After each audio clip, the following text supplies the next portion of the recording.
The interweb. This is, of course, well, I think it is Gamer 1745 here. Well, hello everyone. This is a late start. This is a rambling start because I think I might make an episode here called Waking Up. Hello everyone. I know there's nobody here yet, but they'll be here. People will watch this later.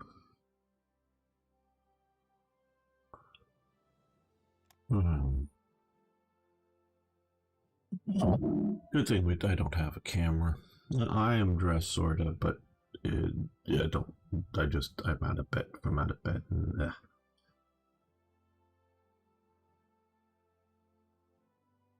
Drinking Coke to wake up.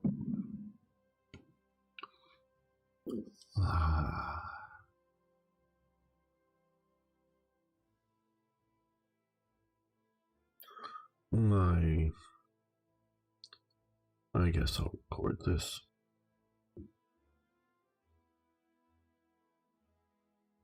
Hello, fellow armchair generals. Are you awake? I'm not fully, so don't hold me too responsible for anything I say here. This is not a regular program of Hearts of Iron Black Ice. This is episode of Gamer Waking Up and doing so semi-live on the internet. And yes, I know we're in Japan at the moment, which will require a restart.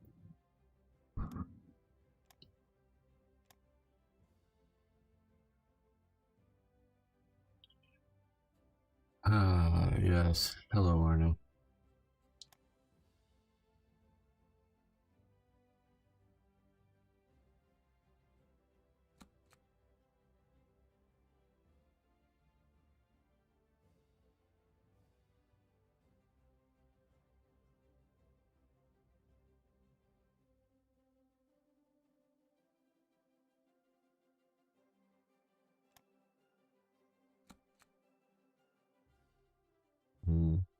Oh, we were reading the production queue.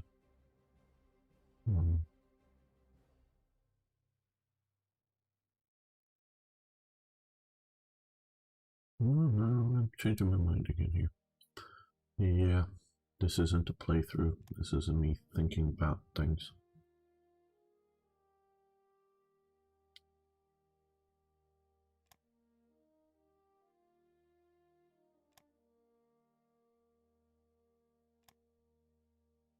I did make a Japanese playthrough years ago now, or whatever, sometime in the distant past. Don't have any heavy industry. I wonder if they'll get some if we start here.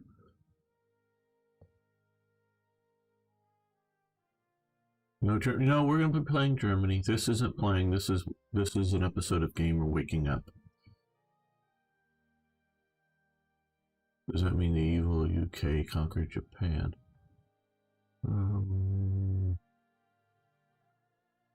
I don't know, because we won in our Japanese game. I'm not sure how to answer that. No, I want to go up here. So I want to look at something here. We're going to play normal. Yes, normal.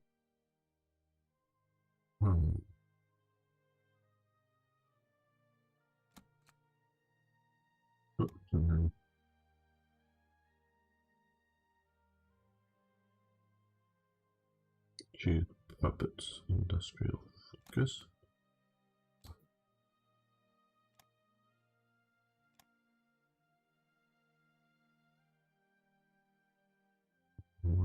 Here goes oil cook.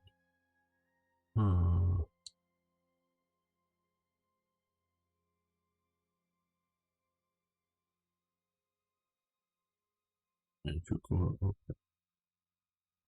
Well,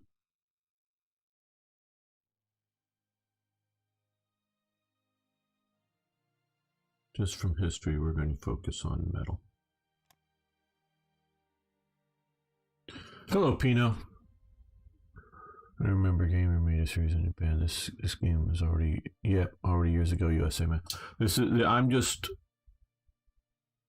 toying with things at the moment, and I don't know if it'll come clear in a moment what I'm doing, but just maybe I'm not even clear what I'm doing, so that may be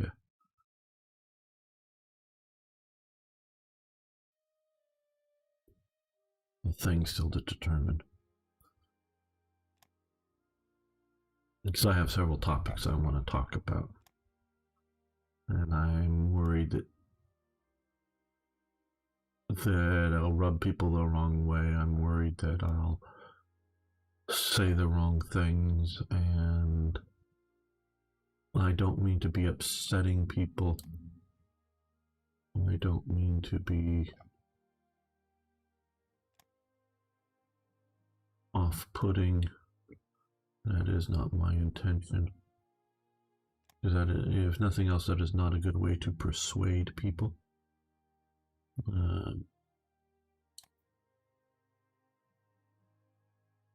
But even beyond that, I don't have a desire to do that. Now, is it even good as Japan to build more industry when they lack a fair amount of resources? I guess we could build another one down here.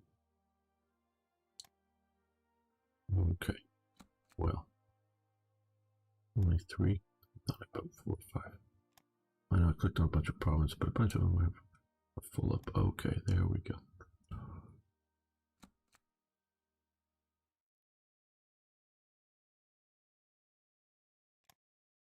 So we have to click through a lot of this BS. I hate clicking through this BS because I've done it so many times.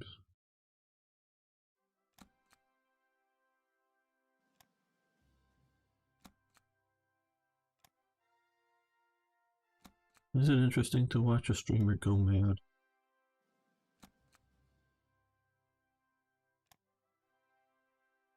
Just a streamer to be mad. I don't mean upset. Okay, well. Hey Razor, how you doing?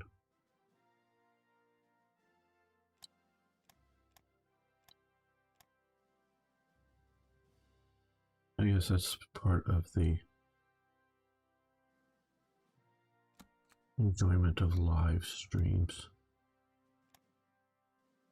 As opposed to, and I don't know, I'm recording this as a weird episode, but I may or may not publish it as a separate episode. Live streams, I leave them up, but they do nothing. They sort of die of their own accord, where I'm going to leave the others for a moment. I will do this, where episodes in a playlist get a lot more views later on. No, I don't mean mad as in if you're taking. I'm not upset mad or angry mad. I'm mad like as in the Mad Hatter mad at the moment. And yes, it very well may be because I'm waking up. So our ship design's very good. Don't know about him, but cool. Okay, reorganize the War Ministry. London Naval Treaty. We are a signatory. Good. Second armament program. Good. Greater East Asia Prosperity Sphere. Don't know if that is sort of early or not. They've sure changed this a lot for Japan since we last played it. Into the historic.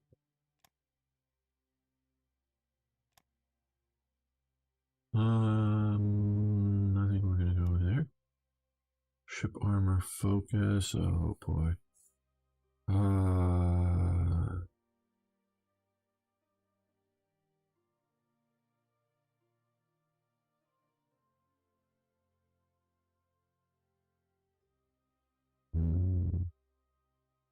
always wonder what the metal, rare materials, money.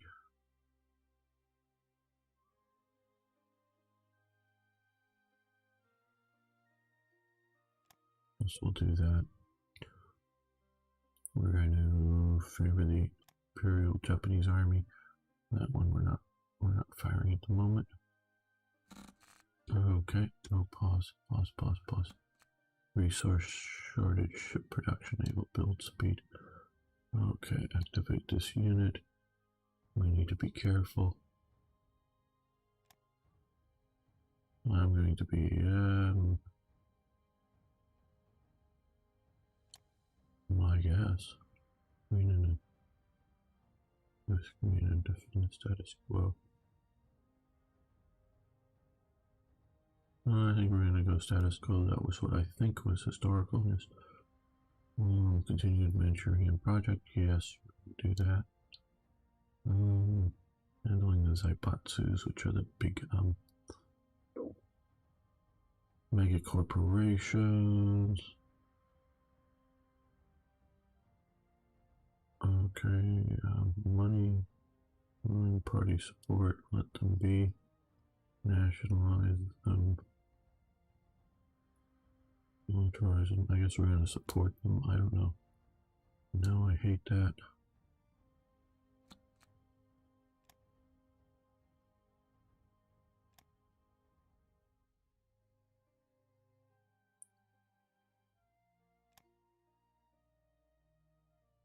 Okay, yes, I know this is taking a while, but this is how you start. Oh, goody. This is how you start.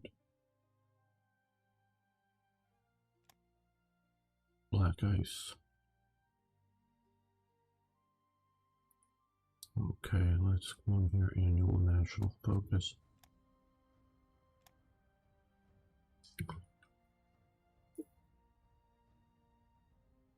Build up the army. Resource focus, energy, metal, materials, health and education.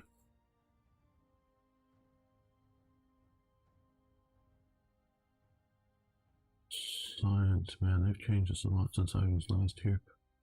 Forget the military now, build up our economy.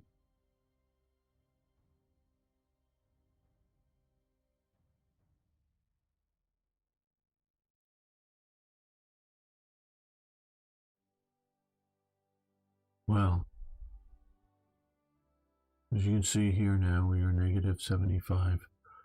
Steel, we've given it a few days to sort of get the effects of what's going on, and negative 75 every day, so we're going to run out of steel very soon. So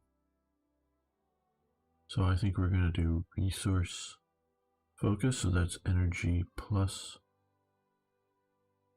40%, metal plus 40%, rare materials plus 10%.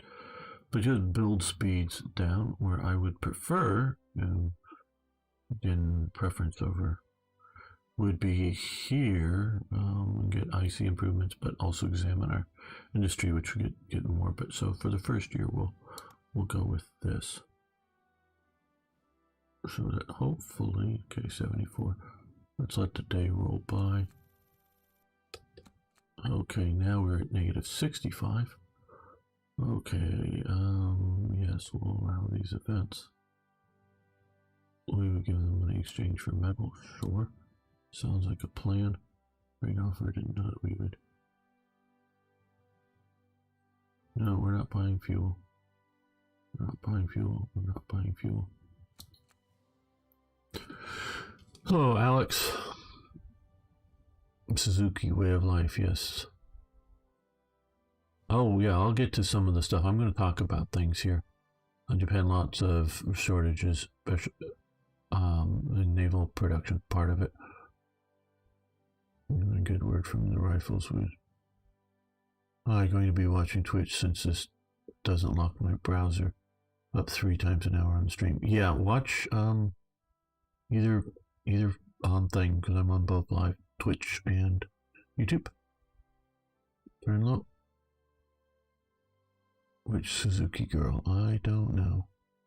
Oh, Lewis Cipher. To the Type 99 from the beginning of the war, and China's quality gets much worse. Oh, yes. I have two of those. I have two Arasakas. One from, I forget the dates. One is definitely a pre to the war with the U.S., not pre to the war with Japan, and the other one is like early war. So yeah, I've held in my hand some late war guns, and they're god awful production quality. You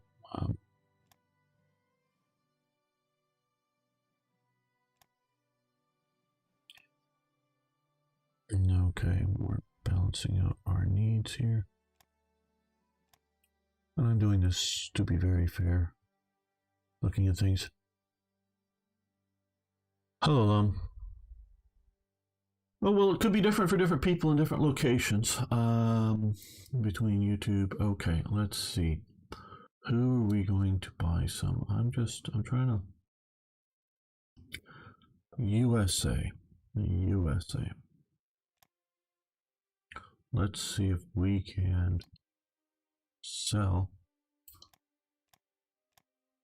supplies. Good, the intelligent discussion has started.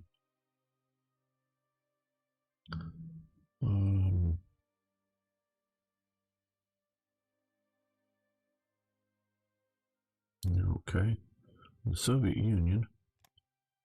I think we're going to try to buy. What's going to crash down first? Probably metal. So let's.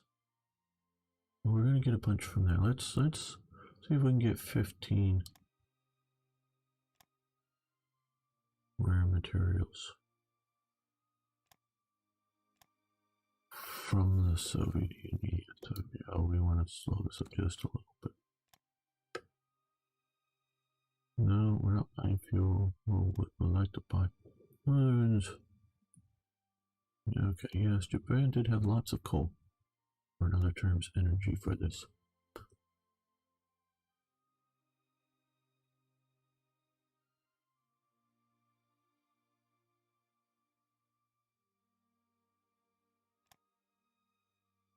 Okay.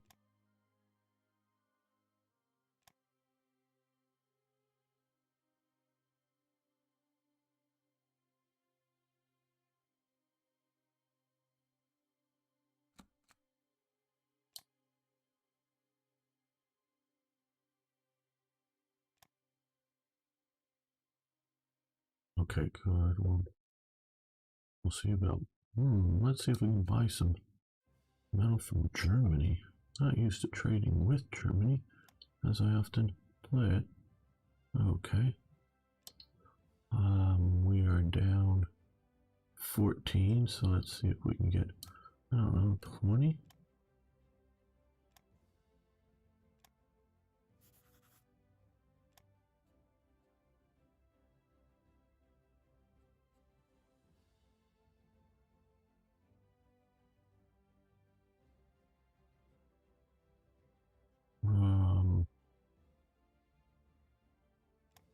We're gonna close that.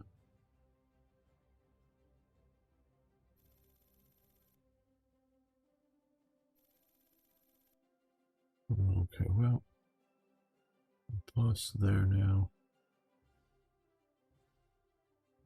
We don't need so much more metal. We could use some rare materials. Bit. See, the Dutch, they like to sell things. Oh, what? I guess it's called the Netherlands now. Right here, inconsistent namings. Okay. We're gonna need to sell some more. But yeah, that should get us, I think, into the positive 4.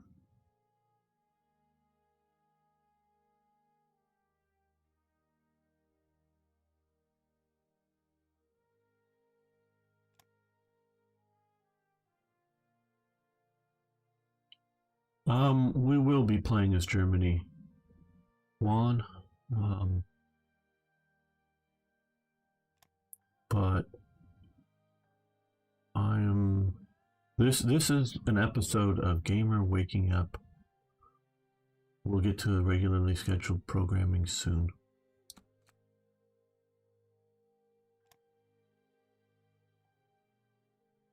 And Gamer Waking Up is considering other things.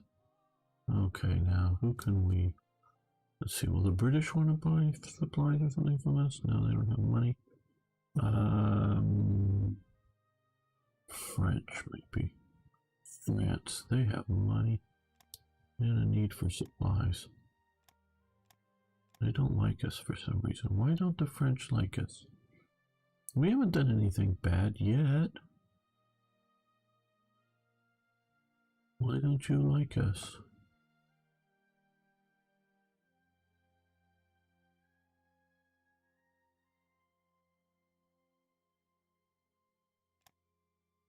When can we try? Okay, the 13th. Oh, later today.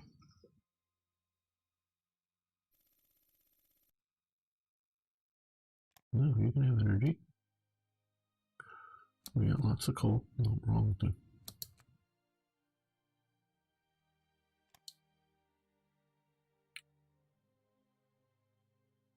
There we go.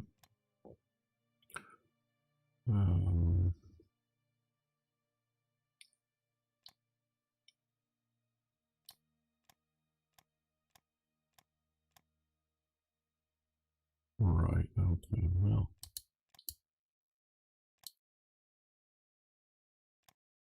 There we go.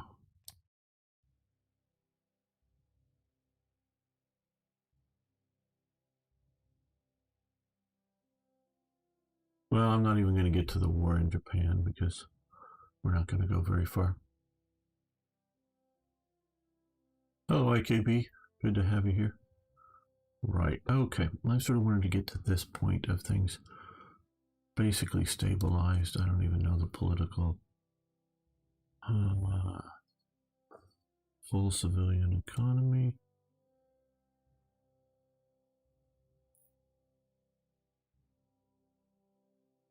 Industrial consumer oriented.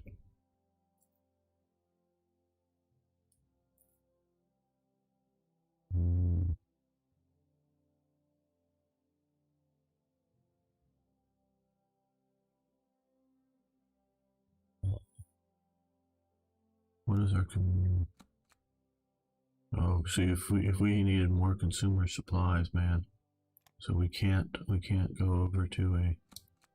I mean, theoretically we could, but that would up. Instead of from negative 40 needs, it'd be negative 25, so it'd be up at 15%.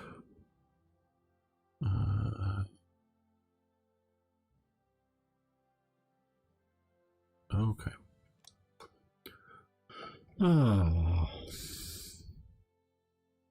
Like I said in my sort of rambling start,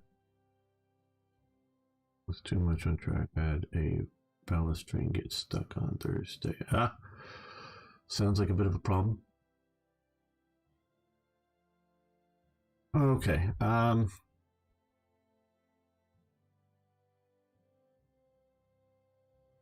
Yeah, I would describe it as a bit of a disagreement again with elements, maybe not all the developers because it's multiple developers of Black Ice for Hearts of Iron 3. Need to specify that. No, well, maybe we don't because we're having open Hearts of Iron 3 at the moment.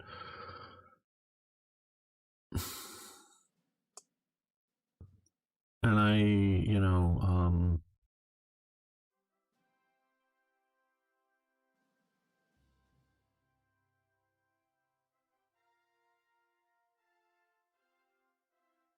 sometimes, I guess maybe I'm rubbing people the wrong way or somehow upsetting them or something, just maybe being challenged. And I don't know, I feel like talking about it a little bit more. I don't know if I'm publishing this as a proper episode or not. So it just may stay as a rambling open. Okay. First off, there's someone who's kind enough to reply to my video. So as opposed to just radio silence or whatever, they're kind enough to reply. So this isn't meant in any way to be a personal attack on them or anybody else watching. So I really do like the exchange of ideas. But, because I make videos, because of things, sometimes people, may think I'm, big YouTuber privilege, demanding things, so they may feel that way.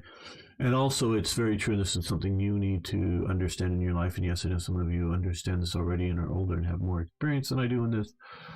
Well, I think Black Eyes 4-1, 10-4-1. This is very stable, much better than the 10-3. I never even played 10.2, but 10-3-3 really is an unstable mess.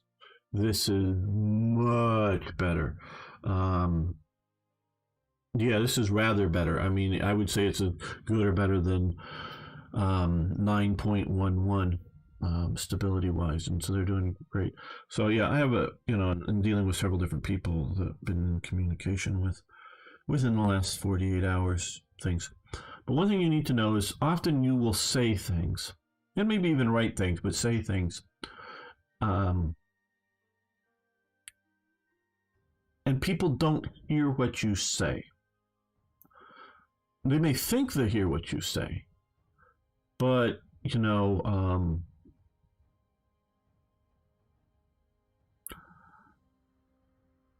I mean, I could say it can be things like, it's not like Hearts of Iron 4.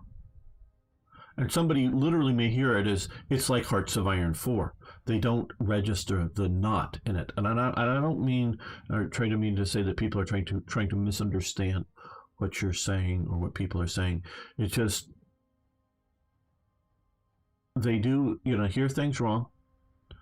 They do, but even if they're sort of hearing their words correctly, the meanings don't always come through correct. So I have to take that into account with anything I'm saying, and sometimes I do ramble on a bit. First off, and this is sort of regarding reaction to my resources video, and this is all stemming from things, and I want to address multiple issues, and it's for multiple people here.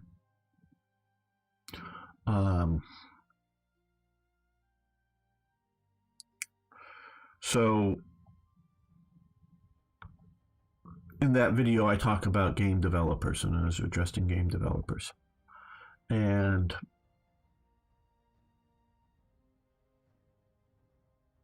it was sort of a reply was, no, we're mods.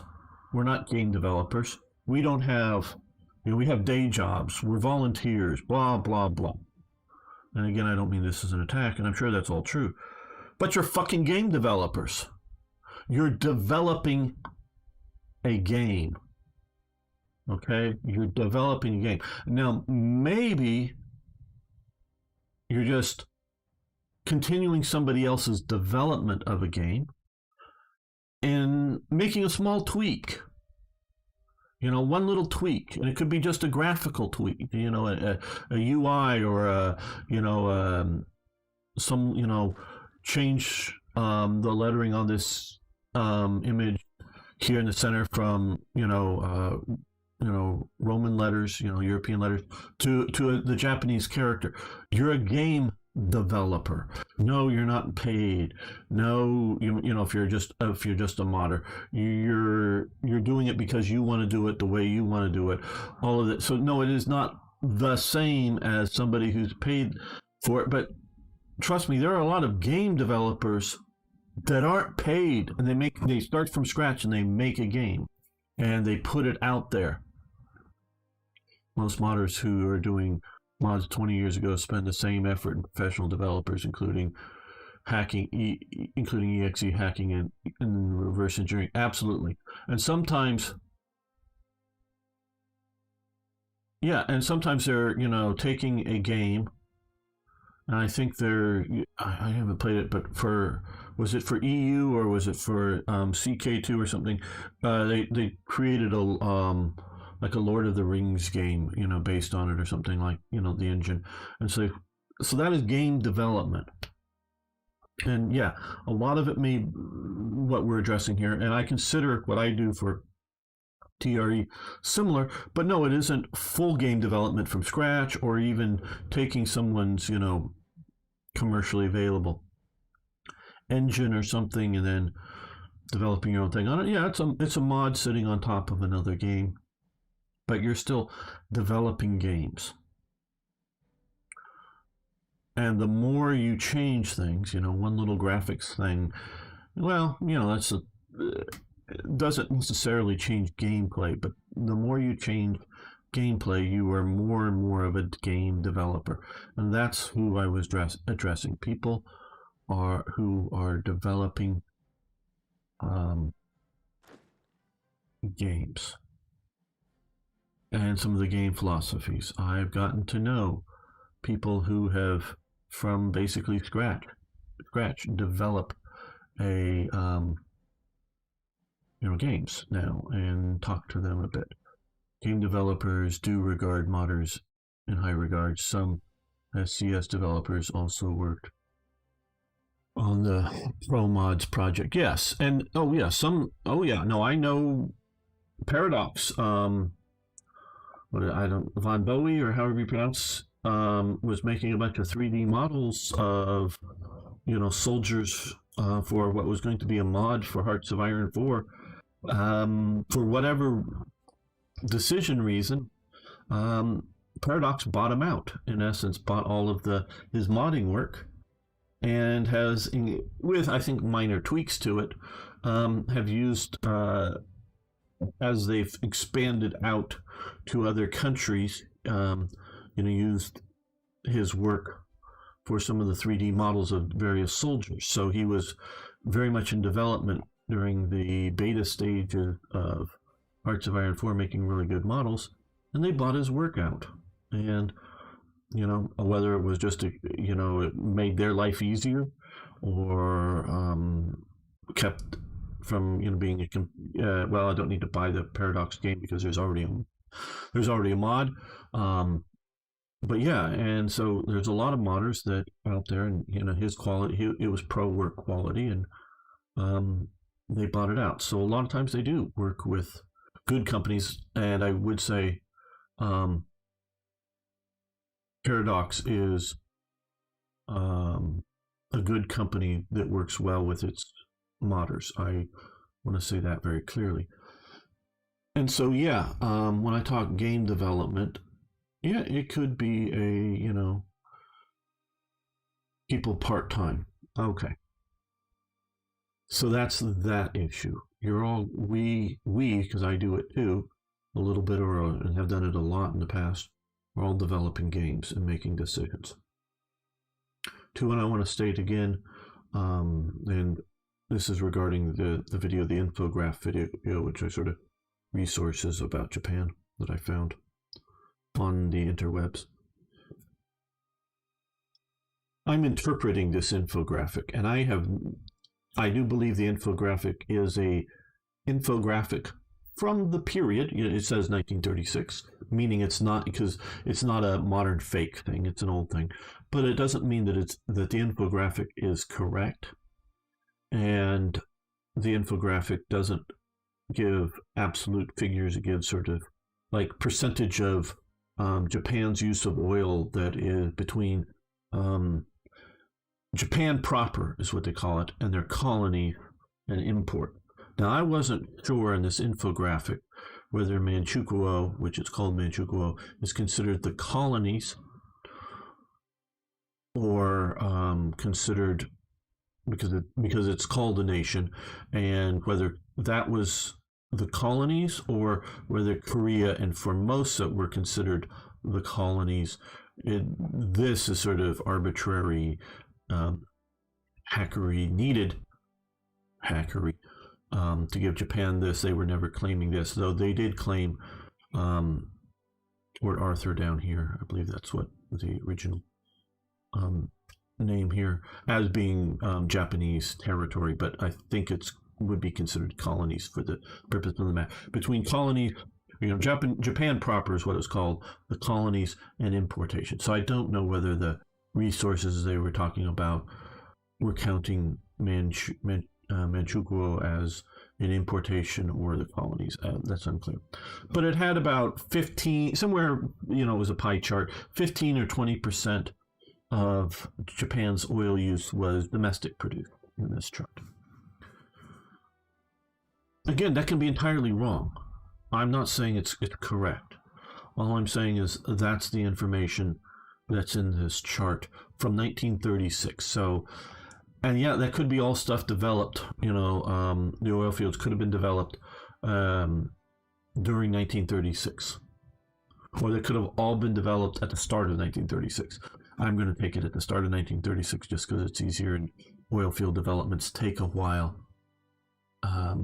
When I Google black ice, it just kicks me out of all your videos. Can you please give me a link?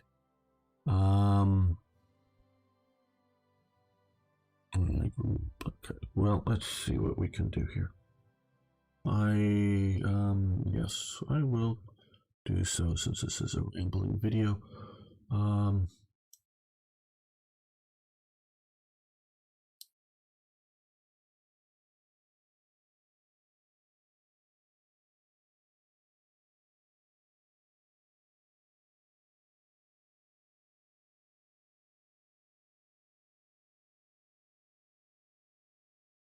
That should be the link to the video there that I'm referring to. I put up most recently. Yes, Arno, thank you. You can give the stream thumbs up on YouTube, and of course, if you haven't already, please subscribe to the channel and follow over on Twitch if you haven't already. Yes. Hopefully that gives, and you can just open it and you don't even have to hear me talk. You can just see the infographic there. That's pretty clear. I think. And I guess the guy, again, I do appreciate, and I particularly don't because it may feel like I'm attacking, don't want to call out by name. It was kind enough if he found it better, I guess, Googling now that they had the name. Google, if you know what you're looking for, so this is one thing that modern kids, I don't think, understand, that I think older people, because, pre-internet people, is we had to learn things. And yes, we learned things from books, but we knew that we could find information in books. I think the youth, again, I'm not one of the youth, and though I was not one of the standard youth when I was the youth either, but I don't think they understand the importance of learning stuff, because they just think they can Google how to do things or information when they need it. But if they don't even know to Google, and this is entirely different, they don't even know to Google stuff or what to start Googling, it's all hidden. There was a recent, within the last, 2 or 3 days, some woman, member of Parliament for England, that said, this hidden map from 1883 or something like that shows, from a conference, shows how the European powers divided up Africa. And a bunch of people, yeah, it was hidden in books. And it was, this hidden map. And it was from A3 levels or whatever in civics or something in British school. So she made it through British school, and supposedly the map was taught in school books. So knowing what to search for, and then is a important thing. It's not just searching, it's knowing what to search for, and not just knowing how to search for things. Okay, so I don't want to feel like anybody's under attack here, and they were nice enough to link me to even a better version of the graphic. Right. So the graphic can be entirely wrong. And on that subject, they were in their defense, because the graphic shows oil fields here approximately in Niigata, up here in Kita, and up here basically in Sapporo, or in this sort of maybe a little bit more up here in Hokkaido. It does not show any oil fields up in Sakhalin. It's Sakhalin Island up there. And they sort of, to rebut the graphics, they link to a website that covers development of the oil fields in these two places. And it gives date in which the oil fields were found and dates in which they were starting to be exploited, not just, a single oil well drilled, but getting it out in scale. And both of the dates of finding these things were post-World War II, like maybe in the 1960s or 1950s. Okay, so here we have, and it's from I forget where, and you can go look at the thing on the hidden in plain sight, still hidden, yes. People hide things in books, everyone. Go look at a book, you'll find stuff hidden in there. And you'll start being like Zoolander, thinks the files are hidden inside the computer and smashes the computer open to try to get the files hidden in the computer. Yes. Is it possible to make a Burmese puppet? I don't know if there's mechanics normally in the game, but it may be. Hello, Maxwell. Yeah, I understood puppet, just typo. Hidden, it doesn't automatically come to you when you think. Yes, absolutely, Lum. So,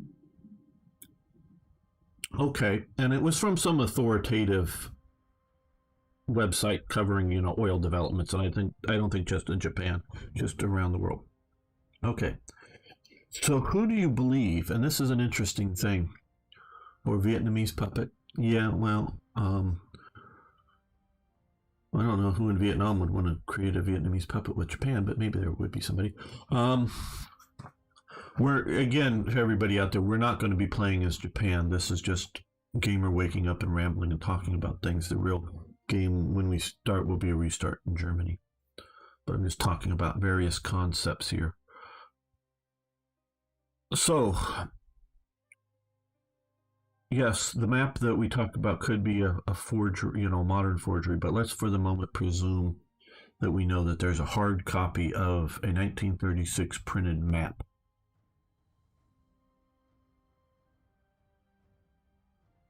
Hello, suitors.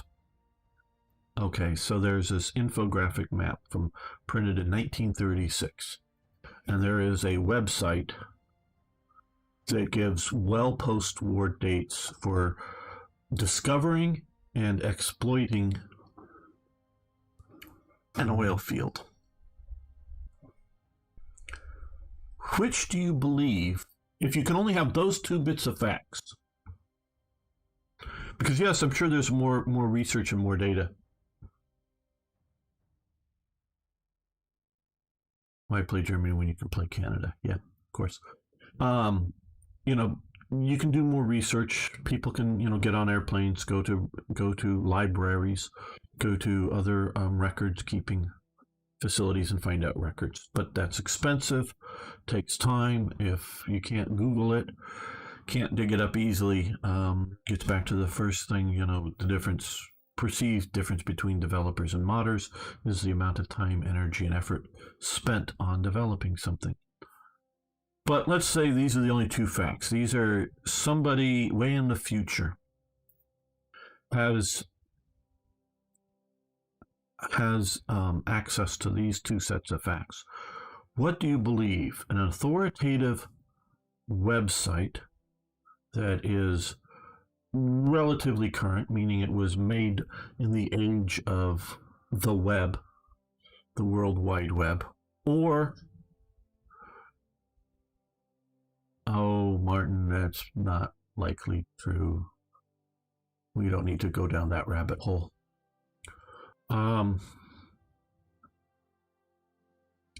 Do you believe what do you give more credence to? A website that was made obviously in the age of the web, or a historical map from the period that says that there was oil resources, basically by meaning being exploited, because that was not just discovered and not exploited, but that was done. What do you believe out there on the web? Right now in chat. Do you believe a modern day, what do you believe more likely is to be correct? An old pre-World War II map about the subject, or a modern authoritative, we'll give this is an authoritative website that is considered trusted? When you have the two sets of information, which do you believe as being most likely correct? Hopefully at least 3 or 4 people can answer that on either Twitch or YouTube. Trying to get audience participation here, people. I know you've been chatting all kinds of stuff, but what do you believe as being most likely correct? Because I'm just interested to know what modern people believe. I guess I'm becoming not a modern person.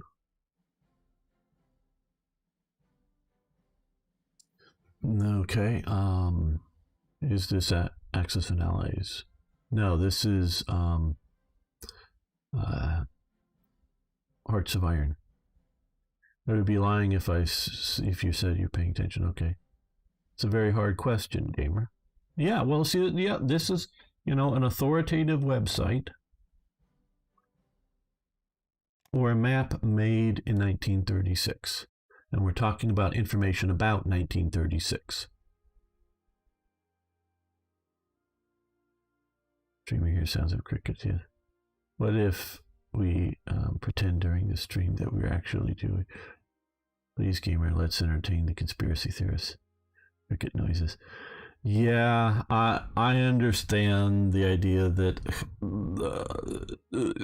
there's been questions about who Hitler's real father was, whether it was the person listed on his birth certificate or other stuff. It doesn't really matter to me what's true. Hitler going to believe what Hitler's going to believe. So that doesn't really matter to me.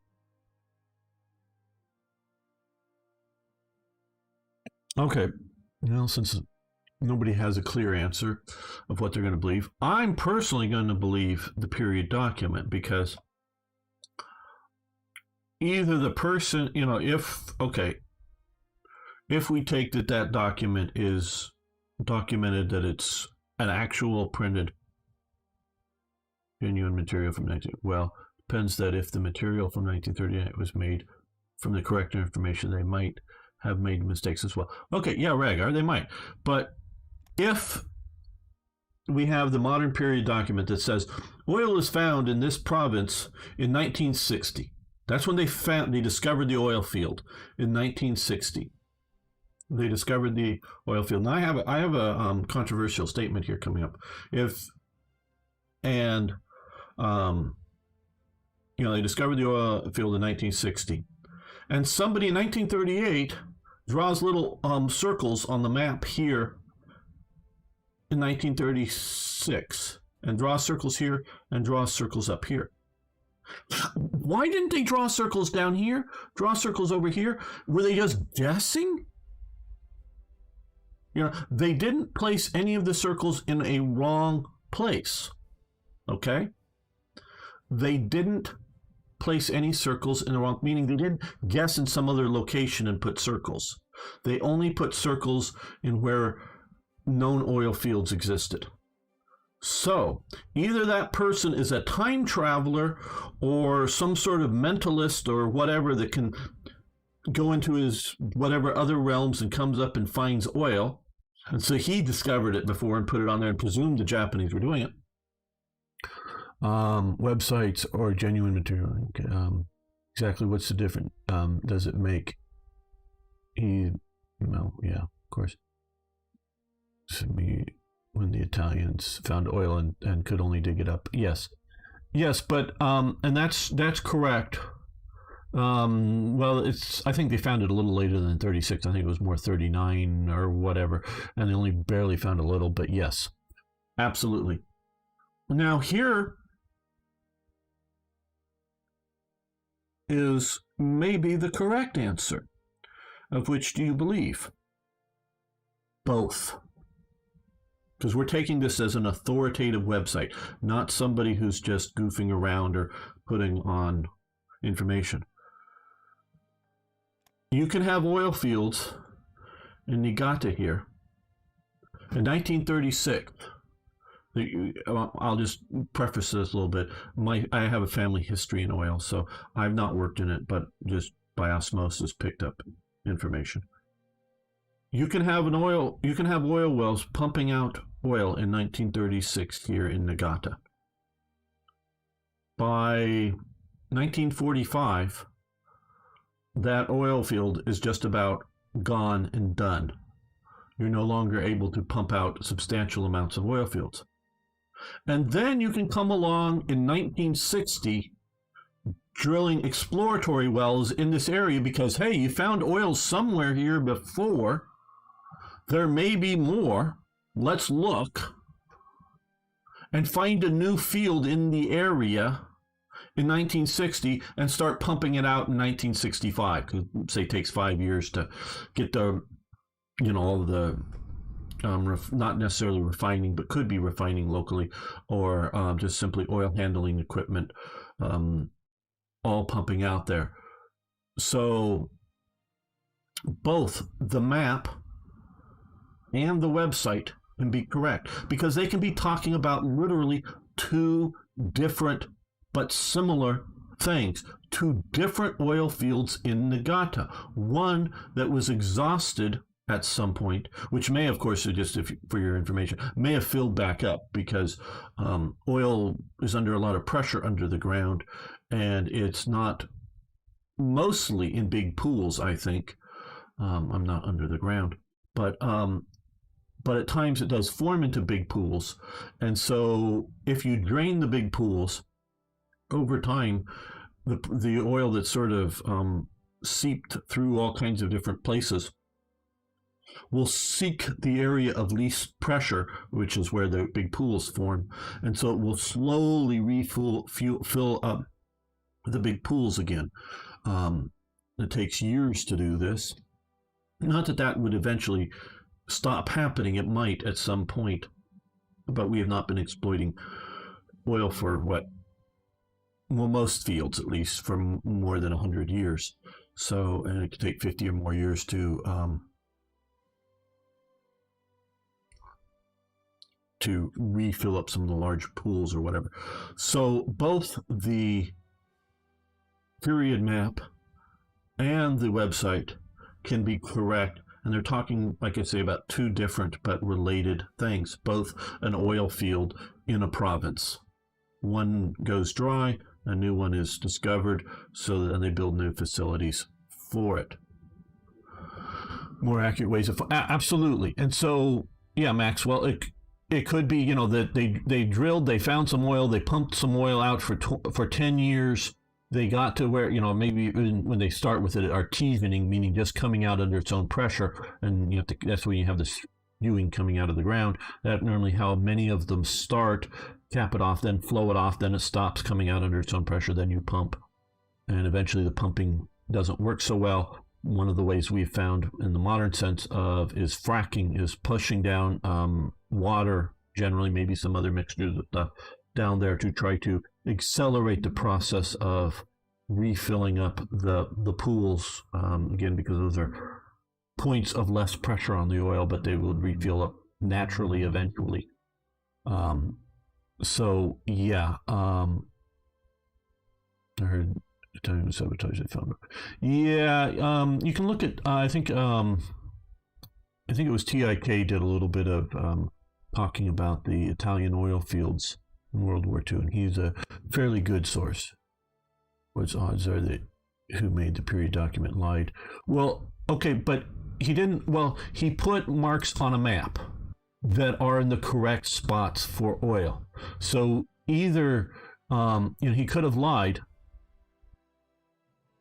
but he knew where he put them in the right spots in 36. So and it was a European, I'm pretty sure. His name sounds either English or American. Harrison, last name. So I'm presuming he is a not Japanese. And I don't know where he's getting his data from for the pie chart, that said about 15% was domestic use of oil. That's my judgment. Looking at this pie chart, it looks a little less than the 20%. So, yeah, both things can be true because they're talking about similar but different things, or something could just be inaccurate that's more modern. But I'm going to trust when I'm doing research for World War II, and I find what I believe are period documents, I'm going to believe those over modern documents unless I have good reason not to. And I may have good reason not to, especially if it comes under Soviet stuff. But yeah, because they only put oil in this area, maybe not specifically in this drawn Niigata, and in this area and in this area.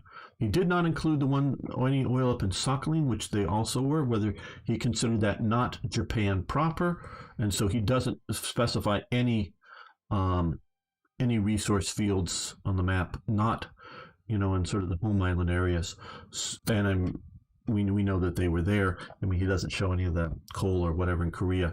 He was really talking about, I think, Japan proper. So I think Sakhalin was just sort of colonies or something. So it doesn't show the Sakhalin island, but it shows where they later do have oil.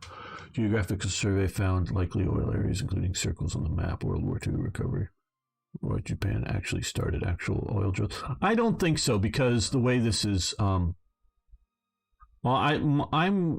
developed the mod Third Reich Events, which is a sub mod to Black Ice for Hearts of Iron 3.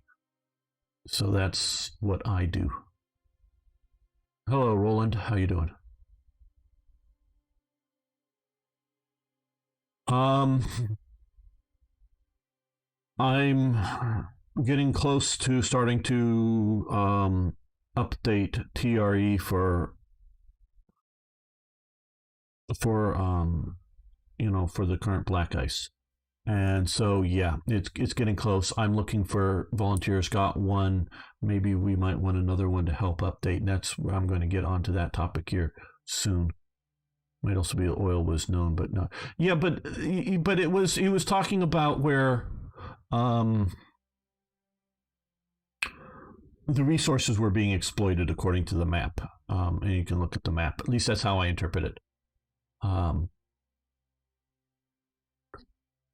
Okay, next topic. One and I'm sort of afraid that he may have thought I was trying to change topics on him by bringing up coal. Well, I was just talking about Japan's steel shortage. Japan has a steel shortage.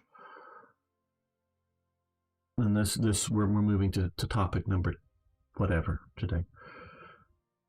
Japan had a severe steel shortage, and which Black Ice very much does address and does look at and does, I think, generally speaking, a good job. And sort of back to topic and people lying about things. We know all period documents about the Soviet Union are lies. Straight up, they're lies. Because if a mine was given a goal of 1,000 tons of coal, whether that's a day, an hour, a year, whatever, 1,000 tons of coal, and they didn't produce 1,000 tons of coal, well, the mine manager is going to be shot or put into a gulag or fired from being the mine manager and be the guy out there with a pickaxe, for sabotage and for not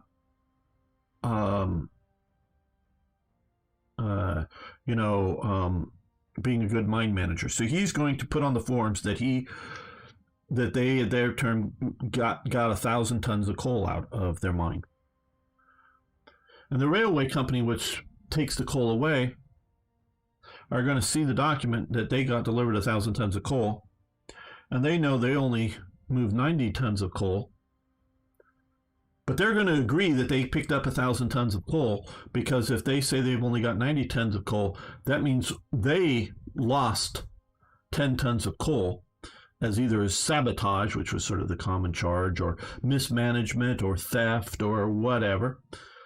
So they're going to lie in their document, and the factory who's supposed to receive the coal, they're going to agree that the railway company delivered 1,000 tons of coal.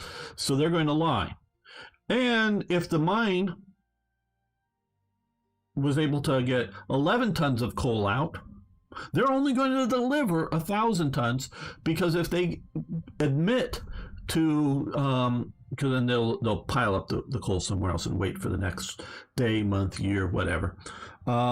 Because if they admit that they can produce 11 tons of coal next year or day or whatever, they'll be required to produce 11 tons of coal. So they don't want to admit to being able to do more, because maybe next time they couldn't, and then they would be shot or gulagged for, failing to live up to expectations. So all facts, all data about everything in the Soviet Union is a lie.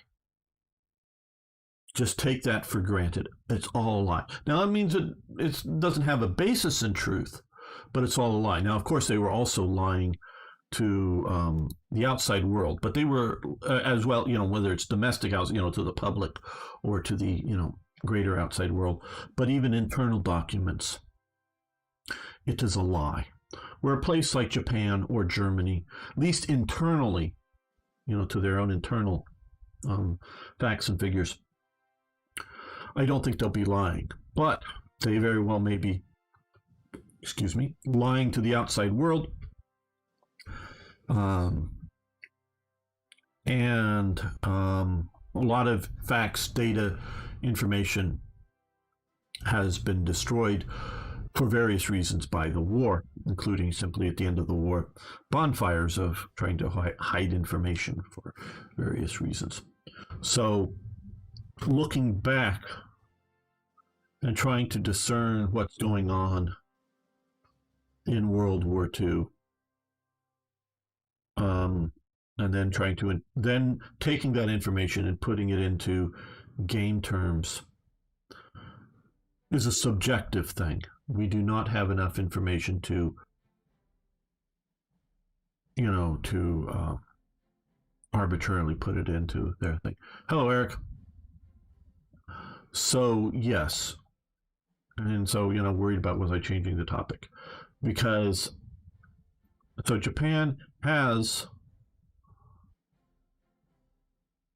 relatively speaking, plenty of coal.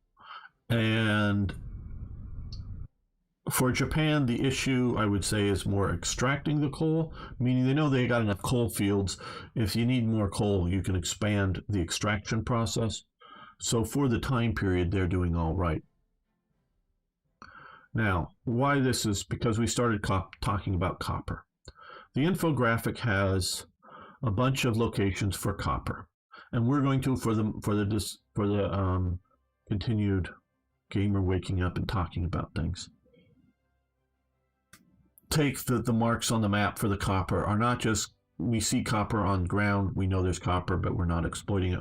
We're going to take it as copper mines, and according to the infographic, they are producing 3/4, 80%, I forget exactly what it was, of copper. Now, it was stated, well, the map shows they have a reliance on imports for copper because they imported 15 or 20% of the copper they use. And we're going to, again, for the sake of argument, say that the infographic on part of it is correct. Well, yes, but no. Okay. According to the map, it says they're importing, let's say, 20% of their copper use. Well, they might be importing a bunch of copper because they're exporting a bunch of copper products. Things made with copper. I don't know. Copper wire to, because, Japan was buying things from China. They may be, running copper for electricity or telegraphs and telephone lines, maybe running all kinds of copper all over China or Southeast Asia, or selling, toys made with copper to Australia and the U.S., or I don't know. They may be importing because their industry and their economic base maybe using a lot of things of copper, and so they do not maybe rely upon copper for their strategical, because we're looking at strategical resource, which let's right now for this thing, this one, the CU here for copper. And so with strategical resource, maybe for their strategical needs, they have enough copper. I don't know. We don't know. But so do they require imports? Well, they found it useful to import. Now, why is this important in this game? Because they've added copper as a strategic resource. And we can look here and see they need to have both zinc and copper for their game. And it says all resource shortage, ammunition production, metal minus 20%. Okay. We've already determined that Japan does not have enough steel. And yes, I talked about steel as a product and not just about iron ore. It's sort of an iron ore shortage, not a steel production shortage. They have the copper. I think they could, if they had, because they were buying steel, like buying steel from the U.S. But if they had access to the iron ore, they would have more steel refineries. And it wasn't the coal that was the problem, it was the iron ore. So I wasn't changing the topic and talking about coal and iron. It's this. So here we have a all resource shortage of metal by 20%. My understanding maybe you would have, if it was just a copper resource shortage, it would be at 10%. Because, or just a zinc resource, it would be a 10% and not a 20% resource shortage. I could be wrong on some of the way this has worked, because I think for Germany, which does have access to zinc, it's a metal minus 10 is the way I think they code it. So we already have too little metal in the game for Japan. And also a major point for Japan's expansion is two factors, in my opinion, is a lack of oil and a lack of steel. And a belief, those are the two factors, and a belief that you cannot sustain yourself through trade, but you must secure access to the resources, meaning conquer and own the territory, and not just simply buy it from other nations. Now, of course, we see modern-day Japan, which has more or less plenty of oil, and of course has been known for making a lot of steel products. They've learned that they can sufficiently maintain themselves and their economy by trade and not require possession of the resource fields. But that was not the belief system of the ruling Japanese and or all Japanese at the time period. So I have a box full of ammunition over here, and more than, I think, 100 rounds 7.7 ammunition from Japan made during World War II, and it is copper. Okay, that's anecdotal. I got copper Arasaka ammunition, where the Soviets and the Germans were making a lot of steel or other mild metal casings and whatnot instead of brass or copper. So, because they've added this resource shortage, and because Japan does not, and I will agree that Japan should probably not have a super abundant field of copper. And I was told, well, Japan can trade, get enough money, buy copper,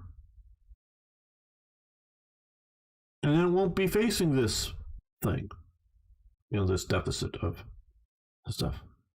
Well, yeah. Hello, mister. But one, earning the money, maybe by selling, I don't know, do they have a strategic? Let me just see. I haven't been playing. Doesn't really look like they have much of a strategic resource that they're going to be selling to earn a lot of money to buy it. So they've got to sell enough supplies or whatnot. I don't know that they'll have enough fuel to sell, but they'll have to earn the money to buy copper. Okay, that's a fact. That's a real factor in the game. I mean, you can do it, but it's an effect in the game that it's a negative element to buy it. Oh, and two, well, once you go to war with everybody who has copper, you can no longer buy it. Or even if you can buy it from some, I don't know that if there's a friendly source, because it won't be the Soviet Union because they don't have it. So you can't necessarily, once you go to war, or maybe once you're embargoed for going to war with China, you won't be able to. Maybe there's copper in China. I don't know. Is there? Oh, no, I don't want to do this. Is there a copper in China? I don't know. Because I have not studied all of the map and seen everything. So, there's an aluminum. What's a W? What's a W? Tungsten. Okay, it's wolfram. It was common back then to use wolfram as the term for tungsten. I was wondering, but wasn't sure. So once you're at war, or I don't know if there's an embargo situation. I don't know, quite honestly, because I haven't played long enough. That you get embargoed from trade, say with Canada, so that you're no longer able to buy copper. You're getting hit with this big effect. Now, and I will agree that under their current system, there is not a superabundance of copper that they would likely be exporting it.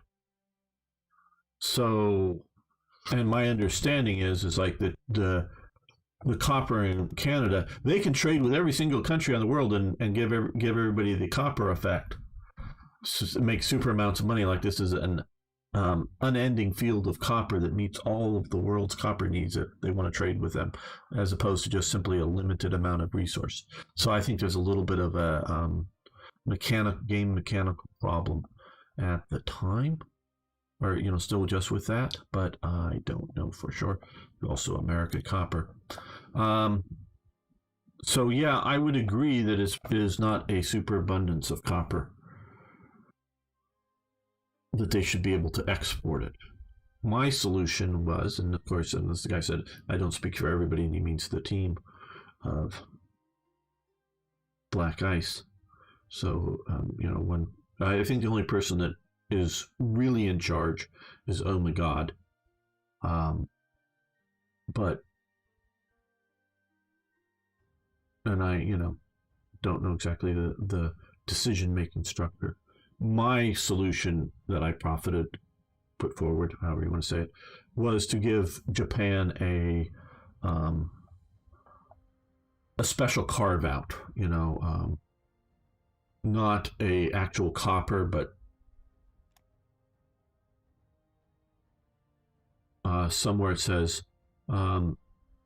if country is Japan, because or just say, or just specify a province that Japan can own or something, I don't know, so that they're not hit by the negative copper. And the reason this is important is we're already in a steel shortage situation.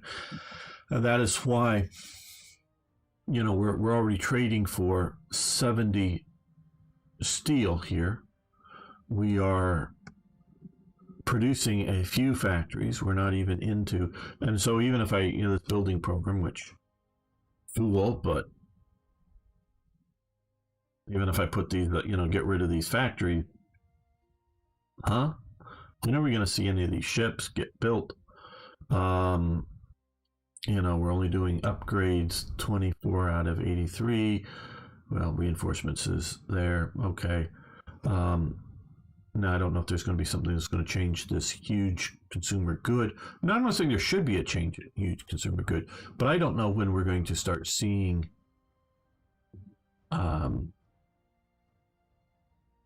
I think that part of the problem is that strategic resources are added as strategic effects and not as the same as metal or oil. Absolutely, IKB. And I don't know whether copper was one of the original game developers, Paradox People's idea of a rare material or not. I like Hearts of Iron 4 in that they break this out a bit more into things like rubber, which is, because we can come down here and see, well, we can't really because we're not selected here, but some of this rare materials down here is basically rubber, including, up in here. So, so it includes things like rubber as well as things like tungsten or something, metals. I don't like the trading of strategic effects in this game. And this very well may be my prejudice here, but I don't like the trading of them. Now, I've been told that some strategic effects will not be traded. Things like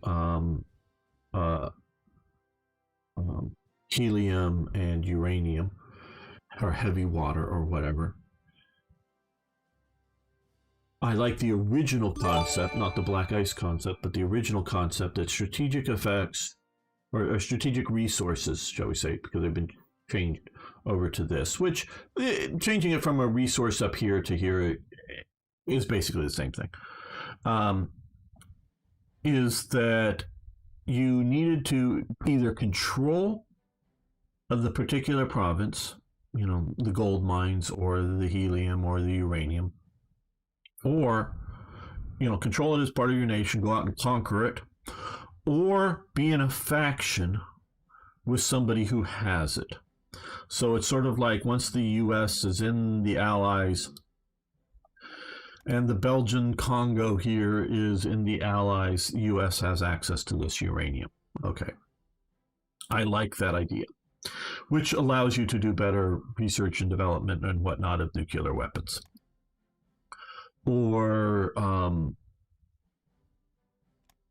which I think, I don't know if this is a bug here, is jungle effect says plus 15. I think it should be a minus 15 because you want to reduce the jungle effects, which is, this is Ginkona. This is the anti-malaria bark stuff that you make, often or originally called Jesuit bark, because the Jesuits found it and brought it to Europe to help treat malaria.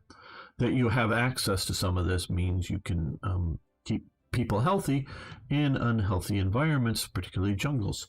So not having access to it limits the effectiveness of your troops. So some of this I very much like the concept. Should we ask some of the Hoi 3 devs if they considered copper to be a rare material? you could ask them. Copper has only come up when uh, it's one of the tradable strategic resources.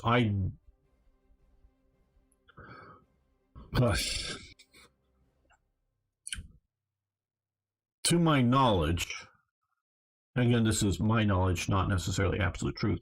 The two major nations that had a significant copper problem were the Soviet Union and major nations. I don't know what Timbuktu thought, but was the Soviet Union and Germany. That it's a real issue. Italy, I don't know whether they had enough copper to meet their needs or their needs were hampered by other problems, just a lack of manufacturing, that their limited copper capabilities kept them going just fine. I just don't know about Italy. But Britain, France, America had access to copper resources around the world. And by this map, Japan had reasonable access domestically, because they talk about the five Japans in the map, and they mean sort of, agricultural, city population, industry, and resources. But they're talking really, I think, not about Sakhalin, not about Korea, not about Formosa, just this sort of core Japan. And they had significant copper. And to my understanding, all the telephone wires that they were running around Japan, and they were doing huge amounts of those, were copper. Okay. Now, as the war gets going, are you still putting up more and more telephones? Are you going, yeah, no new telephones unless they're strategically needed, not adding more and more like home telephones and whatnot. So that may deal with your 20% of import copper for non-essential needs, but all essential wiring in aircraft or jackets for bullets or other military needs for copper are 100% met. So we're having Japan, who has a steel shortage that I think, unless they have buffed up other things, given them more steel so that when you knock them down by 10% or 20%, it balances it back out. But then once you get the copper and the zinc, then you're overproducing steel. So you're giving them too many penalties. Now, I don't know enough about manufacturing of zinc and its use in World War II to make an intelligent what's needed. I do know that zinc is sometimes added to things like lead to make lead harder, because lead is pretty damn soft. I think zinc is used in various bullet types that it's, not a full lead, it's a lead zinc combo, but maybe somebody who knows, I know Lum is good on metal and various things like that, might know what particularly zinc would be used either as for primary or as a substitute. I don't know, maybe as a softening, maybe it would be a softening to an iron or steel or something like that for a bullet jacket. But I don't know where zinc falls into. I just quite honestly don't know where comes to the level of being a strategic resource in World War II. And I am far, as you can tell, from an expert on all things. I just have various times known many years ago about Soviet problems with copper and why they use steel jackets on their ammunition. And more recently, as in the last 5-10 years or something, known Germany has had a copper deficit problem that was a problem in World War II. So the idea of having, please, yes, thanks, Arno. Please give the stream a thumbs up. It does help. I know this is a real long rambling start here, but I'm just sort of addressing ideas and game design and whatnot. So I think we're over penalizing Japan with something that was meant to penalize the Soviet Union and Germany. And that, I think, is a legitimate thing. I still don't buy into the idea of the trading of it. Now let's get to sort of the final topic of this sort of getting started rambling stuff. And one of my friends is, should TRE become its own thing? Or is TRE, Third Reich events, for those of you who don't know, I presume most of you do, but sometimes you presume too much, or I presume too much about things. TRE was originally being designed upon base game. Once I found Black Ice as being much superior, I converted it to working on top of it. And it was meant to be primarily an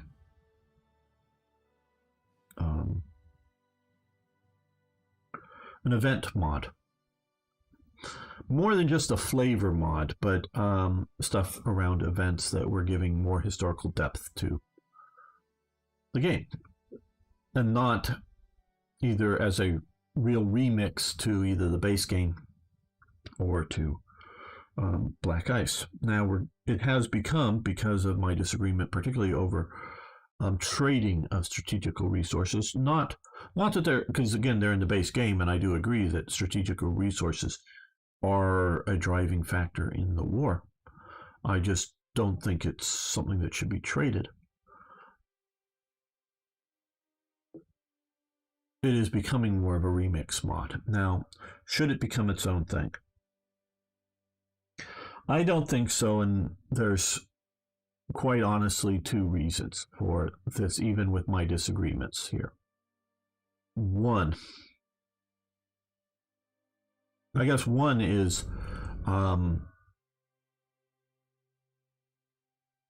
would Black Ice people consent for me to take their stuff and package it as its own independent mod? Because right now, if somebody wants to create a remix of TRE, so long as it requires TRE, so long as they're not like repackaging my game or my mod of the game, so long as it's something that you install after my game that changes my stuff, fine, you can do that. So long as it requires my mod to be installed for theirs to work, you can change it. You can go in, and TRE will be disabling the trading element, not necessarily all these strategic effects. See, necessarily, because we may change something, but it won't be changing this. It just won't allow you to trade them.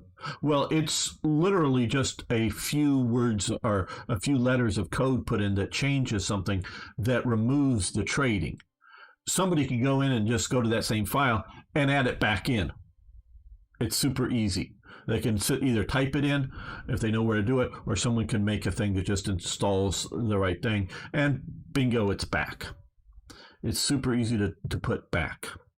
It's just what I do is just simply the flag that sort of starts all this, it has event. Does it have flag X? If not, fire this decision, or have this decision there, fire the event, and then set flag X. Well, I change it to, does it have flag X or Y? And it goes, no, it doesn't have flag X or flag Y. So, and then you push the thing and I set flag Y. So it's now happy because it now has flag Y, and all these the trading element only happens when it sees flag X. But we never set flag X, and it's happy because we set flag Y. And so I just set a different flag, and so it's all there. Just go in and rejigger it. And so if somebody they like the trading effect, but they want TRE, it's super easy to either manually or have somebody figure out what to do and put in another little quickie install thing. So if somebody wants to do a remix, changing TRE because they disagree with some of my design decisions, fine, you can do that. So it's like submods, they're fine, they're legit. But taking Black Ice, some of it or all of it, and repackaging it into my own thing, according to the Paradox rules, and I'm going to play by them, requires their permission. Whether they would give me permission And I don't even know whether they can give me permission or not, or whether I do actually need it, because Black Ice, who does it belong to? Well, I'll tell you what, it doesn't belong to Oh My God, even though he's the head of the current project. It might belong to Panzeroo. But then again, it's built on top of ice, which is iron. If those of you who don't know, I never played it, but it was Iron Cross Edition. That's what it stood for, ice. Iron Cross Edition of Hearts of Iron 3. And eventually there was, for a while, a white ice and a black ice. The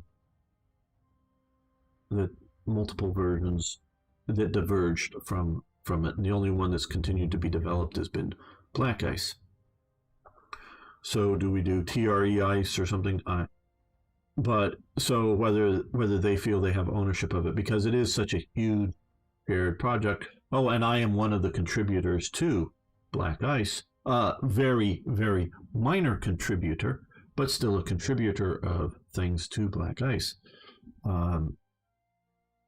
Directly, not just through the mod. So do you go get every single modders? No, we've all contributed. I think the best Black Ice would be Panzeroo, who owns it, or whatever, but we have the whole Black Ice for Hoi 4 that Panzeroo started and then because of reasons had to leave, and who owns that, I don't know. But so whether or not I need their permission or whether or not they would give my permission, I don't know. That's one thing. Two, even if I had the permission or whatever, should TRE package itself up? Well, I'll tell you quite honestly, the only reason I am seriously interested in updating TRE to the new version of Black Ice is I want to play the new version of Black Ice. And I want to play my mod. So I'm going to update it or help and have other people help me update it. If it's just going to be me, and I already have commitment from one person, though how much help they will be able to give, I'm not sure, both as in skills as well as time. It's not so much how much do they want to give, but how much can they give, I don't know. So how quickly will it be done? So if I didn't have interest in playing the new version of Black Ice, I would just simply say, yeah, no, it's this thing. Maybe if somebody wanted to update it and send me the update codes, maybe I would allow it to go on. But right now, the only reason I'm going is I want to play the new version. But as you can tell, I want to tweak the new version to suit my needs. And so that is that. And then 3, if it was to become more of a standalone version, TRE Ice or whatever you want to call it, or Black Ice TRE or whatever, doing a lot of this research research into programming, and I think it was those who did a lot of the EULA coding that has improved things. Oh my God. This is one of the things I'm finding this better than or some of the stuff better coding, I think, for the EULA stuff than Hearts of Iron for their finest hour. I think they fucked things up when they moved from For the Motherland to their finest hour, and they never corrected them. And I think the EULA guy, for whatever reason, he says it's magic. He doesn't. I don't know if he even knows what he did to entirely unfuck it. Has made improvements to some of the original mechanics of the game. The game is playing better now.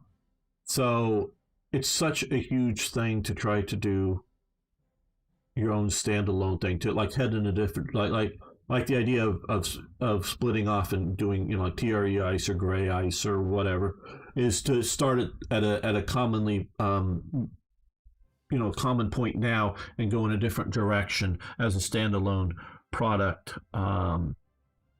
I think would just be a mistake purely on the amount of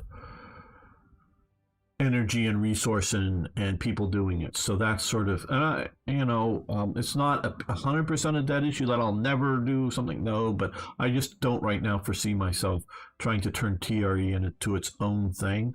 I think a submod for however much, and also along that thing compared to black ice. TRE is mine. Other people have contributed to it, but everybody who's contributed to it has been told straight up from the beginning they're contributing to something that is mine.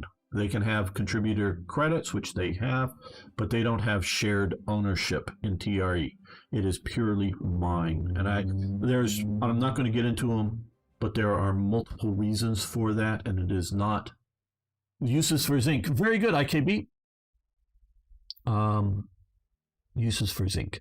IKB is another good resource for that kind of things.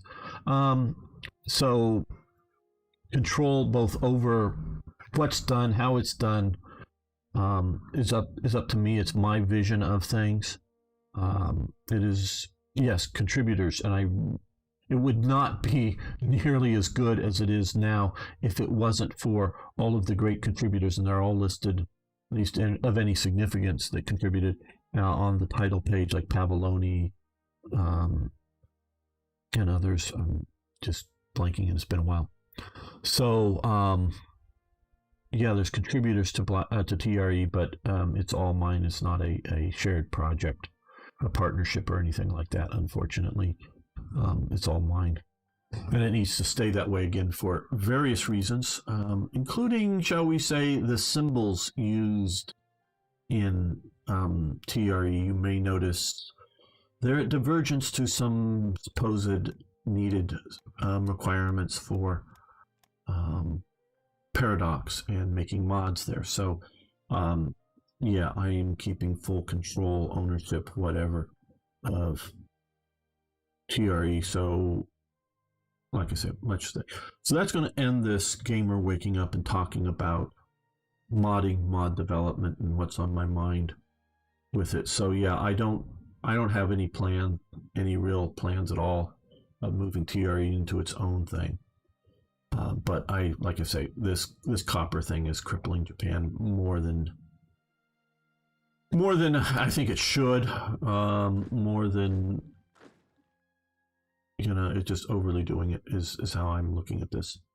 So, okay, we're going to continue the live stream, but this episode of Gamer Waking Up is over. So those watching later on YouTube, thank you so much. If you haven't already, please like, share, subscribe, comment below on anything that we've talked about. Love your comment. But we'll do that. Okay, guys, we're going to continue this here. But we're not going to continue from Japan. I played through all this just because I wanted to see how bad this was here. The start, and it's best to know what you're talking about before you just start guessing. So we're going to go to Germany, and to do that, you do not resign and start again. You just never do that. For some reason, I don't know why they couldn't figure that out.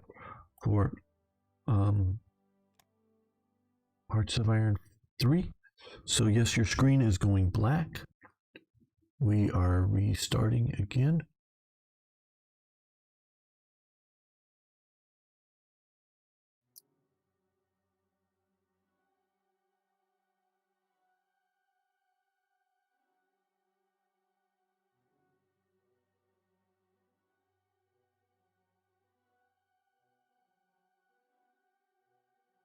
You will see colors on your screen soon, hopefully. Pictures, graphics, something other than black. Black screen, yes, black screen. There we go. We're in now. Okay, single player. Save game. The best screen.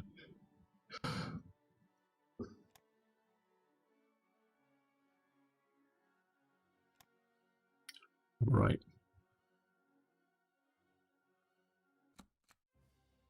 Right. Okay. So now we're going to continue.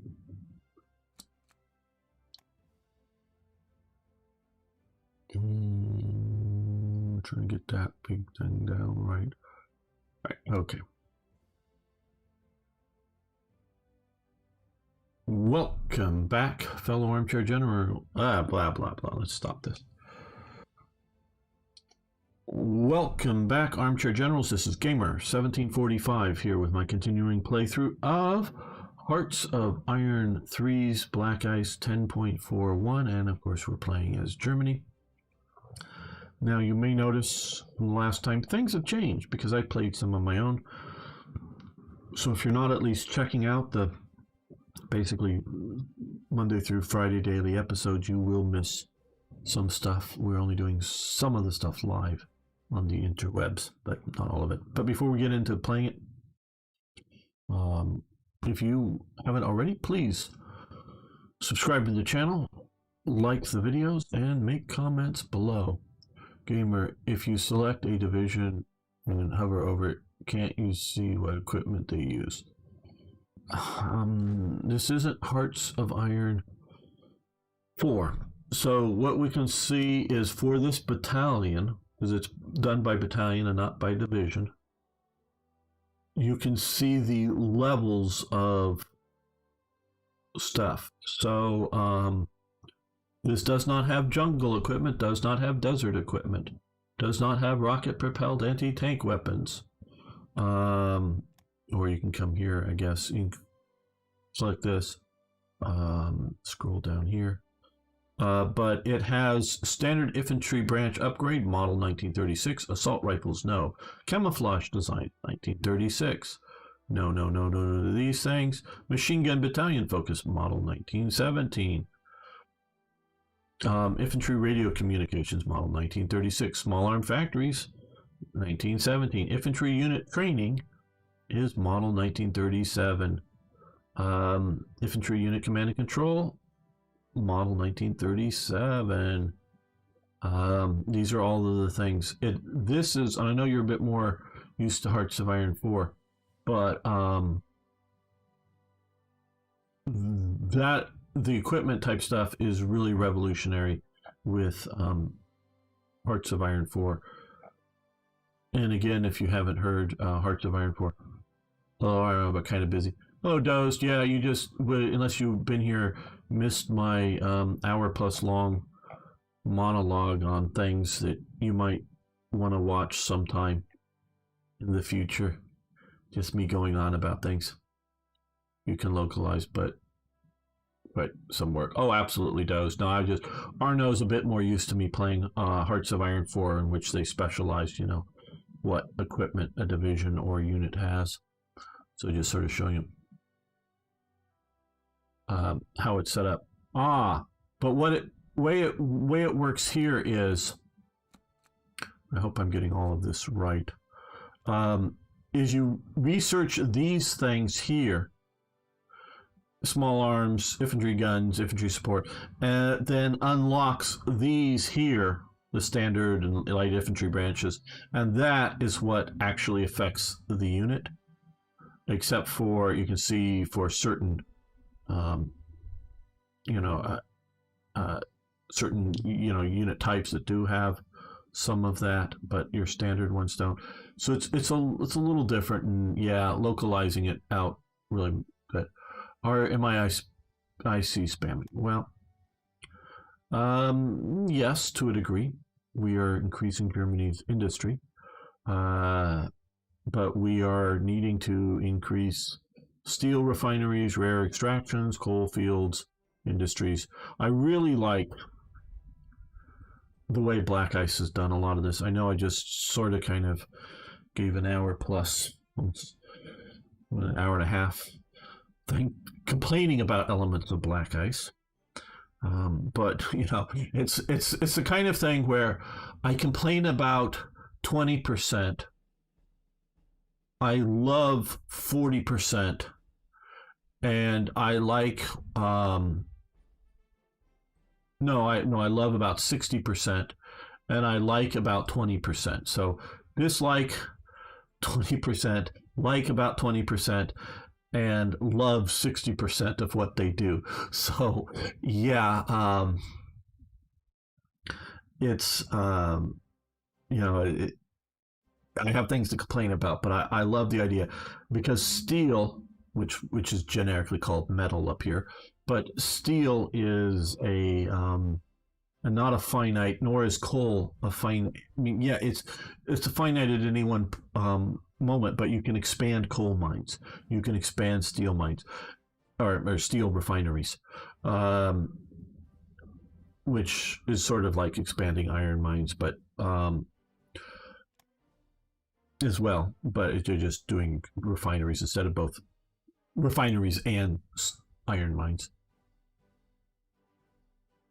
And I really like how that is done, because it was not a zero sum game, and it wasn't purely, which is partially, I would say, partially in the base game, is just going through this increasing overall efficiency in production or whatever. So I can remember when I played, when I hovered over Farmer Division, I played, when you said,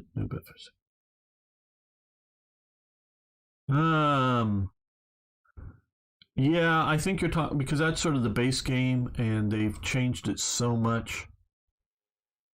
Building coal fields are overkill. Germany didn't produce enough energy already. Well, okay. One, I know even, okay.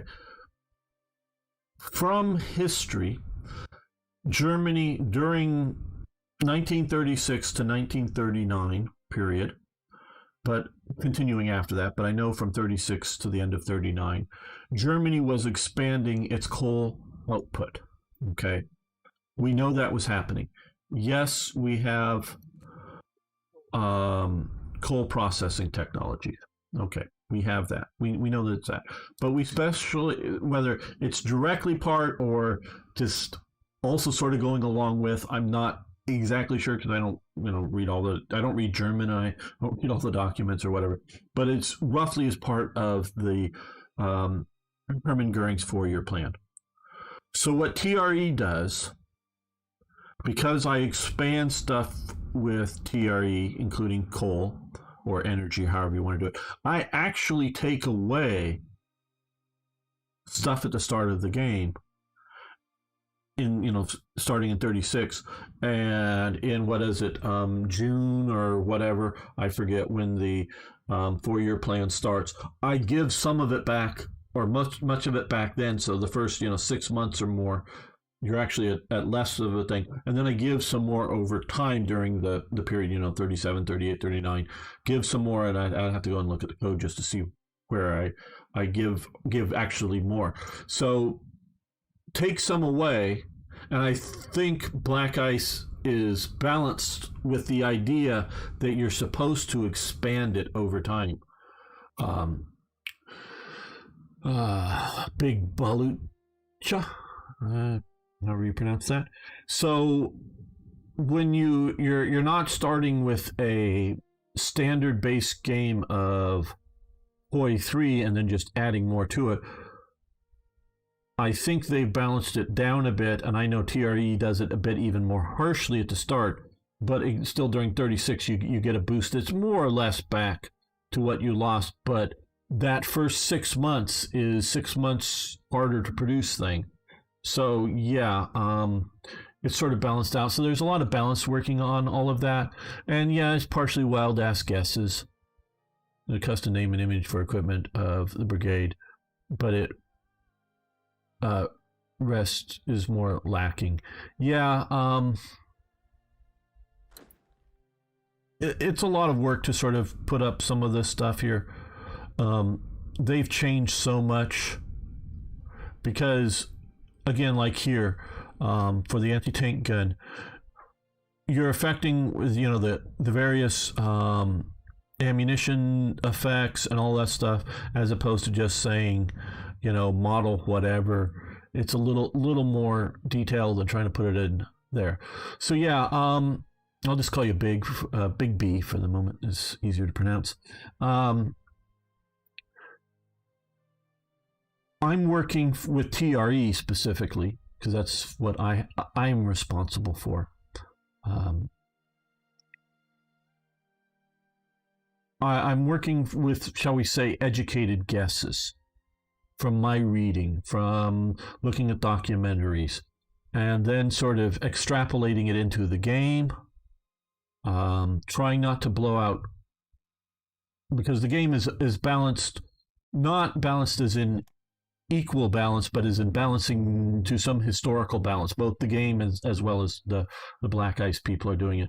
So we're making guesses, we're making presumptions, we all are working, and I do say we because that includes the Paradox people as well.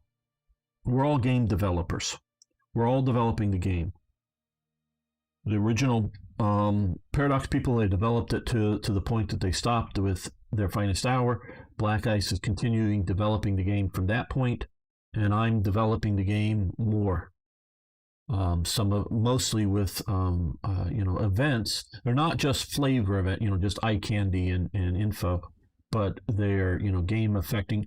I try not to over affect the game and to throw it, make Germany too easy or too hard. TRE for sure is not meant to make Germany easier, because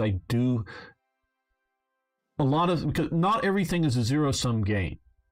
Economies aren't that. It isn't that they're now what the government can develop, what the government can pay for, that's various, but also individual companies, people can make investments that can do things that expand stuff. So sometimes I go, yeah, that should be free. They should get a free factory there, because it wasn't part of the government cost plan. It was sort of, shall we say, the economics of things were booming, and because economic things were going good, put down a factory here. Just one. Because I don't want it to put down huge. I don't want to be able to have a player to spam out. But yeah, one factory here, that's free. In one event. Another event is, hey, do you want to expand factories here? Yes or no? If yes, it's going to cost supplies or a temporary, negative effect to ICs for a certain amount of time or whatever it is. So yeah, you want 2 factories. Now it may be cheaper, may or may not be cheaper, depending through various things. But because if it's supplies, well, do you have technologies like what am I looking for here? Here, all these things that make production easier. So it may or may not be cheaper. It may be the same price as if you built the factories through conventional means, but generally intended to be cheaper but not free. Well, do you want to expand some factories? Okay, yes, we'll expand these factories. They're a bit cheaper than building them through the game mechanic, but they're not free.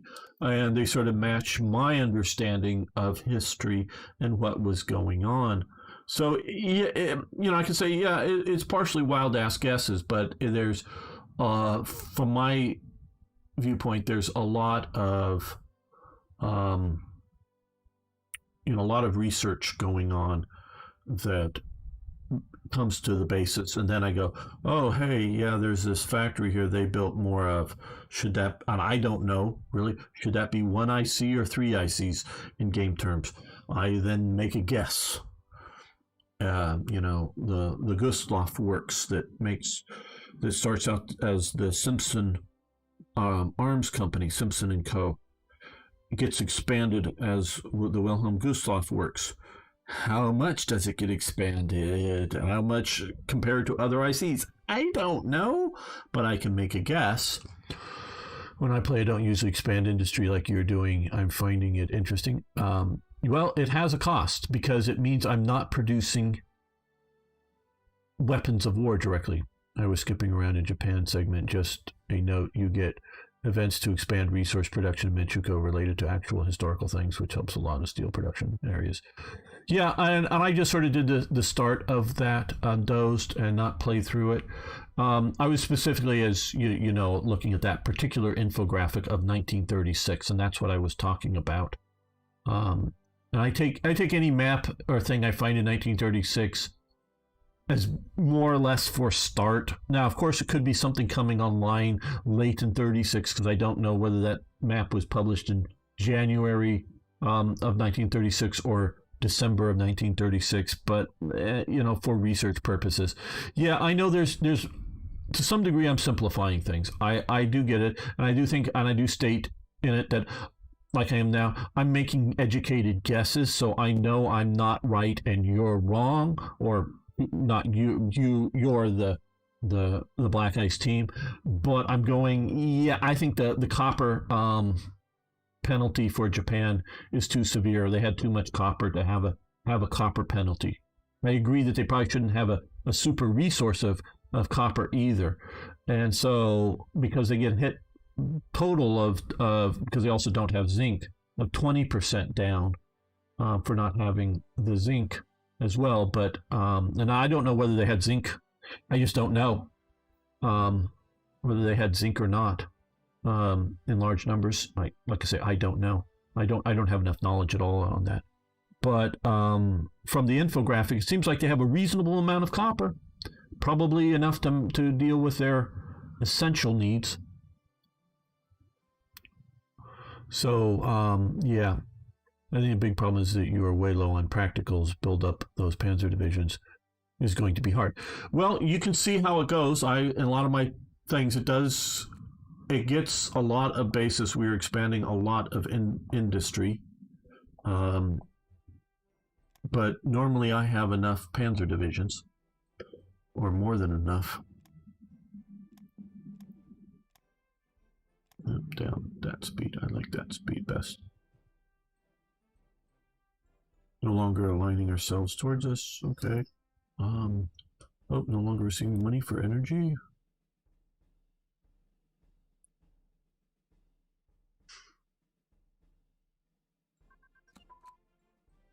Okay, radios advance. And which allows more radios. Let's put radios in tanks next.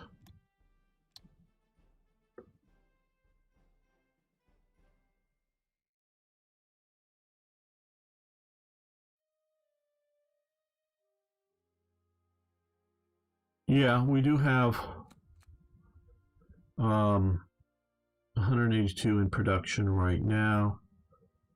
10, we're trying to beat down our, our descent, and doing reinforcements and some levels of upgrades, and expanding things.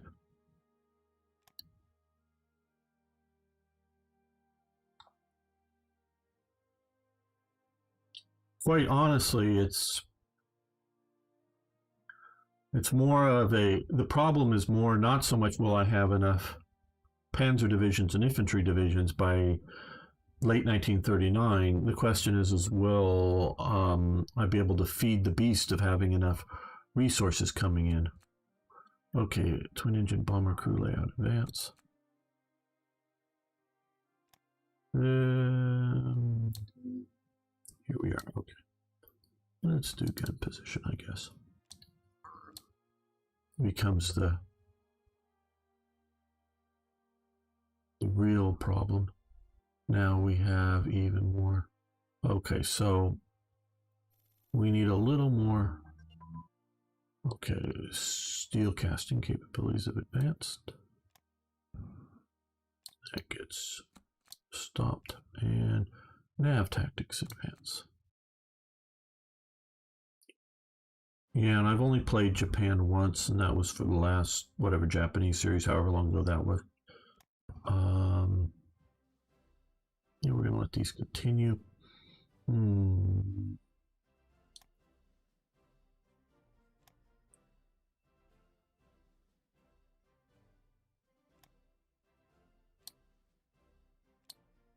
What do you want? We give them money for rare materials.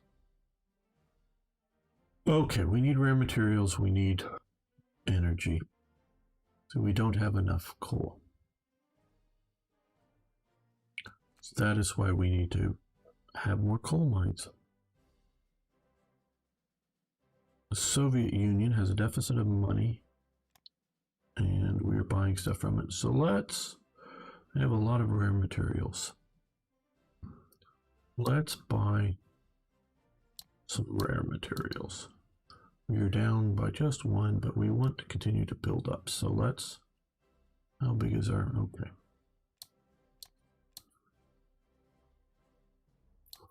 We'll do that with the Soviets and the USA.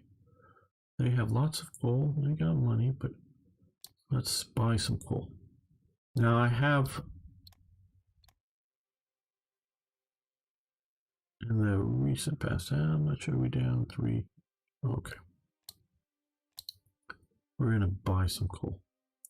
Oh, we're also going to form a fighter unit.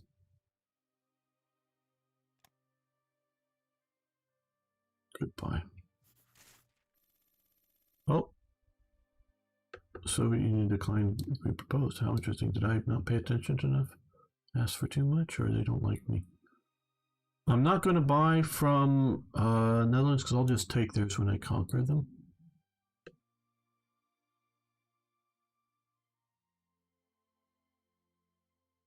Yeah, I see your laws. I'm surprised your IC efficiency. Sure.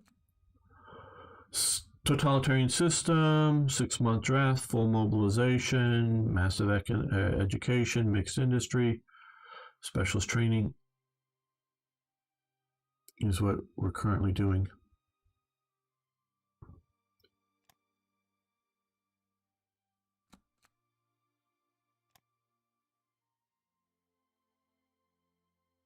And so we're going to have these coming online soon, I know, which I'm hoping will deal with that deficit. But let's get too big. We'll have to wait another few days.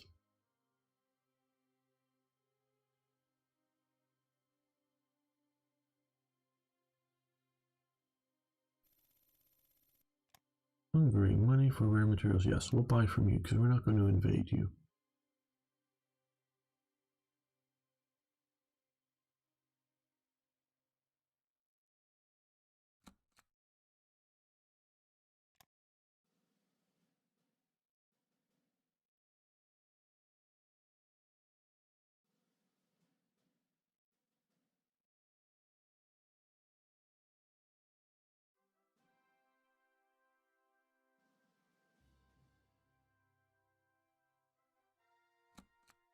What's the date? Okay, 13th June, so 3 more days approximately.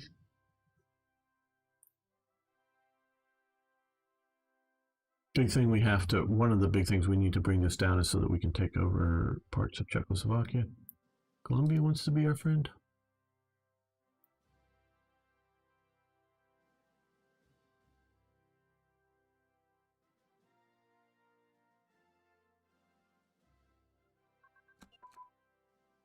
Okay, commander decisions.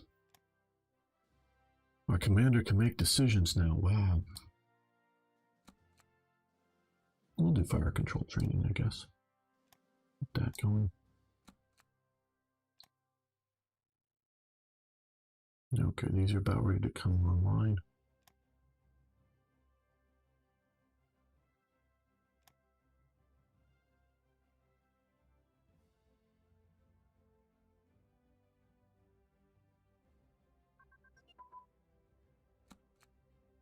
Okay.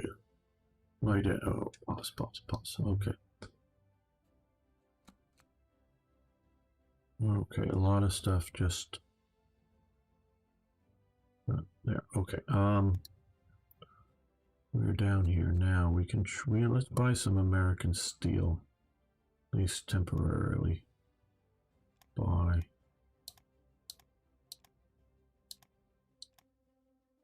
Yeah, 50 for the moment. We'll do that. Like anti-aircraft guns for escort ships. Stop that. And we're going to start more 39 technologies, probably, but oh, let's do here.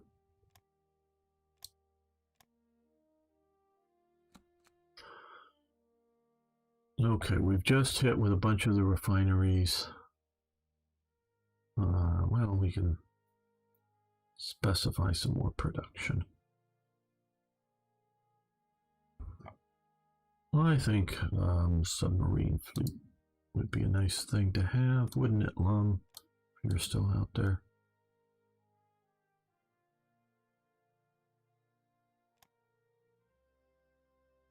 And the big, super big cost. We have these, that coming.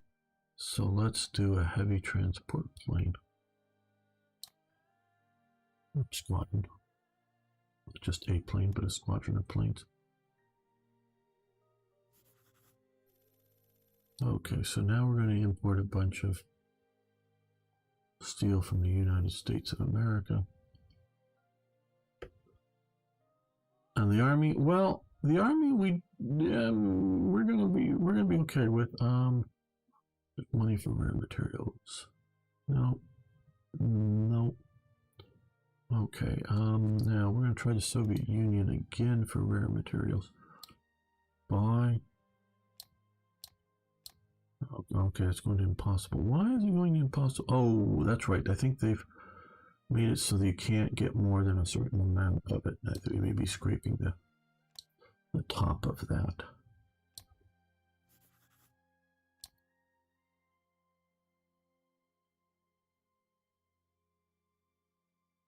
So we're going to have to get more from the US or something.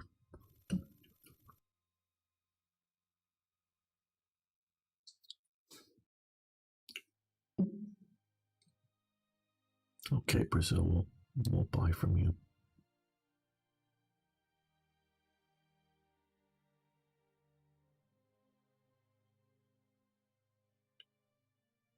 Why is Finland buying copper from Chile? I don't get. Okay, ammunition capacity advance. For fighters here, yeah, let's go to gun turrets. 39.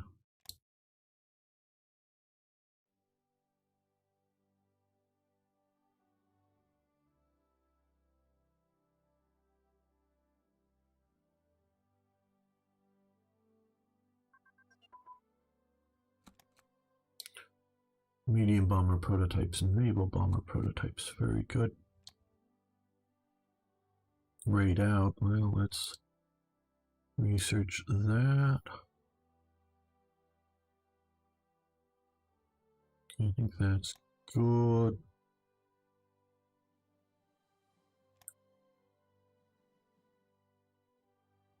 I want to do the most efficient research first. So that means right now 38 and before. Bomb sites, there we go.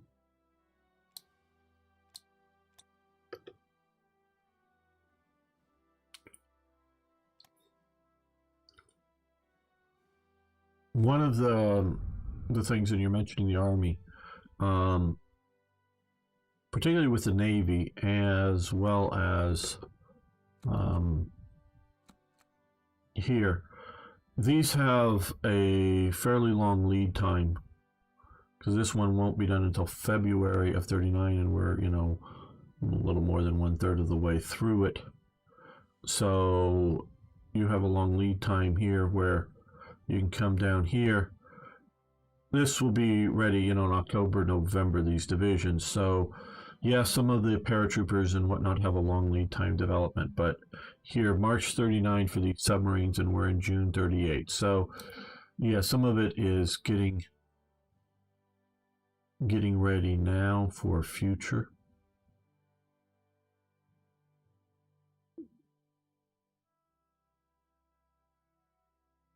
Okay, now let's see. We are importing 50. I know we're also trading out steel because we had enough, but before, and I know I can stop that.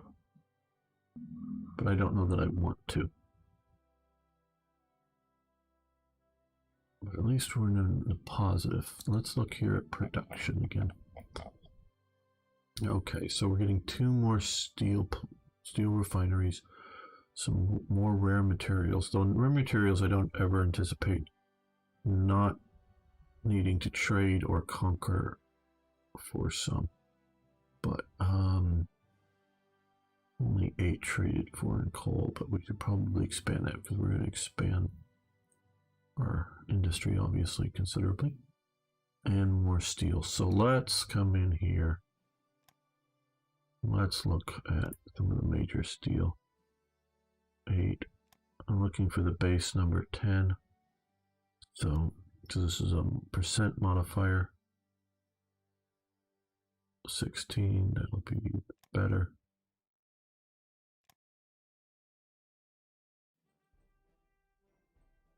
$13. Okay, let's do that. And for coal,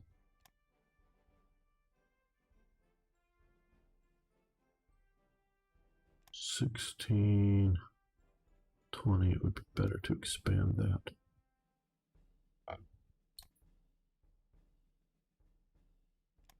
What does Berlin have for coal? 13. 36. That would be the best one to expand there. So, okay, let's expand the coal there. Make sure that we have more than enough energy eventually. And steel. I put stop to building that for the time being.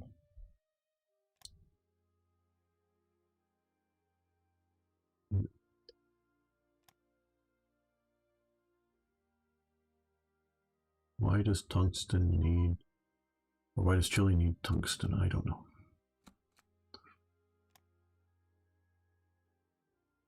Okay, berthing is whatever propulsion for torpedoes.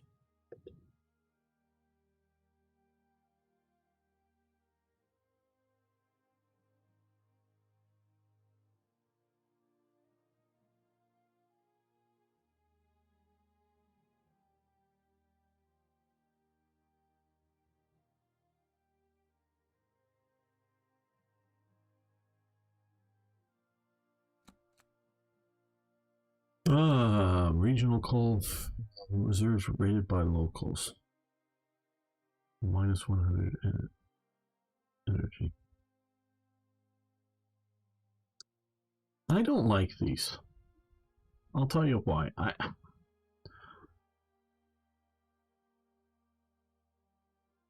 I'm not saying this didn't happen. I'm not saying it didn't happen in Nazi Germany. And I think this maybe more likely happened as things get desperate in occupied territories. But I always like a historical basis for this type of thing. For me, than is this to have happen.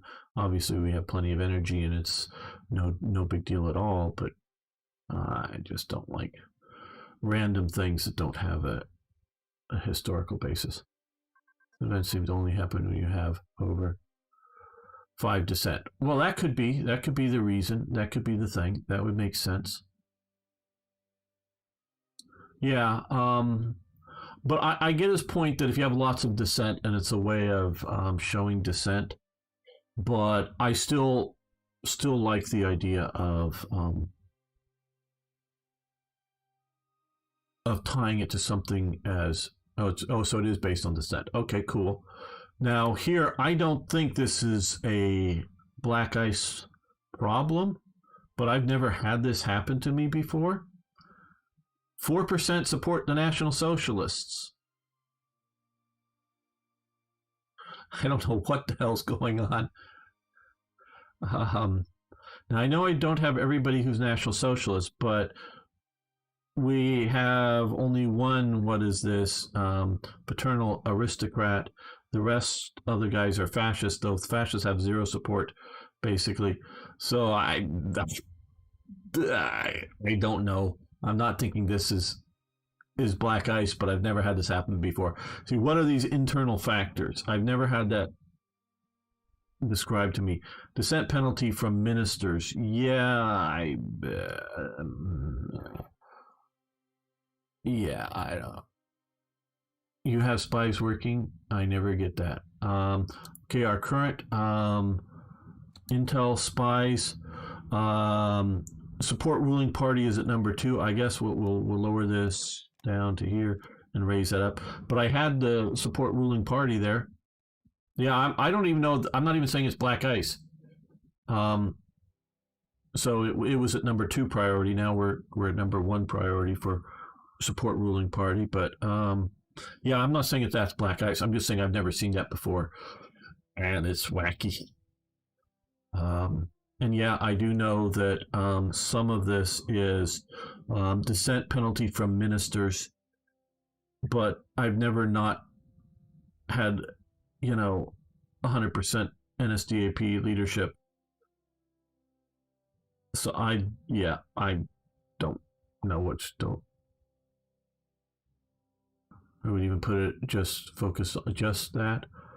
Okay, I could try that. I'll remove that, and focus to everything there. That might be the thing. Just never seen that before. Cruiser fire control. And again, I don't at all want to say it's black ice. I think it's just maybe black ice pushing. Now, here's a question, and I don't know. Again, I just don't know. Is it possibly out of balance because you've added another minister instead of 10 ministers? There's now 11, even though that is the Minister of Science is a NSDAP guy. I don't know. That I don't know if what that might have an unintended consequence. I don't know. I don't have a good answer.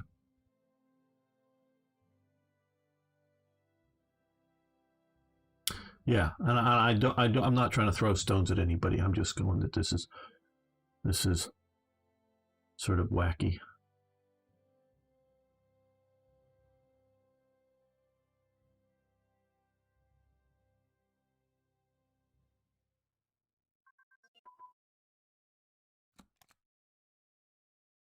Standard infantry branch upgrade. Grayed out.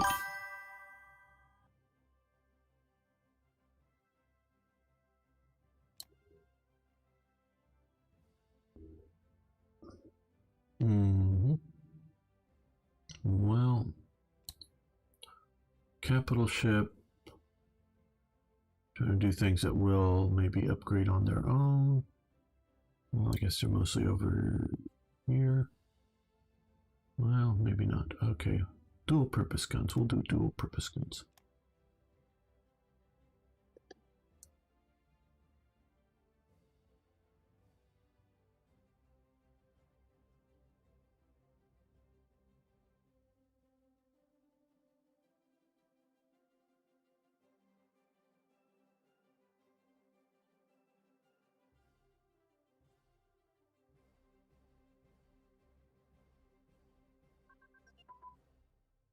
Submarine torpedo tubes advance.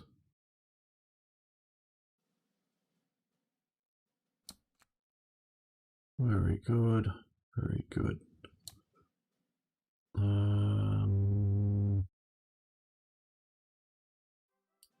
Torpedo tubes is here. It's grayed out. Okay. Let's come down to some of these because there's a bunch of 38s that we could be doing here. And medium armored designs have advanced. Grayed out. Do we want to try to? No. Okay, we're gonna.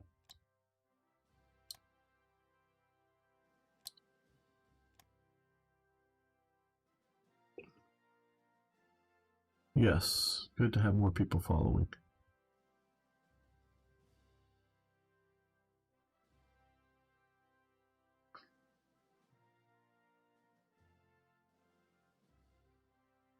Okay, more factories just came online.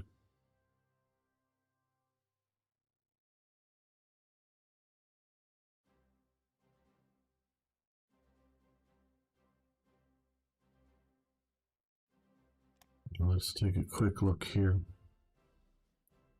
Okay, so we have the original bunches of everything but rare materials, and we currently are 18 over need right now, but we're importing, though we're exporting, so okay. Yeah, I want to do a couple more refineries and coal. Yeah, we should even do some. We got only a few more coal, so let's expand our coal here. Are you going for late military buildup? Yeah, basically. Oh, cool. But I am building up the military now. Um,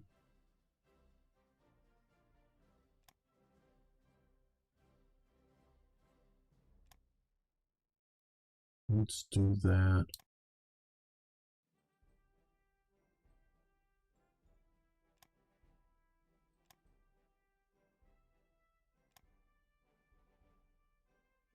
Why build up something in 1936 if you're not going to be using it until 1939, 1940?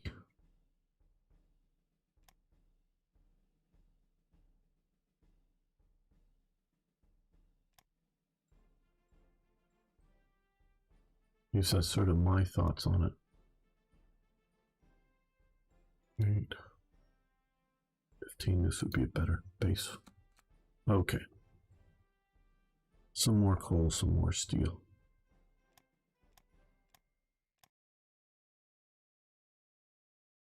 Yeah, I know. And trust me, I have panic feelings too as, oh, how am I going to have enough?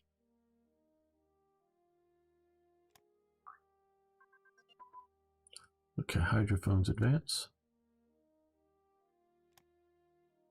We shall see. I may screw up and not have enough army. Okay, the Enterprise is launched. Very nice.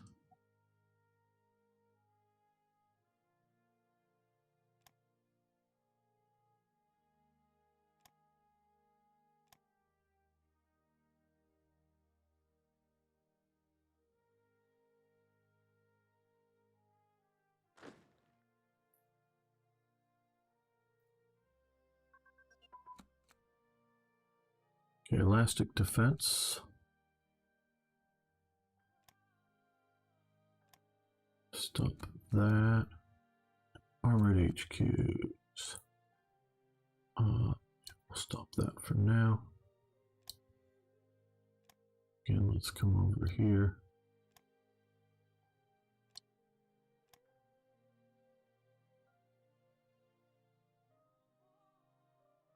Well, build smarter. I like that. I like hearing that.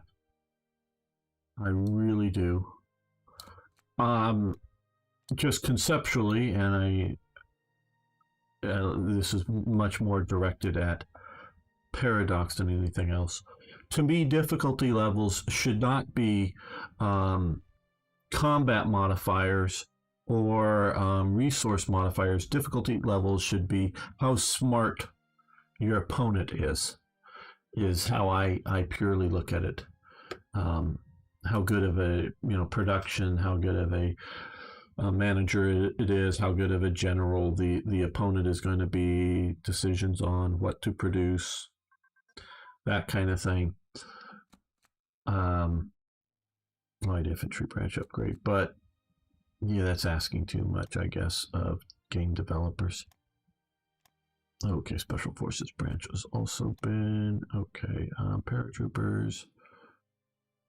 Well, marine activation. We need the basing. It's going to take a while still. Okay. We're doing it. Yeah. Yeah. And that's why I like when games are not historic reenactments. In historic reaction, Germany can ignore army and military until historic date. In proper simulations, when the AI plays to win Germany, it doesn't bother with military easy pickings. I think I understand that, yeah. I'm hoping, of course, to have a large amount of forces. I am very much, and it's seeming awfully slow. Let's look here. Again, I always pause coming to this, at least I try to always pause coming to this screen because it can go, weird events can happen that can go wacky and make this, make the game crash. We don't know why, but they can happen. We knew why we would change it, but we don't know why. So we don't know what it is.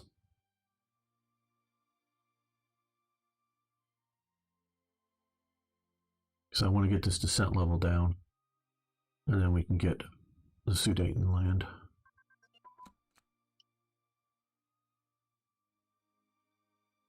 Well, I don't know why not. But I guess because I don't know why not.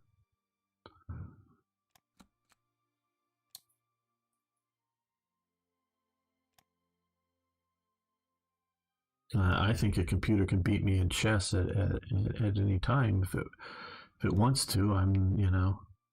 So I don't know why it couldn't beat me at this game.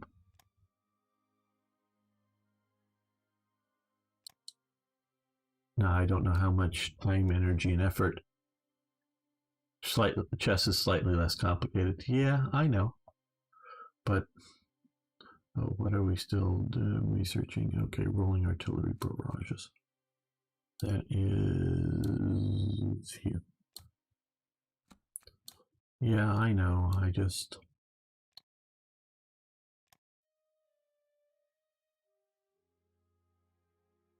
want what I want, I guess.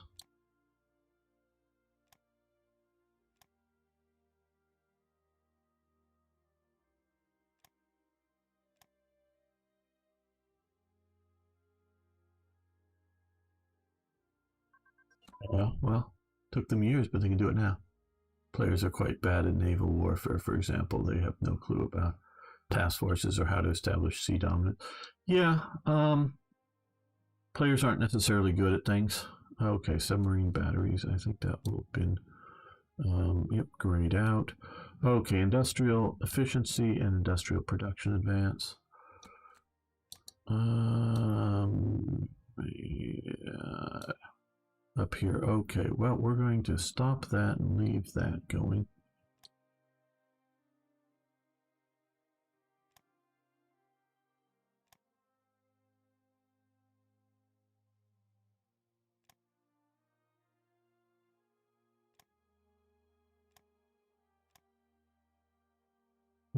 I guess we've got one more to get all of those for 38. Let's start over here.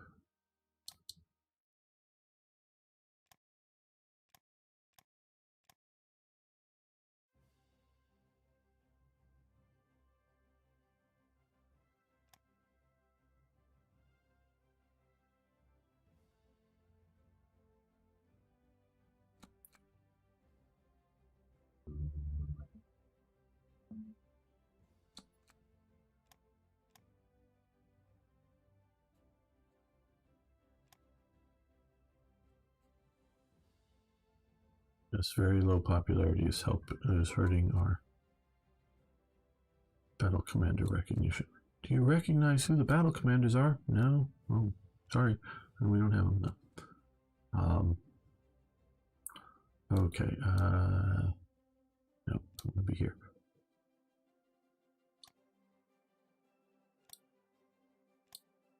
Okay, let's look here. Well, we're still at 4%, though internal factors are much less. So it's the internal factors that are, because it was at 9 something or other, I guess. I don't know what those are. I think there's some weird random generated thing. That's just my guess on it.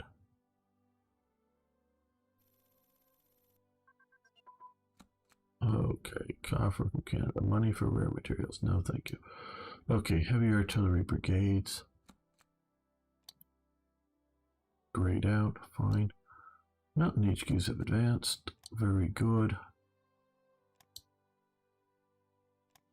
Yeah. Check what we're doing here. Fighter pilot training.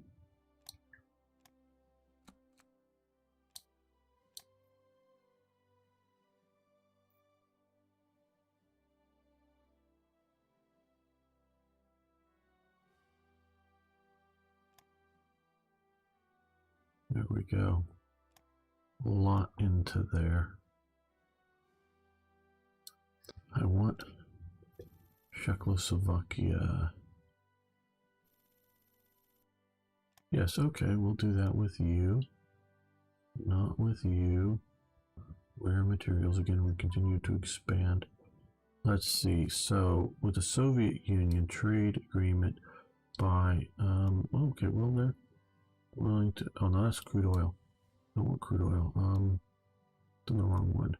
Okay, we've maxed out what they're willing to sell. And I sort of understand the idea behind that, sort of. Okay, so what we're going to do is buy, oh no, they won't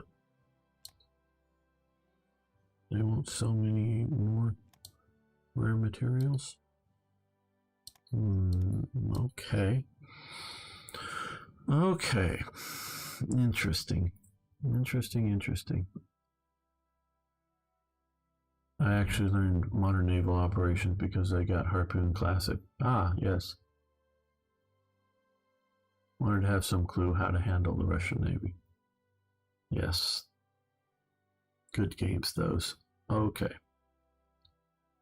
So now this is going to change my strategy. I'm used to being able to buy rare materials from the US and from the Soviets, but it appears that I've run into the max that they're going to sell me. Let's look here. Okay. Soviet Union selling me a huge amount of rare materials already. We got lots of trade, but not with the USA. Don't know why the USA is not wanting to sell rare materials. I don't get that.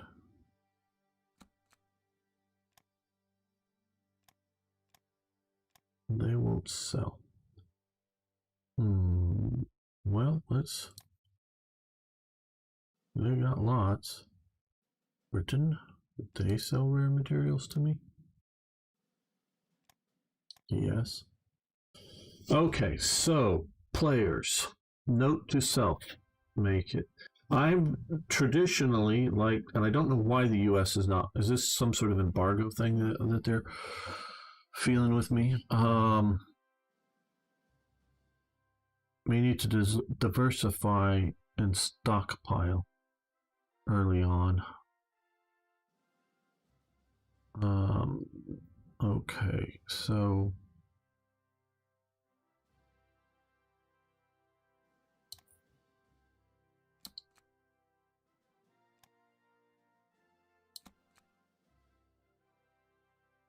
oh, it's the wrong button.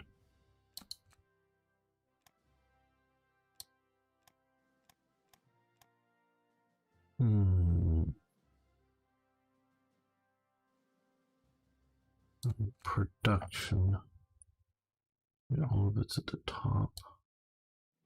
Okay, well, when that comes, we got plenty of coal for a while.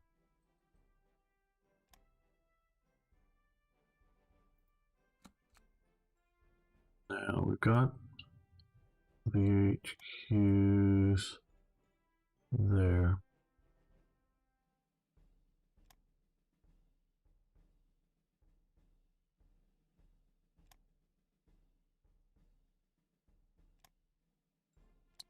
There we go. Still worried about this. 4%.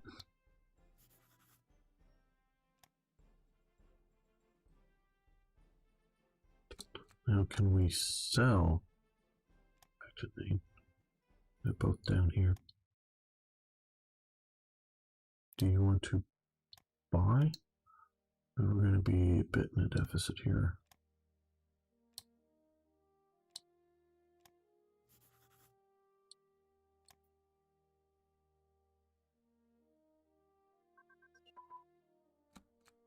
Okay, Dosed. I thought it was independent between the two of them.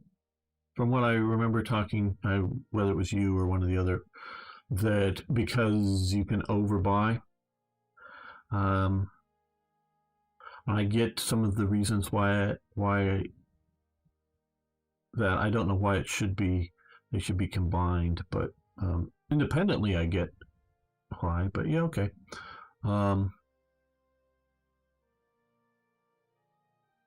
Yeah, I don't know. The main reason I like trading with them is they'll buy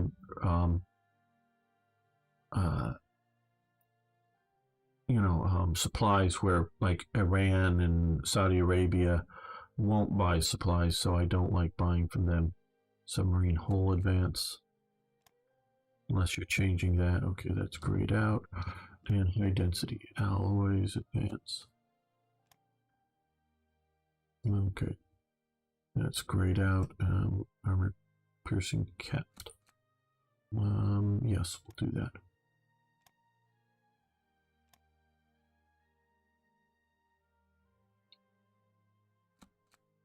We can do another one.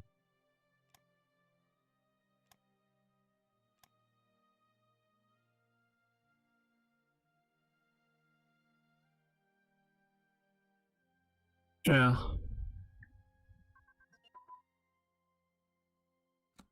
Oh, good, because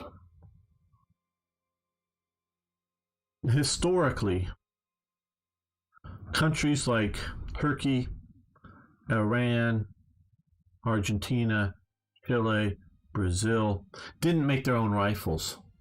May have not even made their own ammunition for the rifles. So they're really pure imports for basically all of arms.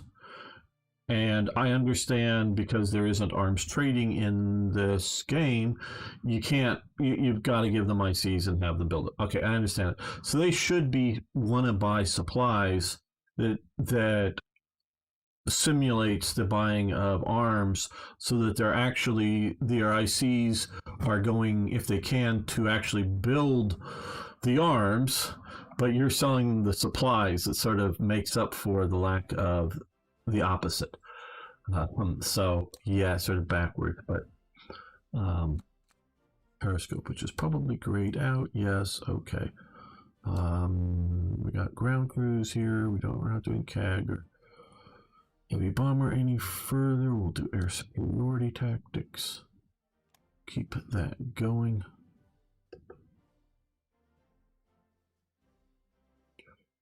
Oh yeah. And I know you've improved things a lot. Oh boy, you guys have made so many great improvements. Heavy armored designs advance. Yes, grayed out. You don't want to put everything to some of that training. What can we do here? Yeah, let's start catching up with some of these.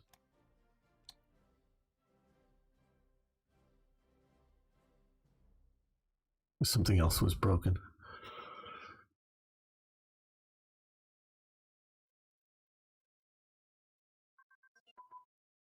SSHQs.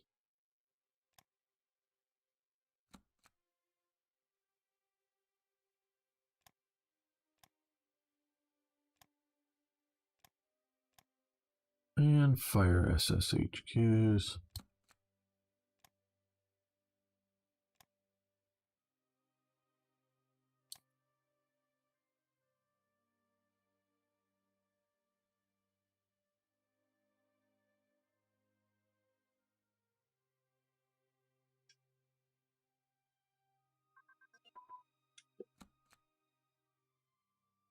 We're still hovering at 4%.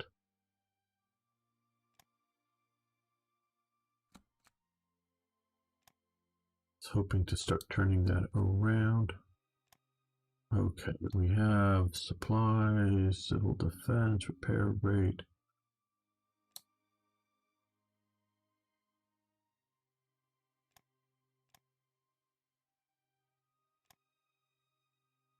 Yeah, we'll do civil defense.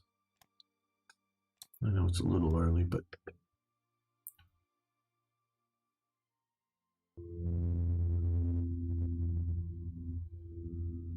it's good to know. So I can shift sales from the US to the Soviet Union as we start going to war. Okay. Our purchases allow research of that. Okay. Submarine engines. Well, let's do long range submarine. Let's get that going.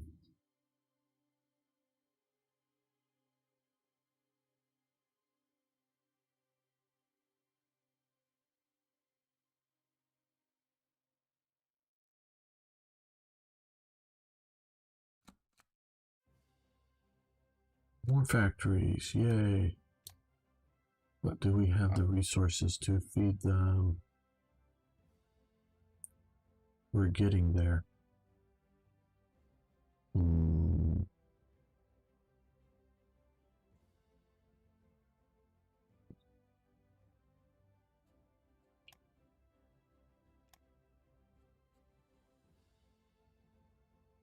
Yeah, let's build a big one.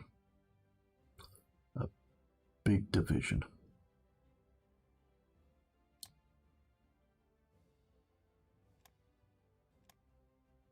Right, okay.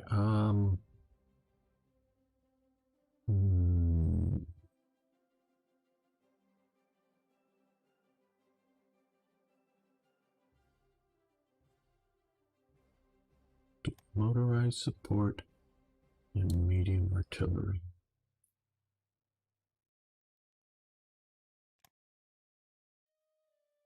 That'll be a big division. Armor. Now let's come.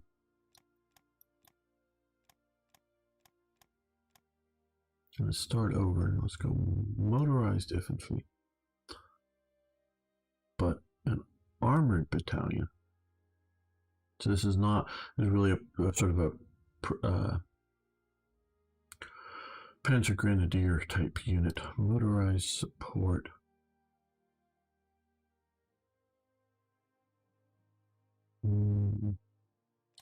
Motorcycle reconnaissance. Okay, yeah, artillery. There we go. So, cheaper.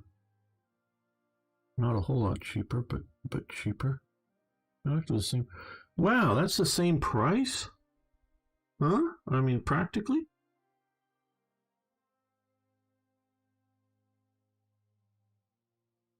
Hmm?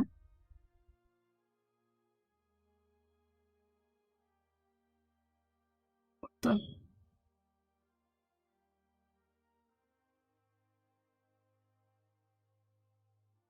I don't get that. Now be ready. What?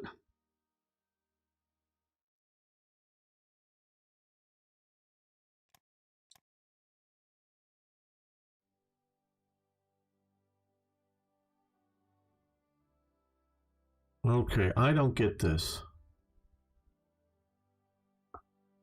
What the hell's going on here? Motorized support. Both have motorized support. They both have a motor regiment. This has armored cars. This has motorcycles.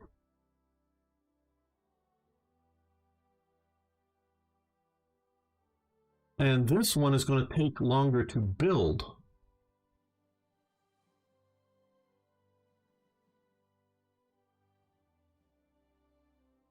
And I thought I was cheaping out by getting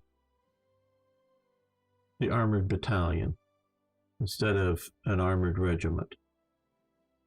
And getting motorcycles instead of armored cars.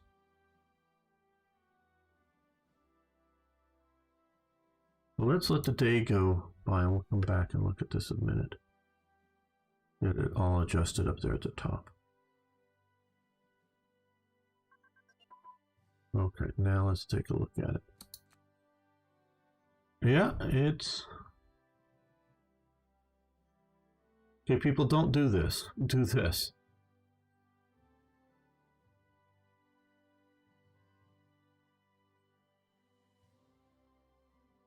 This is really... You know, but motorized here... Oh, yeah, no, you're right. It will finish. Because I was thinking that was December 39. I was misreading that part. It'll finish sooner. You're absolutely right. Toasted Toasters, hi, how you doing? You're absolutely right. I was reading that as December 39 and not compared to April. So I was wondering there. Okay, no, that does make sense. Now that does make sense. Okay, I get it. That'll be finished a lot faster. I was misreading the year date. I was seeing this just December and April. Okay, we'll put those down there, and we'll just do that. Okay, no, that does make sense. That makes sense. Misreading that. Okay, so we'll get those in production when they can. We're still driving this down.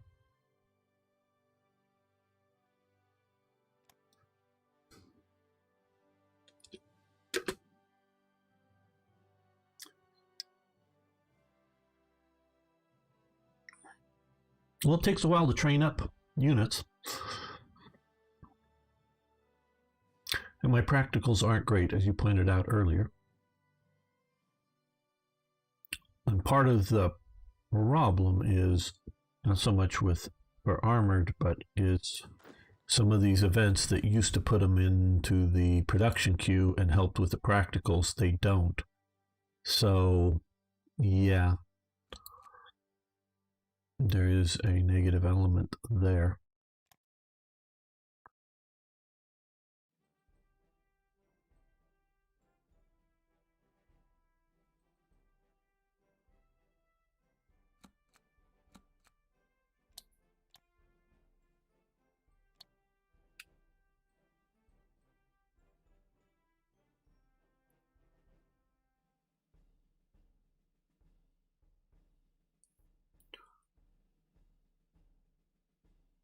Nope, not anymore. They used to.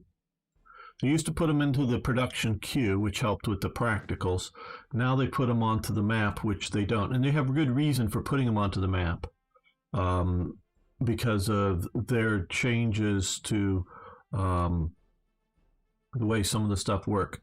So putting them in the production queue doesn't work anymore for them. It's an outgrowth of them being fancy. They've gotten fancy, and I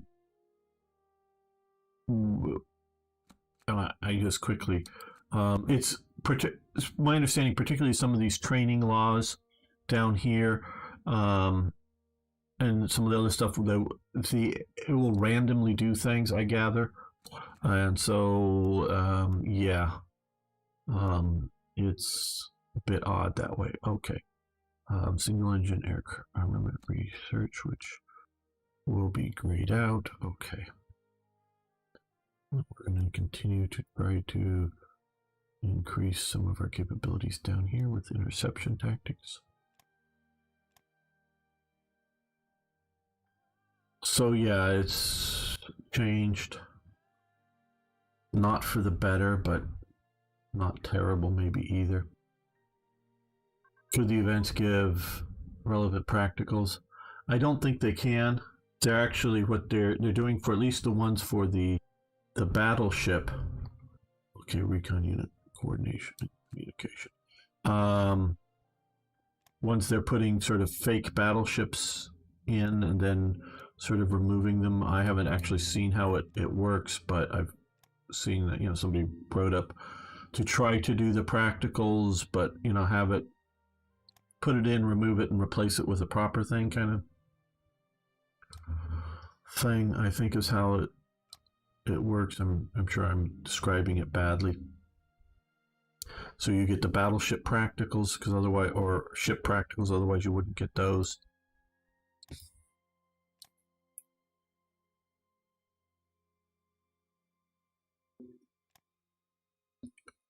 I guess to a point, I'm going to get upset only about so much of this stuff on Black Ice. So like I say, I love a lot of it, but some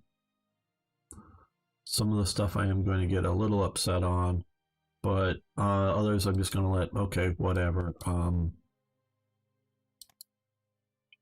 That's part of what I'm doing here is, let's do installation security, is testing out the new version and seeing how TRE should handle things, because I know I put some stuff in production queues that are going to have to change this.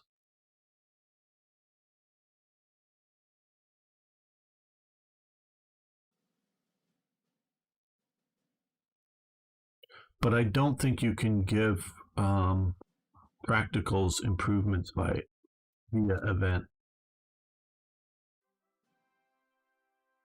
Paratrooper activation. I very well may be wrong about that, but because I haven't really dug into modding in a while. You're talking to somebody who recently, as in the last 4 months, have been doing a little bit of switching some of the stuff I made for Hearts of Iron 4 back to Hearts of Iron 3, but I really haven't been digging into it deep. So I'm sure that even stuff I used to commonly know how to do are a bit fuzzy at the moment. Okay, let's come over here. Carrier crew training, radar cleaning. So I don't plan on doing carrier crews, so that. Okay, basically we're into 38 technologies. So let's come up here and do 38 technologies.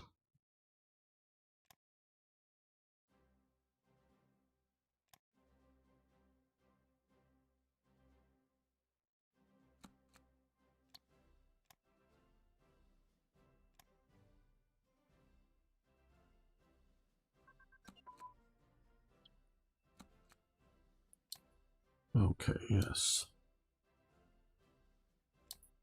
Radar.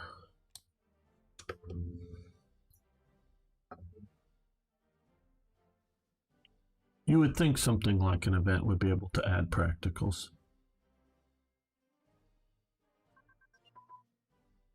Supercharger, which is a one and done. So let's do that.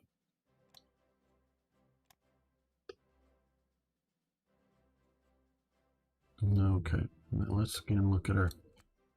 Here we still have some major coal fields coming up. We'll see if it does the 15. I know I can stop my exports if I want to, but. Hello, Titar. Where is my Bismarck? It is in production right now. Air liaison is down here, and yeah, 39. Oh no, we'll switch over to 38. Ground attack, focus, advance. Let's kill that ground. Ground kill. Ground attack, focus. No, I think is that.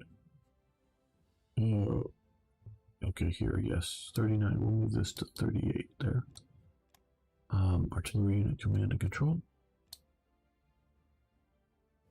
Artillery unit command and control, and artillery unit training, which will move here and here. That will be that. Yes, and close air support prototype, which again will be grayed out, I believe. Yes, and we're going to come up here and look for other 38 or 39 technologies that are up here in sort of national. We are skipping these, doing more. I'm thinking of reducing the costs for all of these with TRE. Not eliminating the costs, but just reducing whether the length of the thing or just maybe the effect of reducing the cost. I just think they're overly costs. They cost overly much. Okay. Yes, I know I skipped the artillery, but I'm looking here. And you definitely like, well, should we do operation? I don't know. Doze, do you know why I should ever do this? To reduce my leadership? What is it? Does it really improve now? I don't know. Presume it's here, so I presume it's an improvement, or is this just some sort of fakery trap thingy? I don't think it is that, but I remember clicking on the event. Of course, I ascended being offered a battleship and nothing showed up. It's going to, you won't get, okay, currently you won't get the free practical production, and Dozed is here, and I don't know if he's paying attention. He says he's busy with some other stuff too.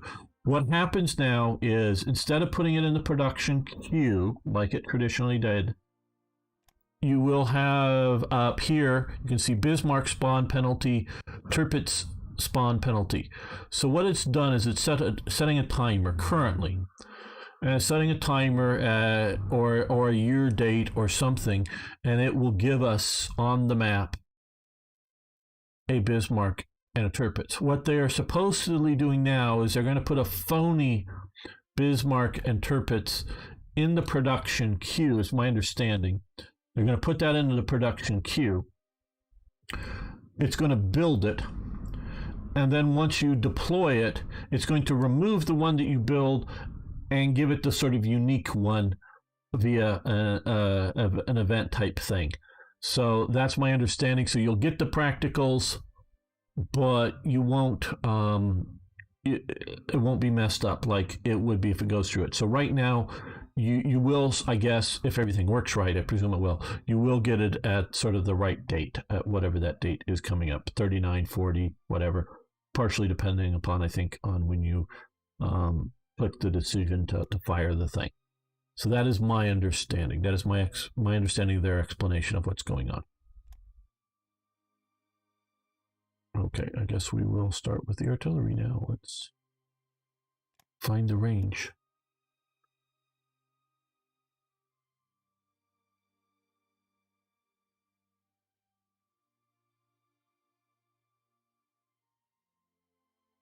And in case you're wondering, and some people are, about my production, I'm not planning on starting the war in September 39.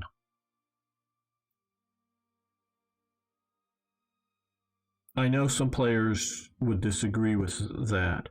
Now, the game is not meant and doesn't play well if, say, you don't start the war and you wait till, like, where Hitler sort of theoretically, people have said that he was expecting the war to happen as like in 42 or 43. If you wait that long, that's a mistake. It's bad because the game just doesn't play well that way. But you don't need to start it in September 39 as the historical date. Hitler made the mistake. He gambled. Hitler was a gambler. He gambled Germany's future on that France and Britain were going to not uphold their defense agreement with Poland. They hadn't upheld, or at least, they hadn't upheld the defense agreement with Czechoslovakia, so he gambled that they wouldn't do it for Poland, that they were just bluffing. Obviously, he was wrong. Well, what I'm going to do is, instead of starting the war just before winter starts, and then sitting around waiting for spring to come, I'm going to start the war in spring of 40 and crush Poland, and then immediately turn around and get everything to the west, and then crush, hopefully, sometime summer 40, crush France. So maybe a slight delay, and sometimes because of various things, there's a bit of a delay. But so instead of having that sort of, phony war period, just go crush Poland, turn around and crush France, all very short time period. The Scharnhorst, we'll look at that in a moment. Okay, divisional command structure, which I think is here and is grayed out. Okay, good. We are doing 39 technology, so let's move it over to armored spearhead. Okay, nope, we're going to let them fly. We'll lose 2 in descent. Oh, that'll be great. Okay, now where is the Scharnhorst? Arno wants to know where the Scharnhorst is. Let's see, there's the Scharnhorst, right there. Scharnhorst. H-39 class. It is in our Kriegsmarine fleet under Raider. Okay, I'm guessing you don't have any free practice. Any ideas? You just show up. Honestly, it's the value of production knowledge. Yeah, like I said, they're working on a solution. You're not going to start to worry. How do you avoid railroading through typically like a conquest of Denmark in 38? Well, I don't see. I'm playing a historically based campaign to a degree. I am not going to force myself to make stupid mistakes, meaning Hitler would not have invaded Denmark in 38. So I'm not going to do things like that. But the timing of the invasion of Poland, I don't set it in stone, into like the exact historical date. I put it, like I say, instead of, I wait till after the winter is basically done and then move in and crush it. Well, Czechoslovakia, there's a problem with German immigrants basically using German immigrant, grab Czech border provinces. No, they weren't German immigrants. There was little or no German immigrants into Czechoslovakia. Those were Germans there for many generations. Poland didn't have the problem, would allow Germany to have. There were huge numbers of Germans living in Polish territory, though many had left. But there were still huge numbers of Germans. There were huge numbers of Germans living in German-speaking people, not German passport holders, not German citizens, but German-speaking people in Warsaw at the time of the start of World War I. Fairly large numbers. Probably, this is just guessing from a book I read a while ago. I'm trying to remember. Probably 70% of the German-speaking population of Warsaw had left by the time the start of the war. Probably about 60% of the German-speaking population had left the areas that had been part of the former German Empire. Probably about that. There had been more migration out, though most German-speaking peoples living in Danzig area stayed. So yeah, it wasn't German immigrants, it was German-speaking peoples that were there for many generations.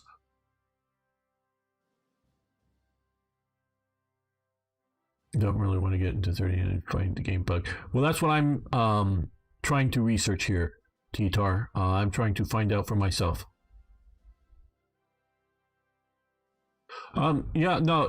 Czechoslovakia is, as we've found out, I was taught that it was a real country because I grew up in the Cold War era. But yeah, it was a fake country made after World War I. Now, there is a Czechia and there is Slovakia, two nations. Those are two real nations. But Czechoslovakia was sort of an artificially created country after World War I, absolutely. But Slovakia and Czechia, or the Czech Republic, or however you want to say it, those are real countries. That they were forced to be together, that was an artificial country. Just like Yugoslavia was an artificial post-World War I country, that as soon as you got rid of as soon as you got rid of Greater Serbia in control in 1940, 41, and then the fall of the Cold War, again, you get rid of Greater Serbia, the area goes independent. So Yugoslavia and Czechoslovakia are two artificial countries created after World War I. As we see today, there is a modern Serbia, there is a modern Croatia, there is a modern Slovakia, and a modern Czech Republic, or Czechia, as they've recently determined. So yeah, those are real countries, absolutely, that are organic to their own nature. Okay, we're going to end not the live stream, but this episode here. I want to thank you all for watching. Thanks for liking the videos. If you haven't already, please subscribe and follow over on Twitch. Okay, guys, don't worry. We're going to continue the live stream, but I'm just going to go pee and come right back. What happens when you put three religions? Yeah, Balkanizations. Yeah, well, I don't know how. Oh, well, yeah, okay. Muslims for Yugoslavia, Muslims, Catholics, and Orthodox. Yeah, it's a cultural mess. The Yugoslavia is just greater Serbia, in essence, in my mind. And Serbia isn't a dominant enough economic, military, or whatever power to hold it on its own. It's only our outside forces, whether the Soviet Union or the post-World War I country alliance, whatever you want to call that, that world order, post-World War I world order, kept it together. But I will be back in just a moment, and we will continue.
man. Okay. Roman player came when the Czech Republic played goalie for Flyers. Called the Wharf. Yeah, okay. Tito is in the post-war. He's a very important figure, obviously.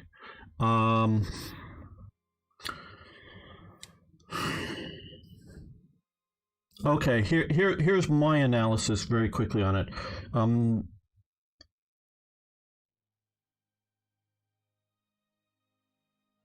Tito could not have held together Yugoslavia together if it wasn't for the Cold War world order. Meaning, if it wasn't the Soviet Union sort of protecting them, breakaway elements would have gotten enough external support, whether that means Italian, Hungarian, or Indian from India, or somebody's support to break away from the nation. It was the world order. It's like, why does Luxembourg exist? Well, because France, Germany, and Belgium allows it to exist. They don't exist because they can defend themselves on their own. The neighbors allow it to exist. They go, yeah, okay, you guys can do your thing. We won't invade. So what sort of keeps a country like Czechia existing in the modern sense is that to invade it, if the people were willing to rise up in a guerrilla war and fight for independence, it would be troublesome to invade. Again, you can invade Luxembourg. They aren't going to do enough of a troublesome guerrilla war to defend themselves. But a place like Czechia could do that.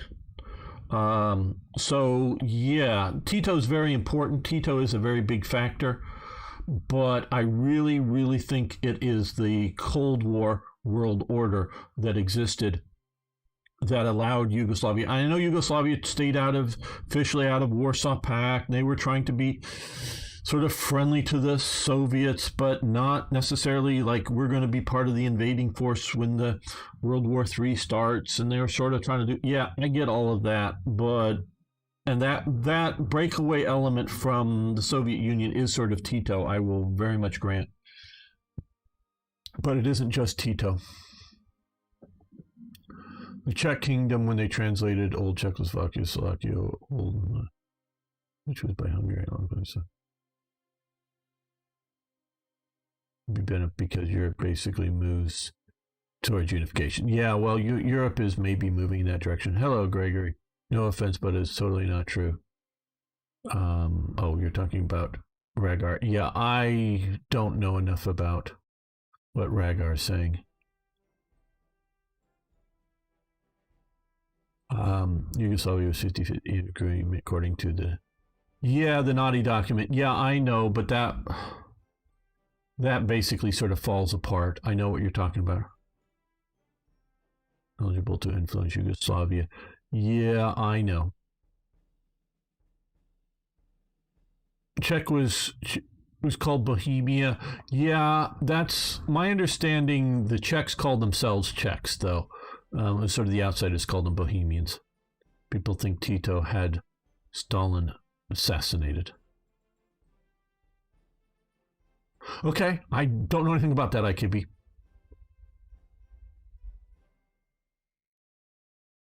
So, you're getting a little deeper than I can.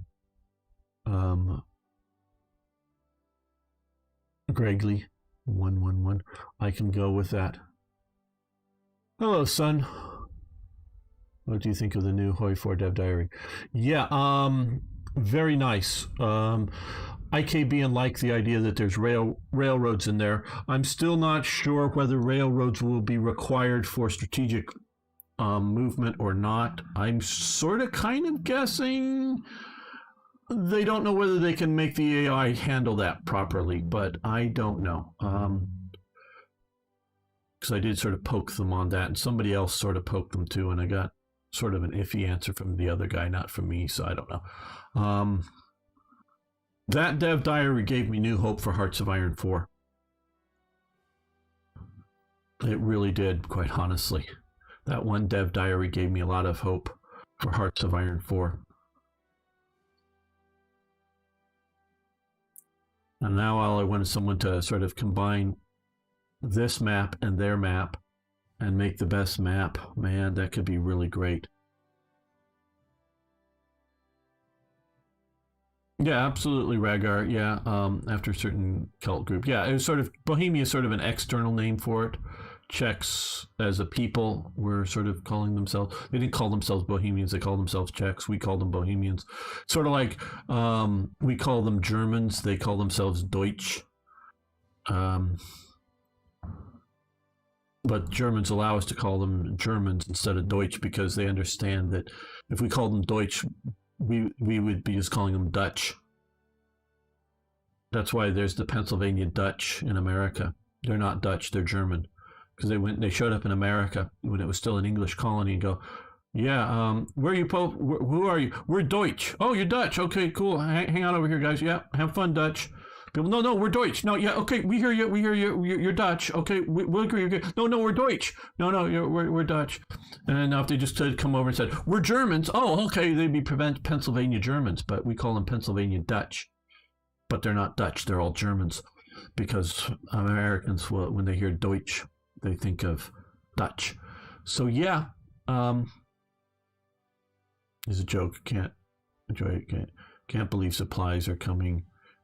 Well, the supplies aren't coming. Supplies. It's just supply effects, as far as I remember reading, and they're already in the game. It's just going through that. Have separate Slavic origins. Okay, I don't know enough about Bohemia and Moravia to know the different Slavic origins there. Use the English lingua franca. Yeah, English has become. It used to be lingua franca. And notice the word Franks in it. It used to be French. Now it's English. The common their Polish name for Germans is Mut. Okay, don't know about that. And Caesar, leader of the Germans, says Kaiser. Kaiser. Yeah, is a hard C. They can't say the word correctly. Everyone wants to call their leaders because I think they give them magical powers. Well, yeah, it's when a name becomes a title. Caesar is a name; it becomes a title, and whether Tsar or Kaiser, is all basing off of a title now. Not so much magical powers, I would say. It's more of an idea.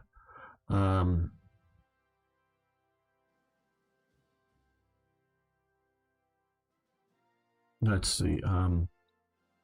King, Königs in German.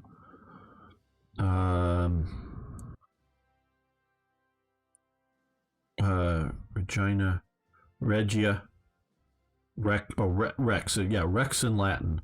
Rex was a terrible name in Rome. They were anti-Rex.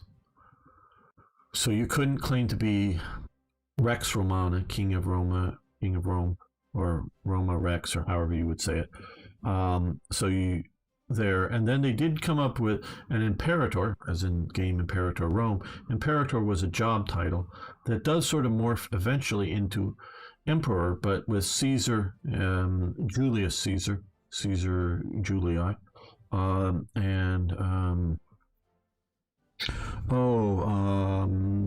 the next one,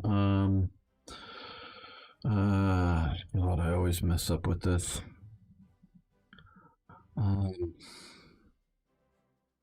So he has two names and Caesar's nephew.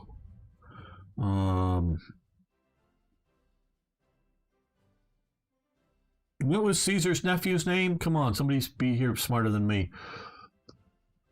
Hello, Huey Fun. Got a guy who makes a vid from it, and it was like, yes, I want to see more, and now I'm here. Hello, hi, German. You enjoyed the game. What's past is past. Brutus. No, not Brutus. No, not that. The next, he has his name, and then, and I always blank on names. Caesar's successor, and not A2 Brute, U2 Brutus, not his adopted. Well, not Augustus. Okay, yeah, you're right. Augustus, Octavian. That's it. Octavian. Yeah, Octavian, who becomes Augustus. Augustus is more august title. It's Octavian, but he takes the title Augustus. So it's really under Octavian. Thank you. I know these things. I just blank on them for some reason. The way my mind works. Octavian starts morphing it into an imperial throne, but it really isn't yet. But he is sort of the real sort of founder of it. And so, and it's the Caesar family, well, at least up until Claudius. Nero, and after Nero, definitely not. But don't know how you want to take it. Yeah, Gaius Octavius, absolutely. And who takes the, listen to the tar. Yes. Thank heavens you were not part of it. Please don't go down old things that we don't need to, Lewis. Cipher. Lucifer. Yeah, I get the reference there. So Caesar as a becomes in essence a title. I don't really think it's magical powers because it's meant to be greater above kings. And under Charlemagne, Charles the Great in English, Charlemagne, he wants to rebirth, whether he wants to call it the Western Roman Empire or the Roman Empire, but then because it's now Christian, tacked on Holy, so Holy Roman Empire. And who is the leader of the Holy Roman Empire? Caesar. Not King whatever, not Rex or Königs in German, is my butchering German here. So they want to do that. Now, the Tsar of Russia, they're looking not at Rome so much, but at Byzantium, or Constantinople, however you want to say it. Byzantium was a little city here, basically, in my understanding. Constantinople was more of a big city here. At least that's my understanding. Again, could be wrong. So just sort of in the same area. And so they were looking more towards, and who is to the Caesars, if you will. It's really weird. The first leader, the first Rex of Rome, and the last emperor of Rome have the same name. It's really weird. Romulus, the founder of Rome, if you will, and the last Byzantine emperor after, and it was after the fall of Constantinople, was somewhere in some little islands out here, was also called Romulus, I do believe. Yeah. So, and yes, well, Austria,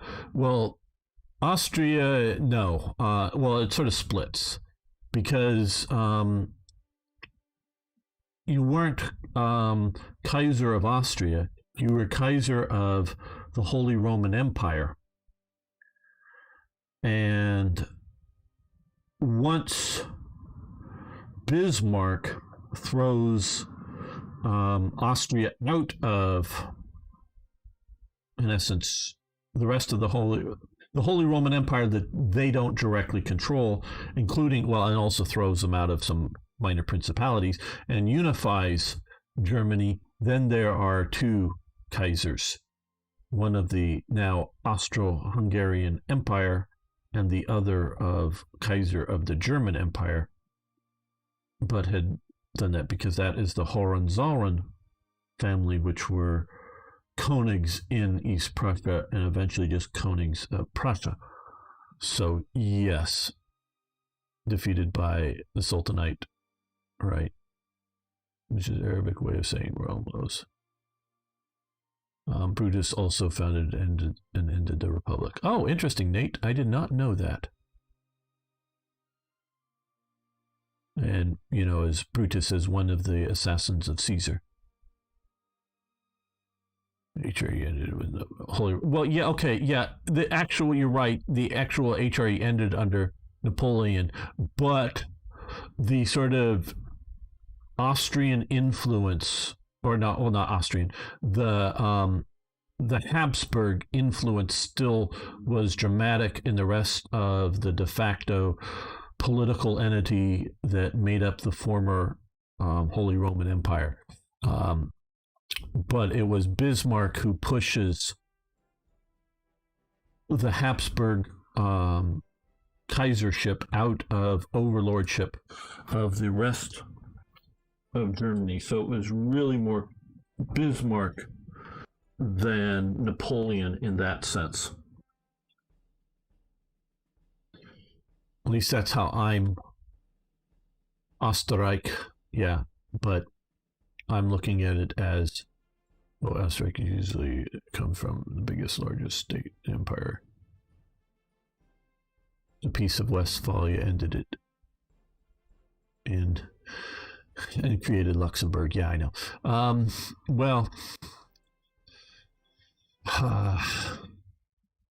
The title was abolished after, I think, the Second Coalition. Yeah, I don't know. Nate, you're probably a little more up on some of that than I am. Habsburg rulers, or about 20 titles, where Kaiser of Habsburg Empire and Kingdom of Hungary was the two main titles, as they were called. For example, Kaiser und König, etc. Right? I have a lot of good people here that know a lot of great stuff. That's very good. So they unify the real country, the real power. I imagine they did 200 years before. Well, the hello, Malvegil, how you doing? The Habsburgs were anti-nationalist all the way up until Otto, and I presume the current ones are anti-nationalist. They do not want any country. They are an internationalist by ideology. They are not German nationalists. They are not any nationalists. They were happy to get Spain and the Netherlands for a long time. They do not want to create national identities. They want to, and it's from their founding until Otto's death. That's why Otto was a huge proponent and a member of one of the EC legislative bodies for a while, and I don't know all of his biography of that, but very much promoting the European project. They are anti-nationalists, the Habsburgs, by their very element. The title's pretty much as it was, like the person who elected had any real power. Well, yeah, the elected leader of the Holy Roman Empire was often, they wanted to make it a weakling, but it was Austria who was gaming the system to gain as much control as they could, and their real power, the Habsburgs, when they were the Holy Roman emperors, their real power was not because they had that title, it was because of their controls of other territories that made them very, very strong. Dynastic patriotism is a term I know Hitler used to refer to it. Well, Hitler hated the Habsburgs because of their internationalism. I don't know, he had, shall we say, relatively warm feelings for the German Kaisers, the Hohenzollern, because they were nationalists. It shows, and some of the research I found, Hitler confiscates all of Otto's property that he can't, personal property, immediately on taking over of Austria. Anything that Otto or the Habsburg family owns in Austria, he takes over. And tries to get any money he can. Actually puts a couple of the Habsburgs into concentration camps, a couple of the princelings or whatever. at some point. So he locks up all the Habsburgs he can, confiscates all their um, all their property. He pays for the upkeep and maintenance of the exiled German Kaiser, Kaiser Bill II, Kaiser Wilhelm, in the Netherlands. So he actually gives money to the former German Kaiser to keep it, keep his basic living in it's not that big of a palace, in sort of a grand house or whatever you want to say in the Netherlands, and he pays at least a significant portion of the upkeep of the exiled Kaiser until his death. So he doesn't want him back in power. I don't think that at all. I mean, literally, I do not think he wants him back in power at all. But he has warm feelings for the old German Kaisers, or the old Hohenzollern family, but has anti-Habsburg inclinations, and we can see that in his actual policies. The Habsburgs bribed everyone to vote for emperor. Absolutely. IKB. Yeah. Oh, yeah. That's what I say, because I just sort of brief letter correspondence way back in the day with Otto Habsburg. So I looked him up back then. Just was something I was working on with a long time. Meaning, I never even met him. I mean, I just corresponded him a couple little times, and basically he just turned the page over that was sent to him and wrote his reply on the back and sent it back. He didn't even write an independent letter. But so I've had a little dealing with Otto Habsburg towards the end of his life. I mean, latter half of his life, not the end, but latter half of his life. So I know that he was very EC minded at the time. It was before the EU was a thing, obviously. And they are very much anti-nationalist by ideology, and that family goes way back with that idea. Not that they are anti a particular culture, like anti-German or anti-Italian or anti-Hungarian or anti-Spanish or anti-Dutch. They're just anti-nationalism and the idea of national divides on that way. If you want to have your own local culture, fine. Have your own local culture, your own local language, your own local whatever. They're fine with that. They're not trying to make everybody the same, but they are very much like you say, anti-nationalists, but they're there. Willie was an idiot. Well, if Grandmama were only alive, she would have solved the problem. There wouldn't have been World War I, but Grandmama had died. So, I don't know whether it was Willie or Nikki or whoever, but yeah. But unfortunately, Grandmama had died. And so we had World War I. Because Grandmama could have figured it out.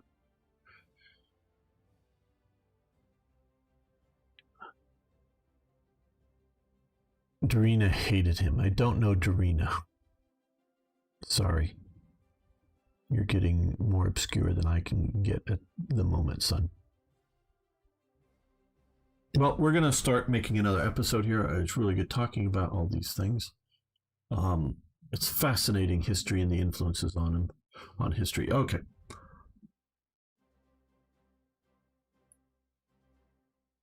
Welcome back, fellow armchair generals. This is Gamer 1745 here with my continuing playthrough of Hearts of Iron 3's Black Ice 10.41. And as we've been talking in chat a bit earlier, Victoria, real name, is Dorina. Okay, Victoria. I did not know that, son. Hated him, hated Willie. I don't know. Okay, Victoria, I really, quite honestly, don't know.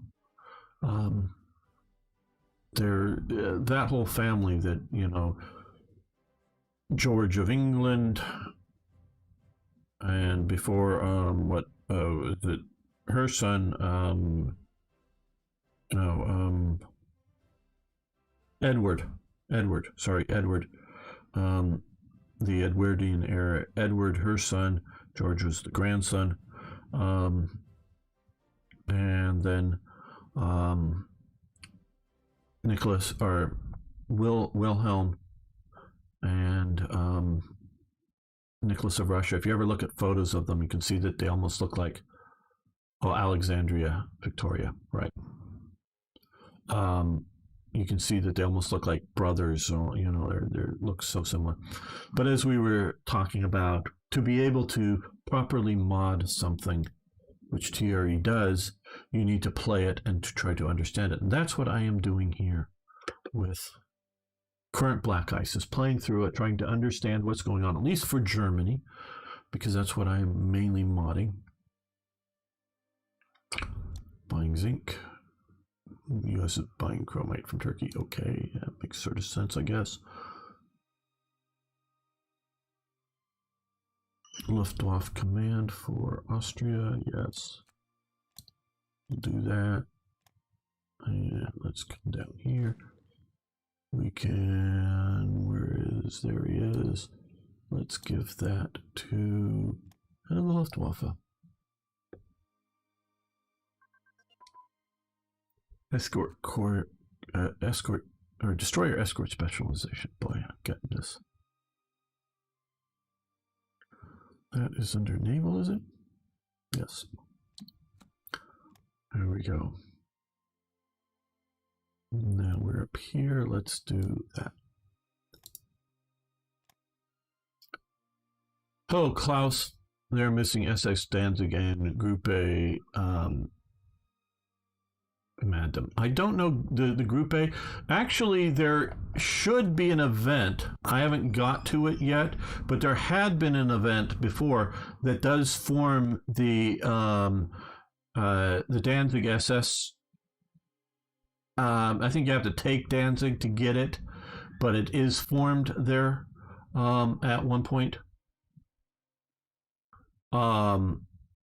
So, and since you can't really spawn, I mean, you could spawn it inside of East Prussia, and I don't know if it's worthy to try to carve out like some mods do and create the free city of Danzig, but it, what decisions are available? These are all trade decisions here, which I'm ignoring, because I'm going to disable that in TRE, so I'm playing without it. You would also need to come into here and, if you're going to be correct, create the free city of Tangiers. Did you guys know that Tangiers was a free city at this time period in 1938? And it was a free city until 1940, and I forget the date, but Franco marches in and occupies the free city of Tangiers, just like his same free city state of Danzig.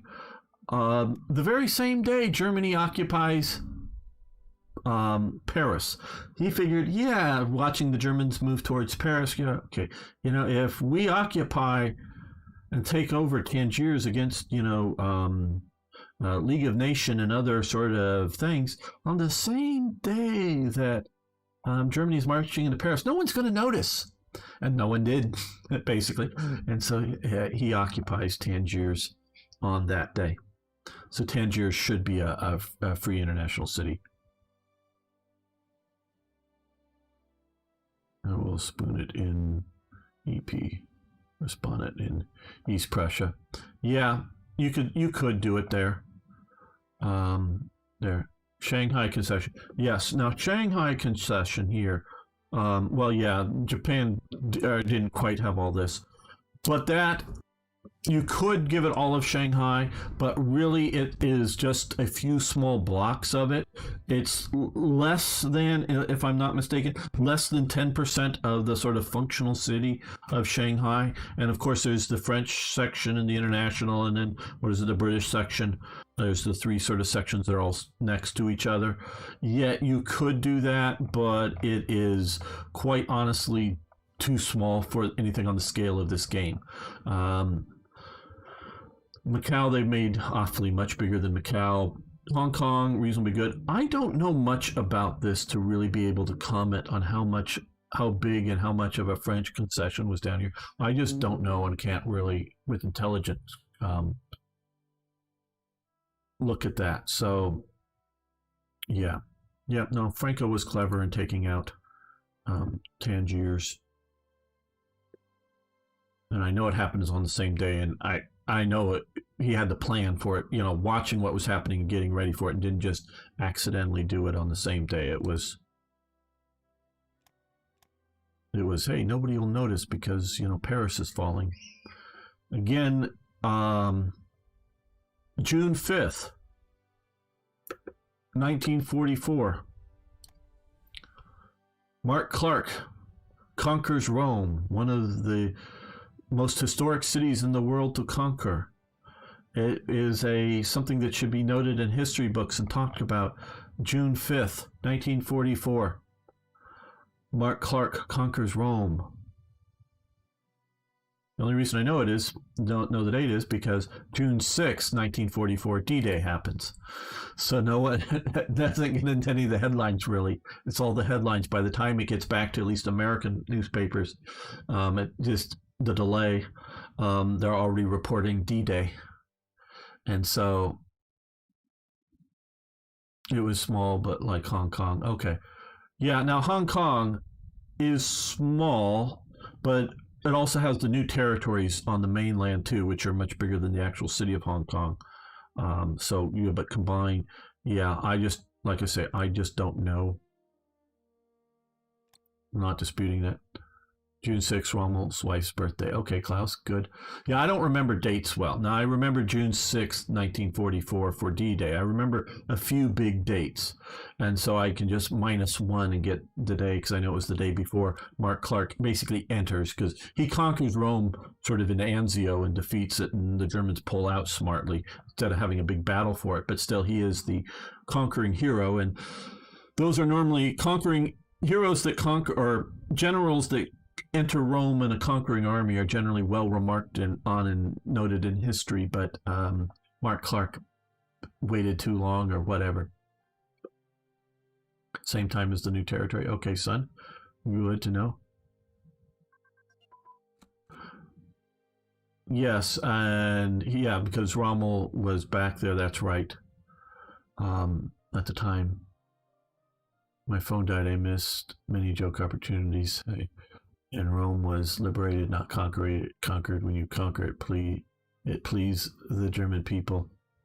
Yeah, that's a distinction without a difference for a military aspect, because the Germans were fighting to hold Rome, and they lost holding Rome. Okay, small fuel tank. But yeah, I get your point. But yeah, it was still conquering. It's still a conquering army, because they were conquering Germany's control of the Italian peninsula. I get politically it was liberating, but militarily it was conquering it from the Germans, and before from the Italians. They defeated they defeated the Italians basically in Sicily, obviously. But yeah, single engine photo. Okay, I get what you're saying, but you know what I mean, and I'm right in what I mean.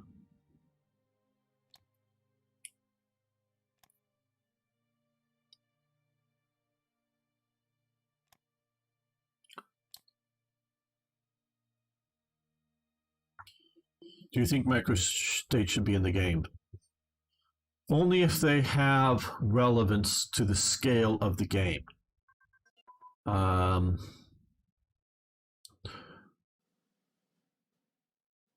Okay, not like that they're really fighting. Well, okay, and I mean, it's a joke, but I know it's a conquest. Luckily, they didn't. Yeah, unfortunately, they didn't have to fight for the city and destroy it even more. Naval strikes advance. Let's come down here. We'll stop this for now. Okay, microstates in the game. That's a good topic. Flavor is important in the game because we react to it, because this is all trying to attach ourselves to history. But we have to a degree, remember the scale of the game that we're playing. So, should, wherever San Marino is, it's somewhere I think in here, should there be a little dot that's a tiny little city in this game? Doesn't matter. I think it's on this sort of border here, or maybe it's on the Austrian border, I don't know, or whatever. Should Liechtenstein be in the game? No. Should Andorra, or however you say it, I think it's sort of around here, but it's on the border. It's sort of half controlled by France and half controlled by the papacy or whatever. Should that be in the game? No, obviously not. Those are too small, too inconsequential. They don't matter. Luxembourg is just big enough, though, and this is whatever allowed this to happen with all these unit series is way too big. But yeah, this is BS. Normally I'm used to a big stack of things just because they form headquarters, all the way up to it, and meaningless headquarters, but whatever. So Luxembourg is just big enough. Now, if there was a situation in which there was a war over Danzig, then, and I know they claim that, but why die for Danzig and whatnot? There was a war over Danzig, then it should be in the game, but there wasn't. No one significantly, and I wouldn't even say the Poles were disputing Germany's potential right to owning Danzig. Danzig was a German city. The Germans were in control of about 80 to 90% of the city apparatus and made up of at least 80% of the population of Danzig. Danzig is Deutsch, as one of the sayings of the time period by Germans. The Postal Service and a few other things were controlled by the Poles. What the fight was over was the Danzig Corridor. It was over this. This is what Ribbentrop and what's his name, Joseph whatever of the Polish foreign minister were arguing over. It was over a Danzig Corridor that was going to connect mainland Germany, if you will, to East Prussia. That is what the fight was over. It wasn't over who was going to control Danzig. If Germany wanted Danzig at any moment, they could have literally just marched in there and probably the world would have just yawned. Britain would not have gone to war over it. Nothing would have happened. They just would have marched in. Maybe the local Poles would have shot back a little bit. If the Poles that were defending other parts of Poland were stupid enough to start shooting at German border posts, well, that could have blown up into a big thing. But no one was going to fight over the free city of Danzig. It was over this corridor and how big, and if there was going to be a corridor, who was going to have rights. Germany was saying, well, yeah, you're going to keep Gdansk, or Gdynia, sorry. Gdansk is what they changed Danzig into. Gdynia.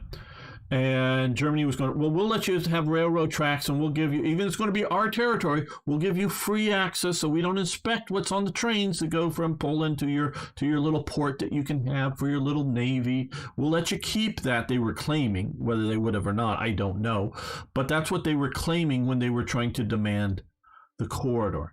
Now, the demand wasn't because they really wanted the corridor. Hitler wanted an excuse for a war with Germany. With Poland and Germany, and trying to keep everybody else out. He thought the British and the French were going to back down again like they had over Czechoslovakia twice, and he had his temporary alliance / treaty dividing up Poland with the Soviet Union. So Danzig itself doesn't matter in this equation. It's the Danzig Corridor. Okay. Basically, to my knowledge, there's no shooting involved in occupying the free city of Tangiers. So it doesn't really matter. I don't think it has enough ICs or resources or anything to affect the game. Okay. There was significant fighting. The Hong Kong garrison fought a hell of a lot harder than the Singapore garrison, which just gives up. But fights fairly hard, so it does matter. Macau, I don't know that it should. It's just like most of the international military, because if you look at around, well, the U.S. does. There's some really have at least one photo of it shows. U.S. sailors set up for ground action, meaning they have BARs and, webbing belts for magazines for rifles, and they're carrying Springfield rifles and BARs and whatnot. They're being deployed ashore for defense of the international corridor, coming under a huge Nazi flag that's painted on top of a wharf or pier or whatever you want to say. And they were specifically using the German pier so that the Japanese wouldn't bomb them. But they were coming in because it was the national symbol. So they were using it because it was part of the international strengthening because of the fighting in the region and trying to maintain control in the Shanghai corridor to face off against the Japanese that had gained control eventually over the rest of Shanghai. So most of the bodies of troops are removed well before 41. They give up on the idea that they're going to be able to militarily hold it, but some are still there at that time. But most of them have been pulled out. So that's too small. So some small, if we can say, in the scale of the game. Now, if you're going to you're going to design a game that's a regional area, China, yeah, okay, this is probably a big enough thing to have as a free city, but not on this scale. I haven't been paying attention. Yeah, why bother microstates? Poland is another fake country. No, Poland isn't another fake. Oh, you're saying Germans, yeah. Yeah, Poland is not a fake country. But would England not honor the treaty arrangements? No way, never. Well, they didn't honor their treaty agreements with Czechoslovakia, so yeah, it was an international zone. Okay, well, if you're talking, no, actually, there is the. I hope I'm getting all this right. There is a French concession, a British concession, and an international zone in which the Americans were part of the international zone. So it wasn't like it wasn't like a free city, but there was I hope I'm getting this right. There was the British zone, the French zone, and the international concession. Just like, so they're not true micro-states, but they're sort of micro-possessions like Hong Kong and Macau, but even more micro. For at least some of them, Hong Kong was a major trade hub. Yeah, it does. Macau was sovereign territory for 400 years and an important base. Yeah, well, so was Hong Kong. Wasn't quite 400 years, but it was a long time in sovereign territory. How about sneaky commies never thought they won the Boxer Revolution? Interesting faction potentially using console commands. Yeah, maybe. Okay, so we'll go. So that's sort of my idea on microstates. When they, Luxembourg just big enough, just enough of a thing, but other ones not really. And since we're not really fighting over or really in much, it's just a minor thing in Danzig. It's not worth the idea of, Germany isn't going to settle for, we'll just get Danzig and not the corridor and have peace. So that isn't enough of a thing to be able to trade that for peace. Oh, that was a joke. Okay. Sorry, I don't always get jokes when they're typed out like that.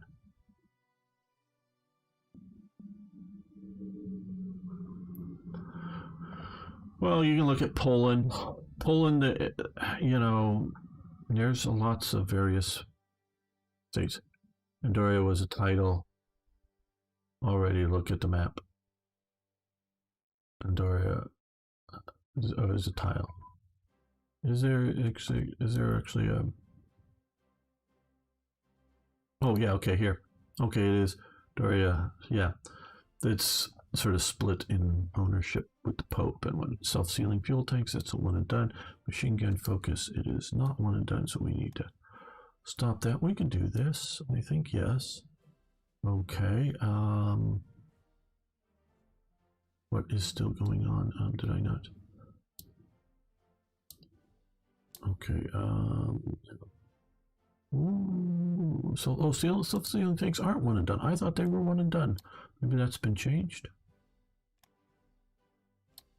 I don't know. Maybe, yeah, I don't know. Okay.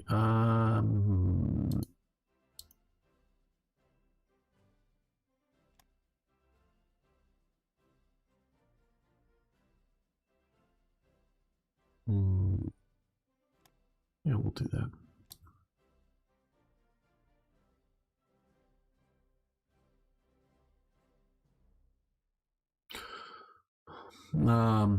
Okay, is it worth increasing interest in the Polish border for better supply of German units? To a degree. Unfortunately, nothing we can do will ever solve the real supply problems in this game. I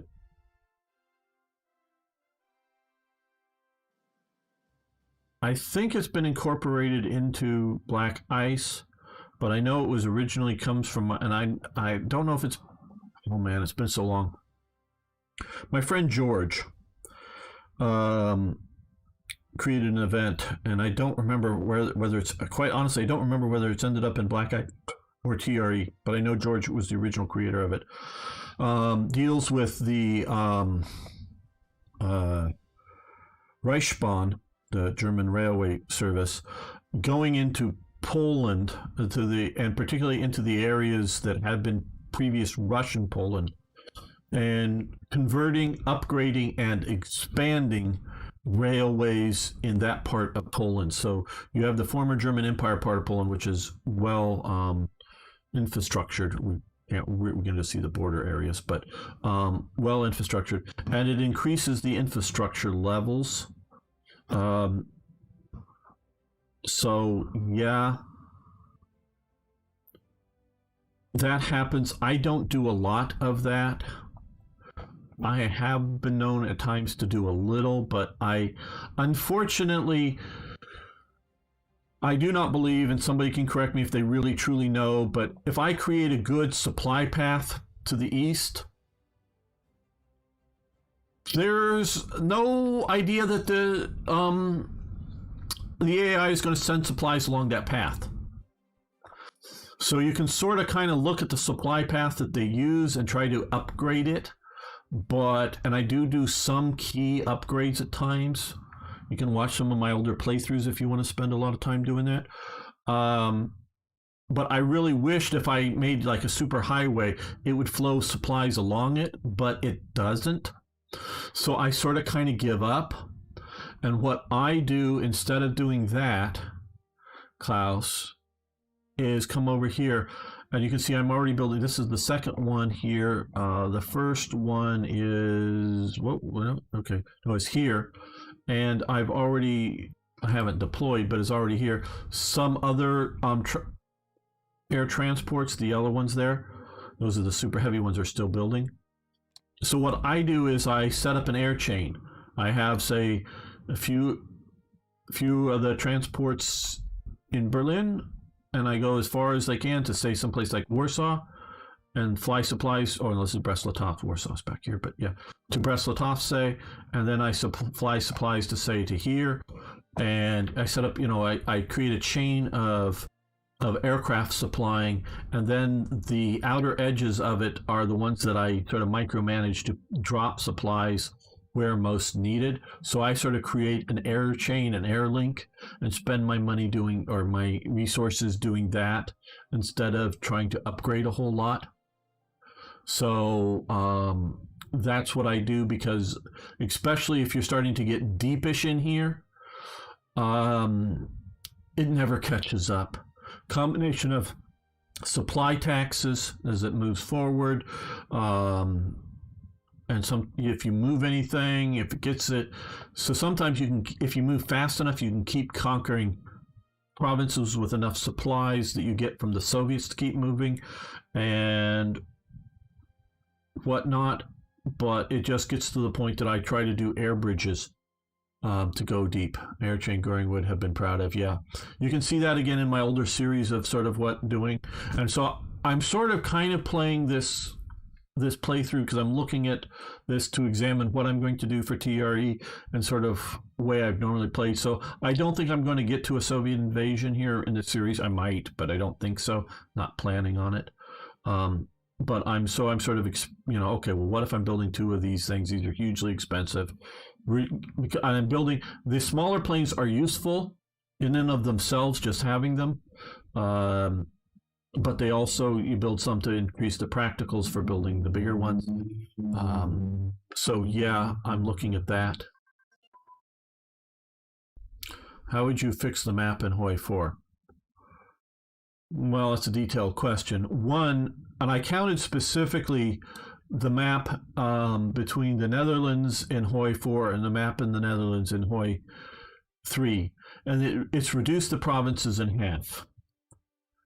I think there are three reasons they've done that. One, I think they have a trouble with having too many provinces total within the game, and computers, especially lower end ones, being able to play the game because of AIs and all of that sort of computing. So I think and I know there's a max limit within Hearts of Iron 3, hard limit of a number of provinces you can have. I don't know if there is in 4. I'm guessing so. I just don't know right offhand. It's been a long time since I may have known that. Well, the map in Hearts of Iron 3 isn't everything either. But so I counted the both. So they've reduced it in half. One, I think, is a number of province limitation. Two, because they're bad at programming AIs, the AI can't figure, oh, well, we'll hold a defensive line and forget about defending this stuff. So having more provinces means you have to have more units or you have gaps. And so they don't want to overspam units beyond history, so they want to make things smaller, and because of the bad eye, so two and three are sort of very interrelated. And so since they cannot program an AI to hold some defensive line along here and then up here and then forget about all this territory here, by reducing the province numbers in half, they do it. Their AIs don't seem to be very good tactical AIs. They're crummy. They're bad. Paradox does a good job at creating big death stacks that move around in EU4 type fashion around the map. But the idea of tactically moving around, it doesn't do it well. So what I would do would be more or less the European map in Hearts of Iron 4, but especially when you get to sub-Saharan Africa and other places, use the Hearts of Iron 4 map instead of the Hearts of Iron 3 map. But if we are on an upper limit of provinces, we don't need provinces out here. Just forget about invading it. Almost sort of keep this as out of the war kind of thing. Do you need to, how detailed do you need to be in the U.S.? Is the game over by the time you have Japan and Germany actually invading the U.S.? Is it just, you've knocked him down, or you're just kicking him after you've knocked him down by that point? So how much detail do you need into the Americas? Where Africa, I much more think a few more provinces like they have it in Hearts of Iron 4. So it's more than just saying bring the Hearts of Iron map from 3, but it's a lot of that. And so, yeah, well, of course, they can do any strategic. They can't do any strategic stuff, but you control the hammer. They control the anvil. Hello, Darren. How you doing? So it's sort of, a mixed answer. I love the idea that they're putting in railroads. That is wonderful. Finally, they get it. They claimed they didn't get it before, but they're getting it now. Fighter bomber prototype, which we are going to end at the moment. Research of, that is. We're looking over here. Heavy A guns. Yeah, we'll do that. And direct fire unit training.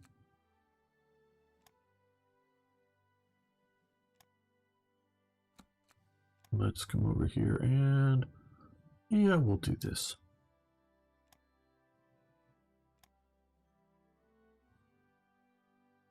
Okay, we're back into a bit of a deficit with coal/energy.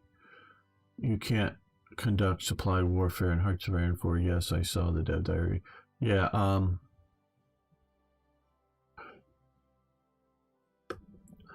What though you can now do is, and the map that they show looks overly simplistic railroads for France. And I don't know whether it's just early stages or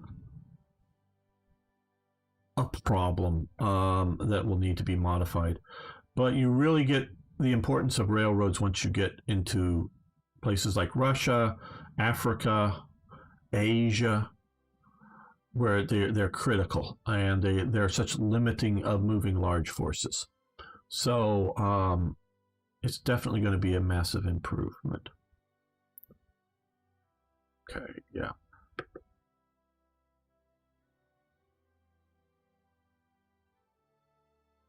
Okay, I want to see.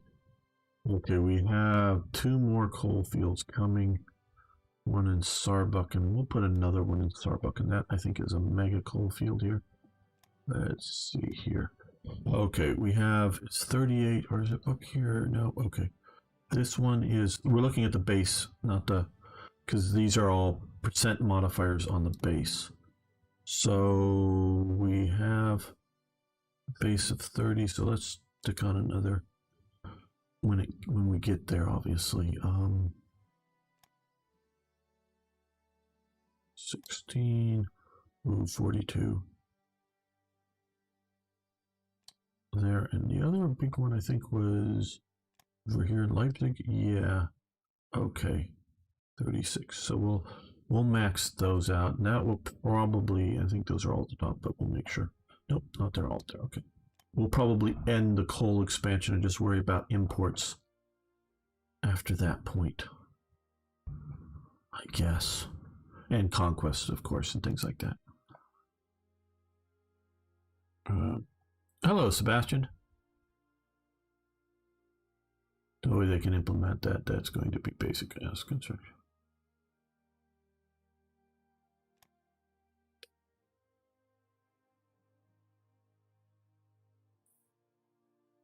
I would like supply to be a thing, actual physical thing in Hearts of Iron 4.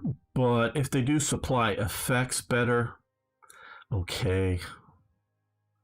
I don't know. I don't know. I think warfare is more along the lines for supply warfare, if you're talking about it. I think it's more along the lines of infrastructure warfare, destroying infrastructure as opposed to destroying the supplies. But at least that's how I would look at it.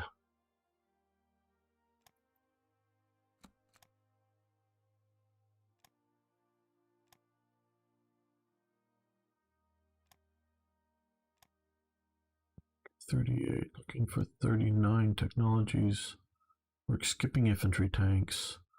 We're delaying that because it's just not needed yet. Doesn't really help other things. Okay, well, let's look at submarines. Yes, let's do those first. Hello, Norton. How you doing? Your economic drill. Yes, but they've raised the limitations up considerably, but it is still a thing. Hello, Jonathan, as well. Logistic bombings with med bombers. It is huge. Coltex. Yeah, we will also be researching Coltex, but I think they're all currently 41, so I don't want to push forward on it right now.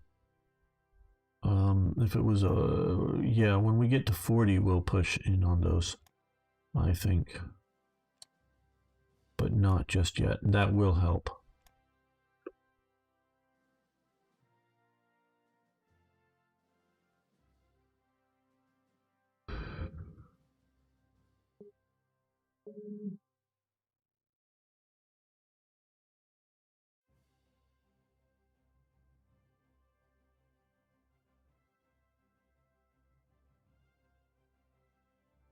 And so any of those watching, if you haven't already, you can like the video, you can subscribe. If you're on YouTube, you can like it.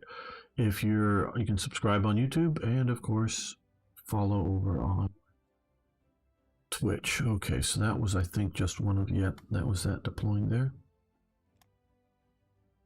And so we will continue our coal expansion. Okay, twin engine armament research. Good. There we go. We're going to do coastal submarine classes.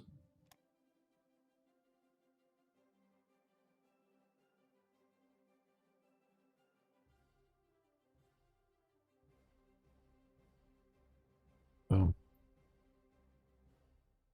Yeah, well, coal or energy was designed to be the limiting factor on your ICs originally. Germany normally doesn't have much of a problem with that. Okay, warhead infusing for torpedoes, I know that. Okay, 42, we're stopping that research for now. Let's come over here and look. Yeah, let's do here. And it's not a bad system compared to, in Hearts of Iron 4, they've of course gone over. Can we do, no, not yet. Czechoslovakia, I don't know how far we have to get it down, but, and what date, but I think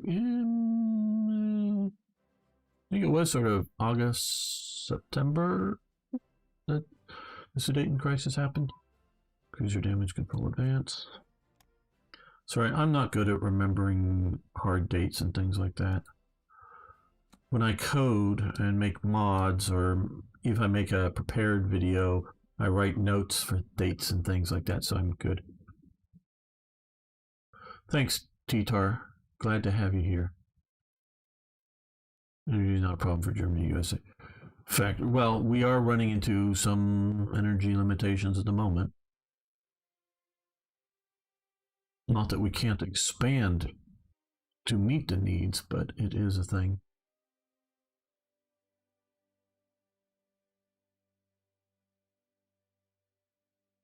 I've just had this. Oh, it looks like, we've gone up to 5% now. See, okay, here we go, guys. And again, I'm not trying to throw rocks on this issue at Black Ice, but this is the first time. I had been down at 4% popularity for the National Socialists. And yes, we can see dissent penalty from ministers. Well, it's changed, but I haven't changed the ministers. But so internal factors, I don't know what's going on. So I guess now we're going to start growing up again, but this is just wacky. I don't know the cause for it. I've never seen this before. It's always rare. Yeah, rare materials is a very hard limiting factor for Germany. It is wise to map coal mines now. Is it wise? Well, I would rather do it now than later when I need units and focus on things. Oh yeah, I have a huge buffer and I will be conquering, but I'm just nervous about things. Now maybe it's,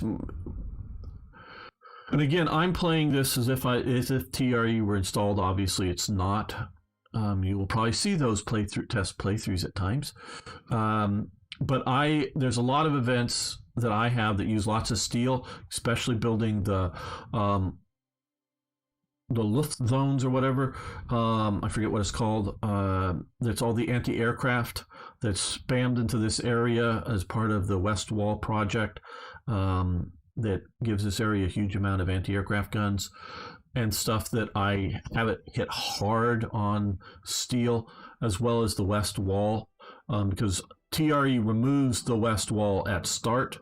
Anything at start is gone, and you don't build it by putting stuff on the map, but through the events you decide to build it. That hits steel because of all of now it's mostly junk steel, if you will, but it's the steel rebar and other steel elements in building the West Wall.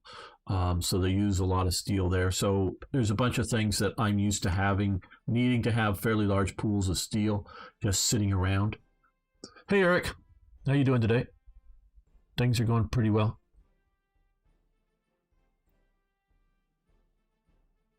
To add more mines. Yeah, we are adding more mines.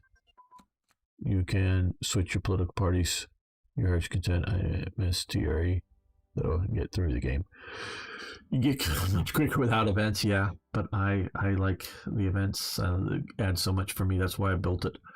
Mountain Unit Training Advance. That is, I believe, yes, down here. And we're going to let that go since it's a 39. And we're doing 39s and diplomatic influence. Okay, we have stopped our diplomatic influence on Yugoslavia. Have we been doing? Oh, we've run out of that. Were we doing diplomatic influence on Yugoslavia? I didn't know that. Okay, well, what we need to do here is we had been doing diplomatic influence, I thought, on Sweden. Influence nation. Maybe that's, oh, I don't know. Okay, so what we need to do here is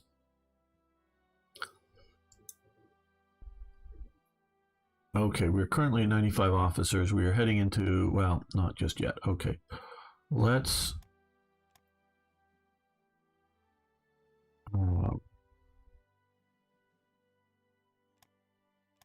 that's too big. Let's just do 2. There we go. Lock this down at 2. Espionage, we're still keeping that good.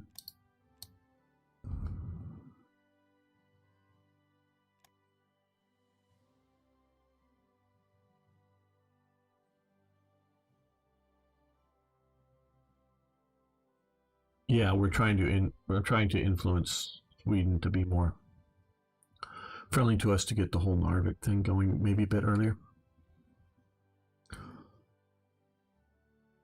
Okay. We are still also, well, all these steel refineries will come on line soon, but we are expanding our industry heavily, so that is a countervailing element. I am hoping to get some resources, well, not so much from Sudetenland, but from Czechia, if you will. Okay, gun positions. Well, we're gonna just stop that. We're gonna stop that. We're gonna be stopping more of the fresh ones as they come. Yeah, I'm not trying to get them to join my faction. I'm just trying to get them more aligned to us so that we have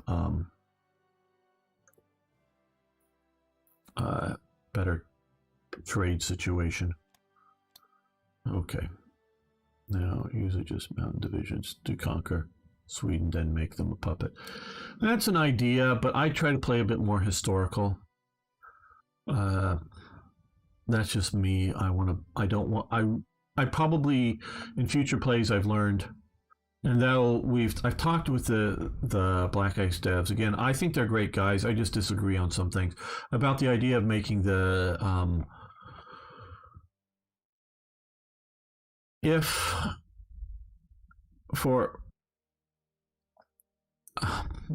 make an event that if Italy is AI, make the Swiss border impassable so that Italy doesn't garrison it. And same for Germany. If Germany is AI, make it impassable, but not sort of like they do for the Manchurian border kind of thing. But if it's human, make it invadable. Is what, so that if you're an Italian, if you're playing as Italy and you want to invade Switzerland, yeah, you can. The main reason, because in one of my more recent playthroughs as Germany, I did invade Switzerland, and that freed up so many Italian divisions that they had garrisoning that border. So I really not interested in it. Not super. Yeah, we're doing the Bismarck and Tirpitz. And that's about as far as we're going to go there. Okay, I'm not going to try to expand, well, my industry any more than what we're already doing. Oh, Dozed, if you're still around, can you stop having events that give heavy industry to territories that have like 2 industries? Can you make it 4? I don't know if you're still there, and I can explain better if you are. Okay, we're going to expand some more infantry divisions. So let's get rid of these.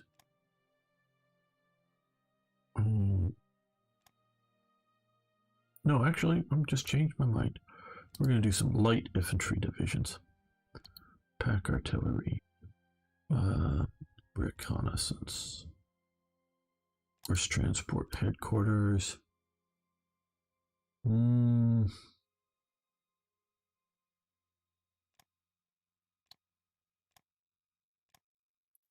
I'm going to do 3 of those. Those are pretty damn light. We're going to do 1 with anti-tank. And it wasn't so much for the IC difference. As you can see, it's just barely. It was mostly for the going through rough environment kind of things. Now, let's start fresh. Let's build a paratrooper division.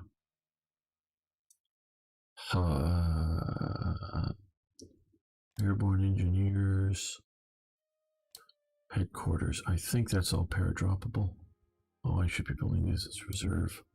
I keep forgetting that. I guess that's what we'll have here. I guess. Carriers now. We're Germany. I think you're mistaking what nation I'm playing. Or you think I'm Kaiser Bill.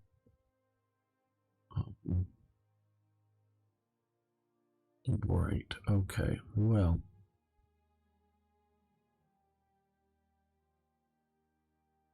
Let's build a couple of, I guess, standard infantry divisions.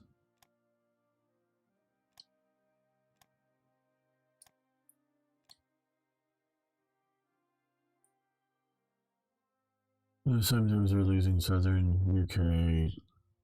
Yeah, oh, yeah, about the.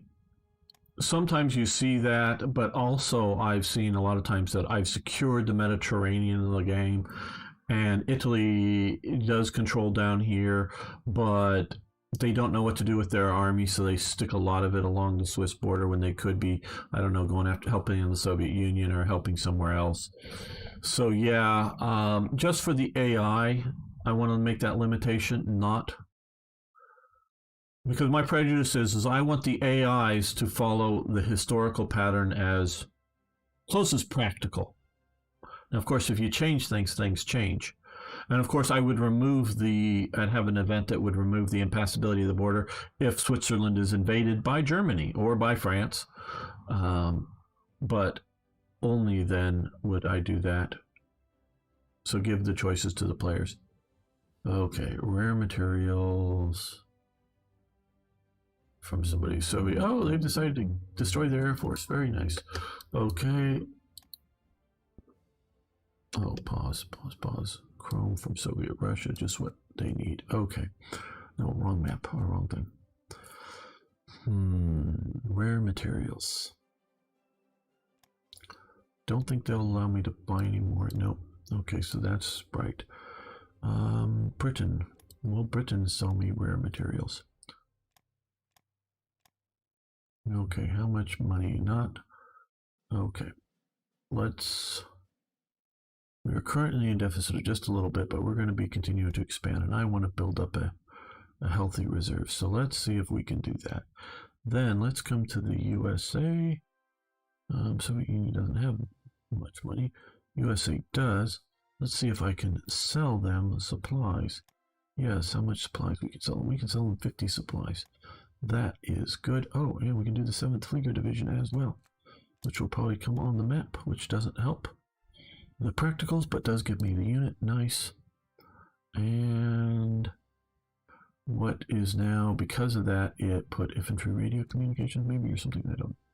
We'll just stop that. And that goes away. Good. Good. Good. Yeah, so long, that's what I would have, is so long as Switzerland is neutral, and it's for the play, because, like I say, I want the AIs to make roughly historical type choices. Yes, at some point, Brazil enters the war, so Brazil can enter the war, but I want, Argentina is sort of a bit of a special case because of German influence, but most of the other nations, the AI nations, that is, to run sort of a historical base course.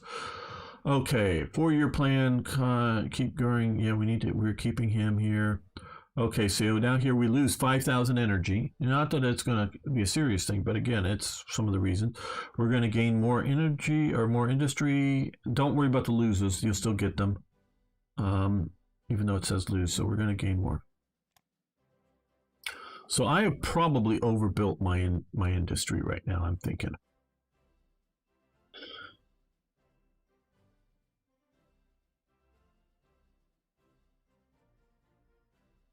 So keep that in mind. I probably overbuilt my industry. Some of it is because of when they give me heavy industry, I want to max that province out. But okay, well, let's see, we need to keep fighters into production, so let's add in some more fighters.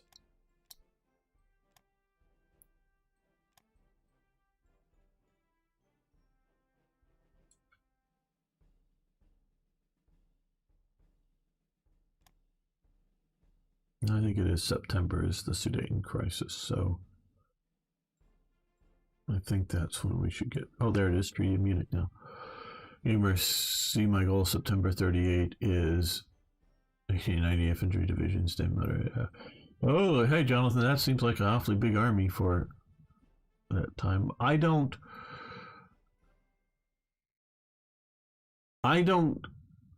think in that terms. I'm not that well organized to know the number of divisions. I much more gut instinct. So we're going to do the Munich Treaty. There we go. They're going to have to retreat to their territory.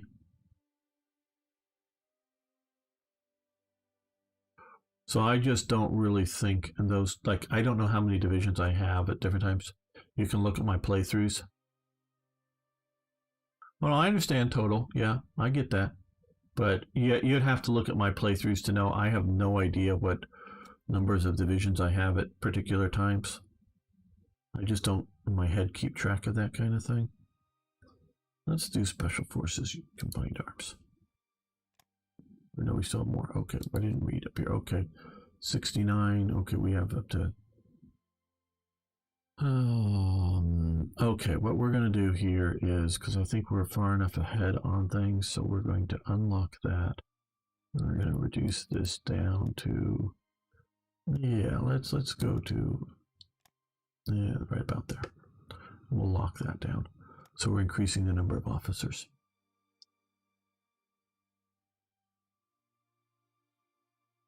Yeah, I'm sorry. I'm more of an instinctual player. You can look at my playthroughs and see what I do and try to count that up if you like. But I, don't keep that in my head. There we go. We'll take one of these and send them down here, I think.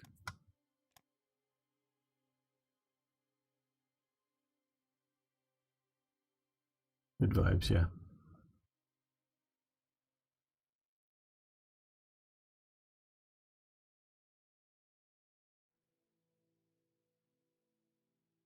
And I seem to do reasonably well, so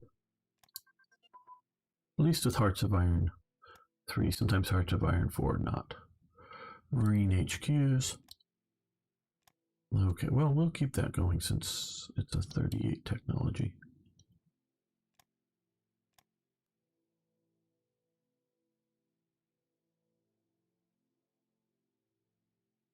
Okay, you're besieging Leningrad. Guidance advance. 4 torpedoes, I presume. Yes, and we're going to move that down to, I saw Para. Again, here, it's critical to research these, even if you decide that you don't want the HQs themselves that spawn after it. The biggest thing, I mean, the other effects are nice, but the biggest thing are reducing, and you can see it more clearly here, is reducing time between attacks. This says 0. It just doesn't recognize things that are not more than 1. So it's like at 30, half an hour or whatever. So it's a percentage. So you want to reduce the delay between attacks. So those are important to research. The more you can attack, the better off you're going to be. Okay, so we have aircraft coming. We've got those. We've got that. We got to get more steel in production because we're already at 22 and we're going to be expanding. Again, I probably overexpanded, I think, my industry. But we can handle it, I think, because if you don't do too much at one time, you can use that expanded industry to expand. Okay, we're here. Well, it'll be a while before that goes. So let's get. Okay, 16. So we can do one more here. What is 8? It's half as much base. Little base. Yeah, we're already doing it. No. Small steel industry. Well, it says 14. It's 7. That isn't terrible, but let's see if we can do better. That doesn't have any. Let's look out here. Okay. Enough that I'm going to do a petroleum.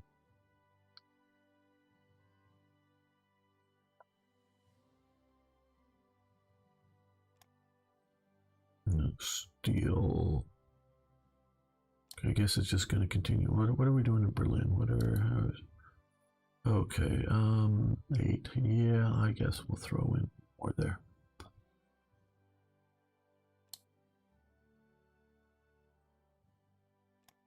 Okay, that we'll move these to the top because we want to make sure these are in production.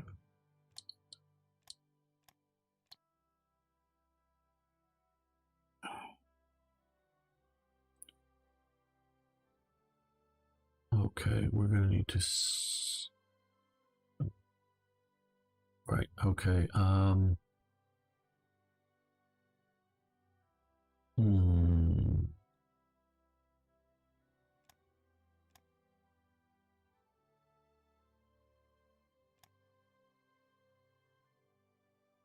No, this is the one I should be looking at. Base 25. Yeah, okay, that's good. What was the base here? 16. Base 38. So we're looking a little. Ooh, base 25. Okay,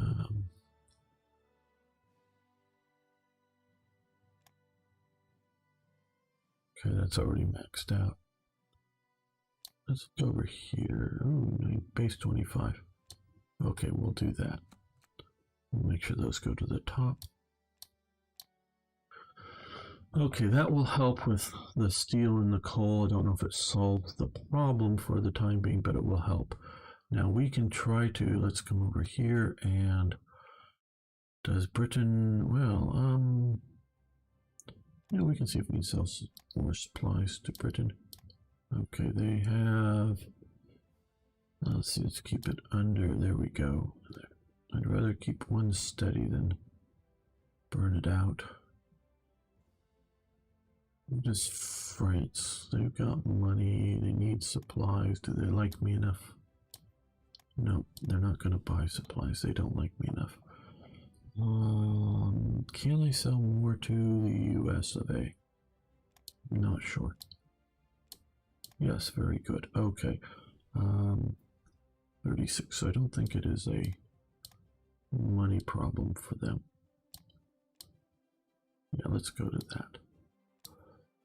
There we go. Okay, they accepted. Very good.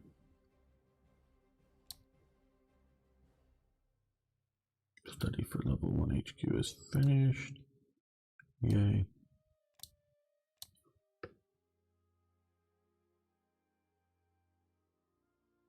So now I'm ruthlessly getting this down so that then we can get the rest of Czechoslovakia.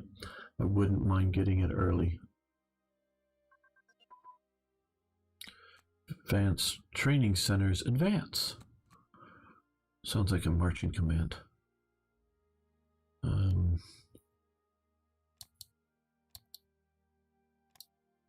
The advance guard shall advance.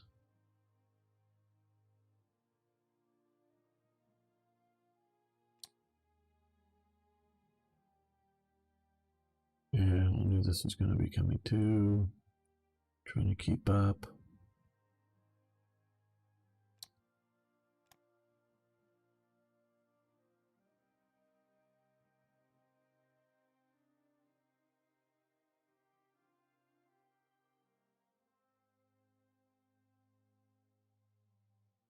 Okay, we're paused. I didn't know we were paused. We were seeing some steel refineries showing up there.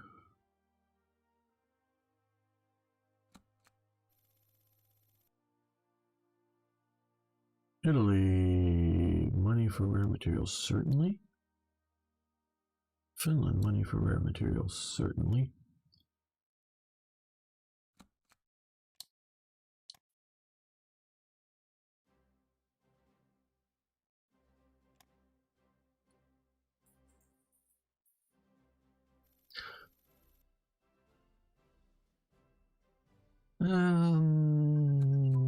Not right now. Okay, gun turrets, advance.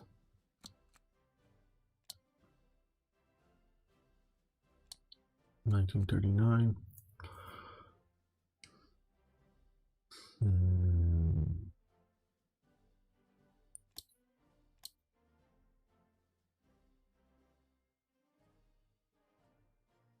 These we'll need, but I don't know that we need them now.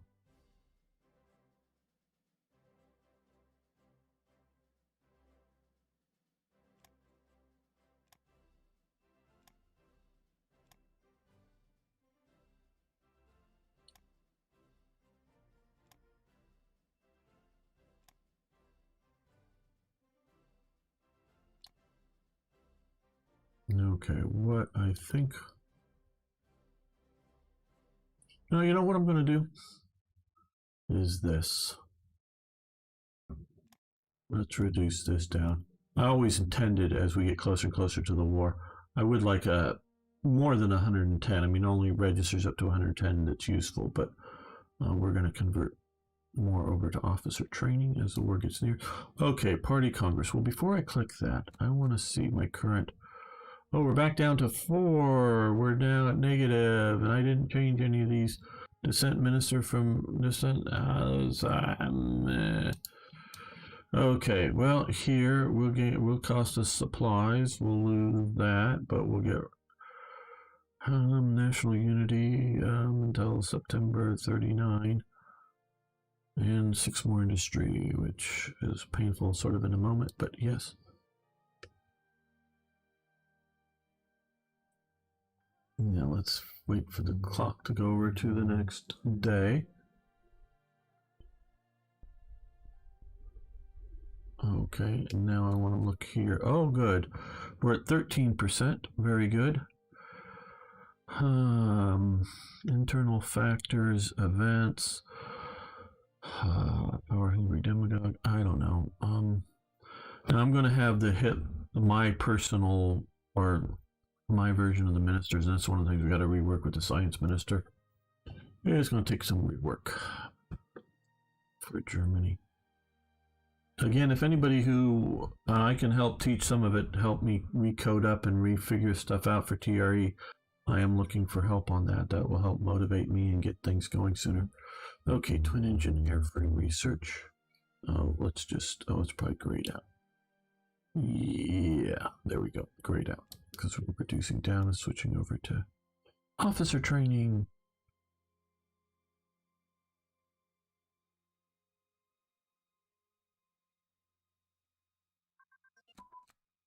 Propulsion advance for torpedoes. Yeah, stop that. I don't know that. Yeah, nothing that we want to add here at the moment.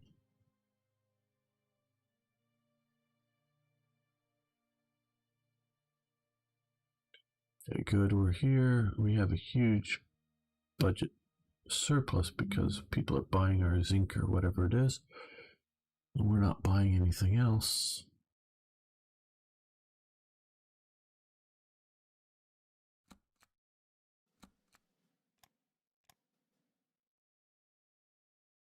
Now, of course, when I really get going for the war, this is going to be an issue.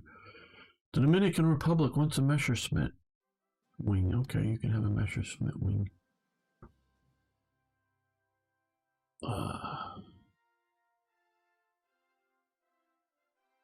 Play Hearts of Iron 3 for a year on 9 Prax and not in a year. I beseech Leningrad to be explained. Okay.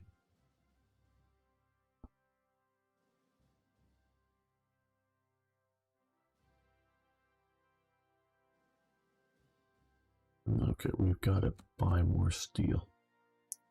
Even though we're expanding it. Can we buy from the Soviet Union? Let's see.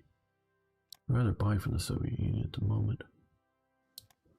Okay. Okay, we're currently down 24. We will be expanding up, so let's go to 40.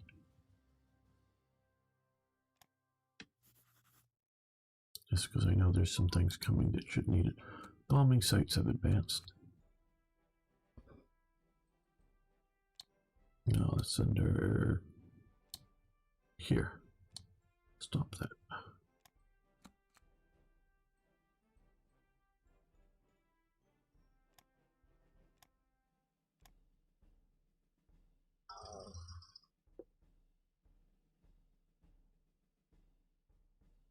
Now, who can we sell supplies to that would have the money and the desire to buy them? We can click up here and see. Will Iran? Oh, they will buy. Oh, okay, not too much. Okay, they have plenty of money, but they'll buy 6 supplies. That's good. Hopefully that'll keep going. Okay, Venezuela. Nope, they don't either like us or just don't want supplies. The Netherlands, they've got lots of money, but not a lot of supplies, but don't like us enough to buy supplies from us, I guess. Italy, lots of money. They don't think they need supplies. Republic of China, can I sell? No, I don't think I can, because they're being conquered too much. France, money. Do you want supplies? No. Finland, they've got the money. Slight deficit in supplies. No. Okay. USA. You're not going to buy any more supplies. Japan, they've got money. They're not going to buy supplies from us. Seems odd, but okay. Hungry? Are you hungry for supplies? Okay, they are a bit. Okay, let's... No, we're going to reduce this. There we go.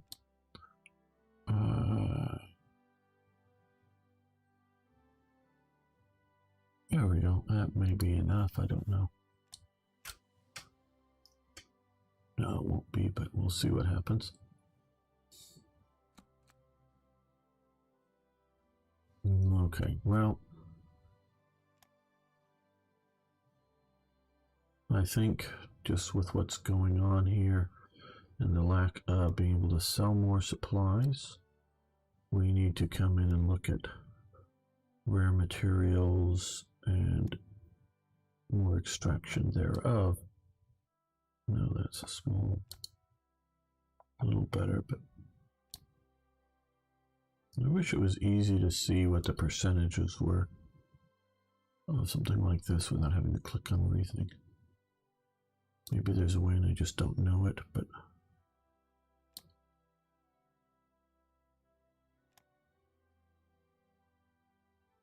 well,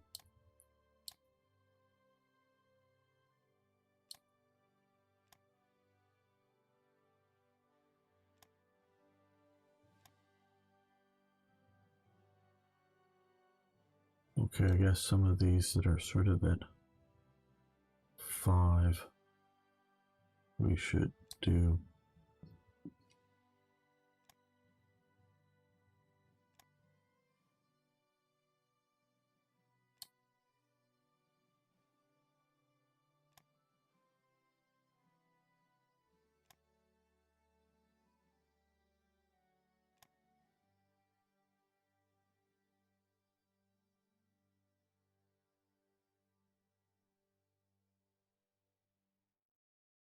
Well, I've not played beyond this point, Norton.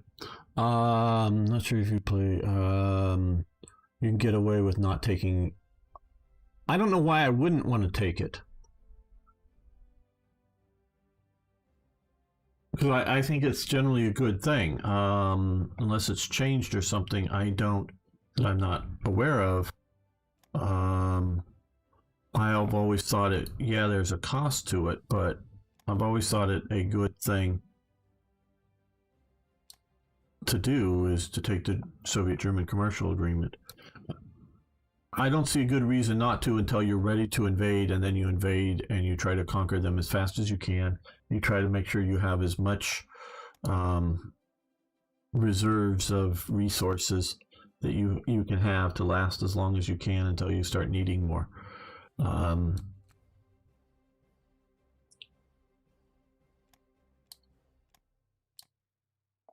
All right, now the other thing, of course, is coal, but I wanted to push on the rares. We do have coal coming. Okay, we have lots of coal coming. We have some steel coming. I know we're importing some steel from the U.S. We can keep that up. That's pretty cheap to either import from the U.S. or once the war starts, import from Soviet Union. Because I don't see any good reason not to have friendly relations with the Soviet Union until you're ready to invade.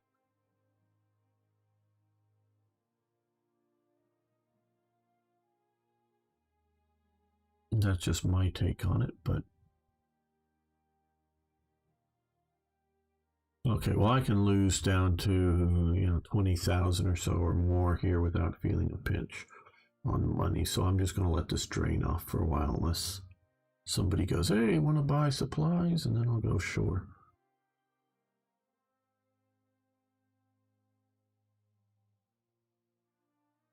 How are we doing politically? Okay.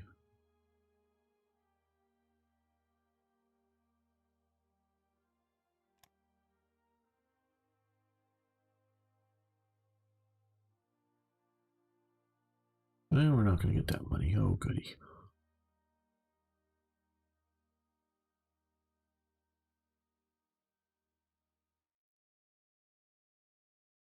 Whole field been built here. Good.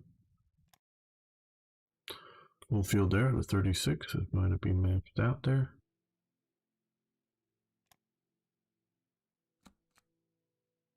Okay. Italy launches a couple of ships. Very nice for them. And we're going to reorganize our war ministry.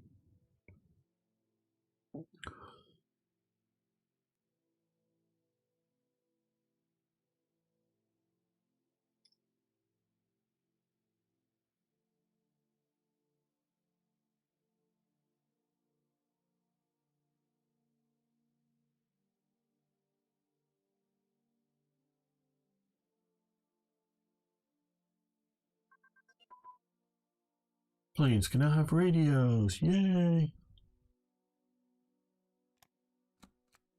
Very good.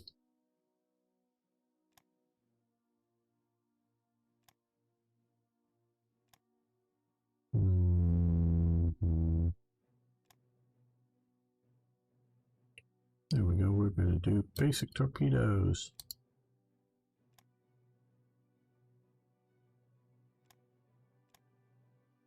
I am so happy that this is so much more stable than the mess of 10.33. That was just a god-awful mess. I want to thank you all for watching. If you haven't already, please like the videos, but I think I think we're going to end this episode here. I will be continuing my examination of TRE, Army of Black Ice, getting ready to do TRE modding. And this has been very helpful. So, yes, we will continue, but ending for today. And yes, we will also be ending the live stream here. I need to get something to eat. Thank you, Sebastian, Norton, Jonathan, anybody else who's still around. Thank you so much. I will be playing War Thunder tomorrow, streaming it live. You guys are all welcome to join me. War on two fronts, Molotov, Ribbentrop. That is the answer to the question. Food is for the weak. Well, I'm the weak then. Now, I will tell you before we go here, one of my playthroughs, you can look at it. I decided, for whatever reason, I decided, I forget what it was, something with the treaties or whatever. I immediately went into, after defeating Poland, before defeating France, kept the war limited here. I immediately rushed in and attacked Soviet Union. So I did play a two-front war, even with France still there. You could check that series out to see how well that went or didn't. If you're interested in that, it's sort of the alt history playthrough version for one of the series. It keeps having alt history as part of the thumbnails to see that, because then I later, after that, I went back and played it sort of normally too. But yeah, so War Thunder tomorrow. Hope you all either join to just hang out or join and play. I have a couple of, at least one experiment that I want to try to do. And I'm also looking for players with War Thunder. I need some more actors. It's what's holding up continuing making our series of videos. So yes, thank you all so much. I really do appreciate hanging out with you guys. Hopefully see you soon.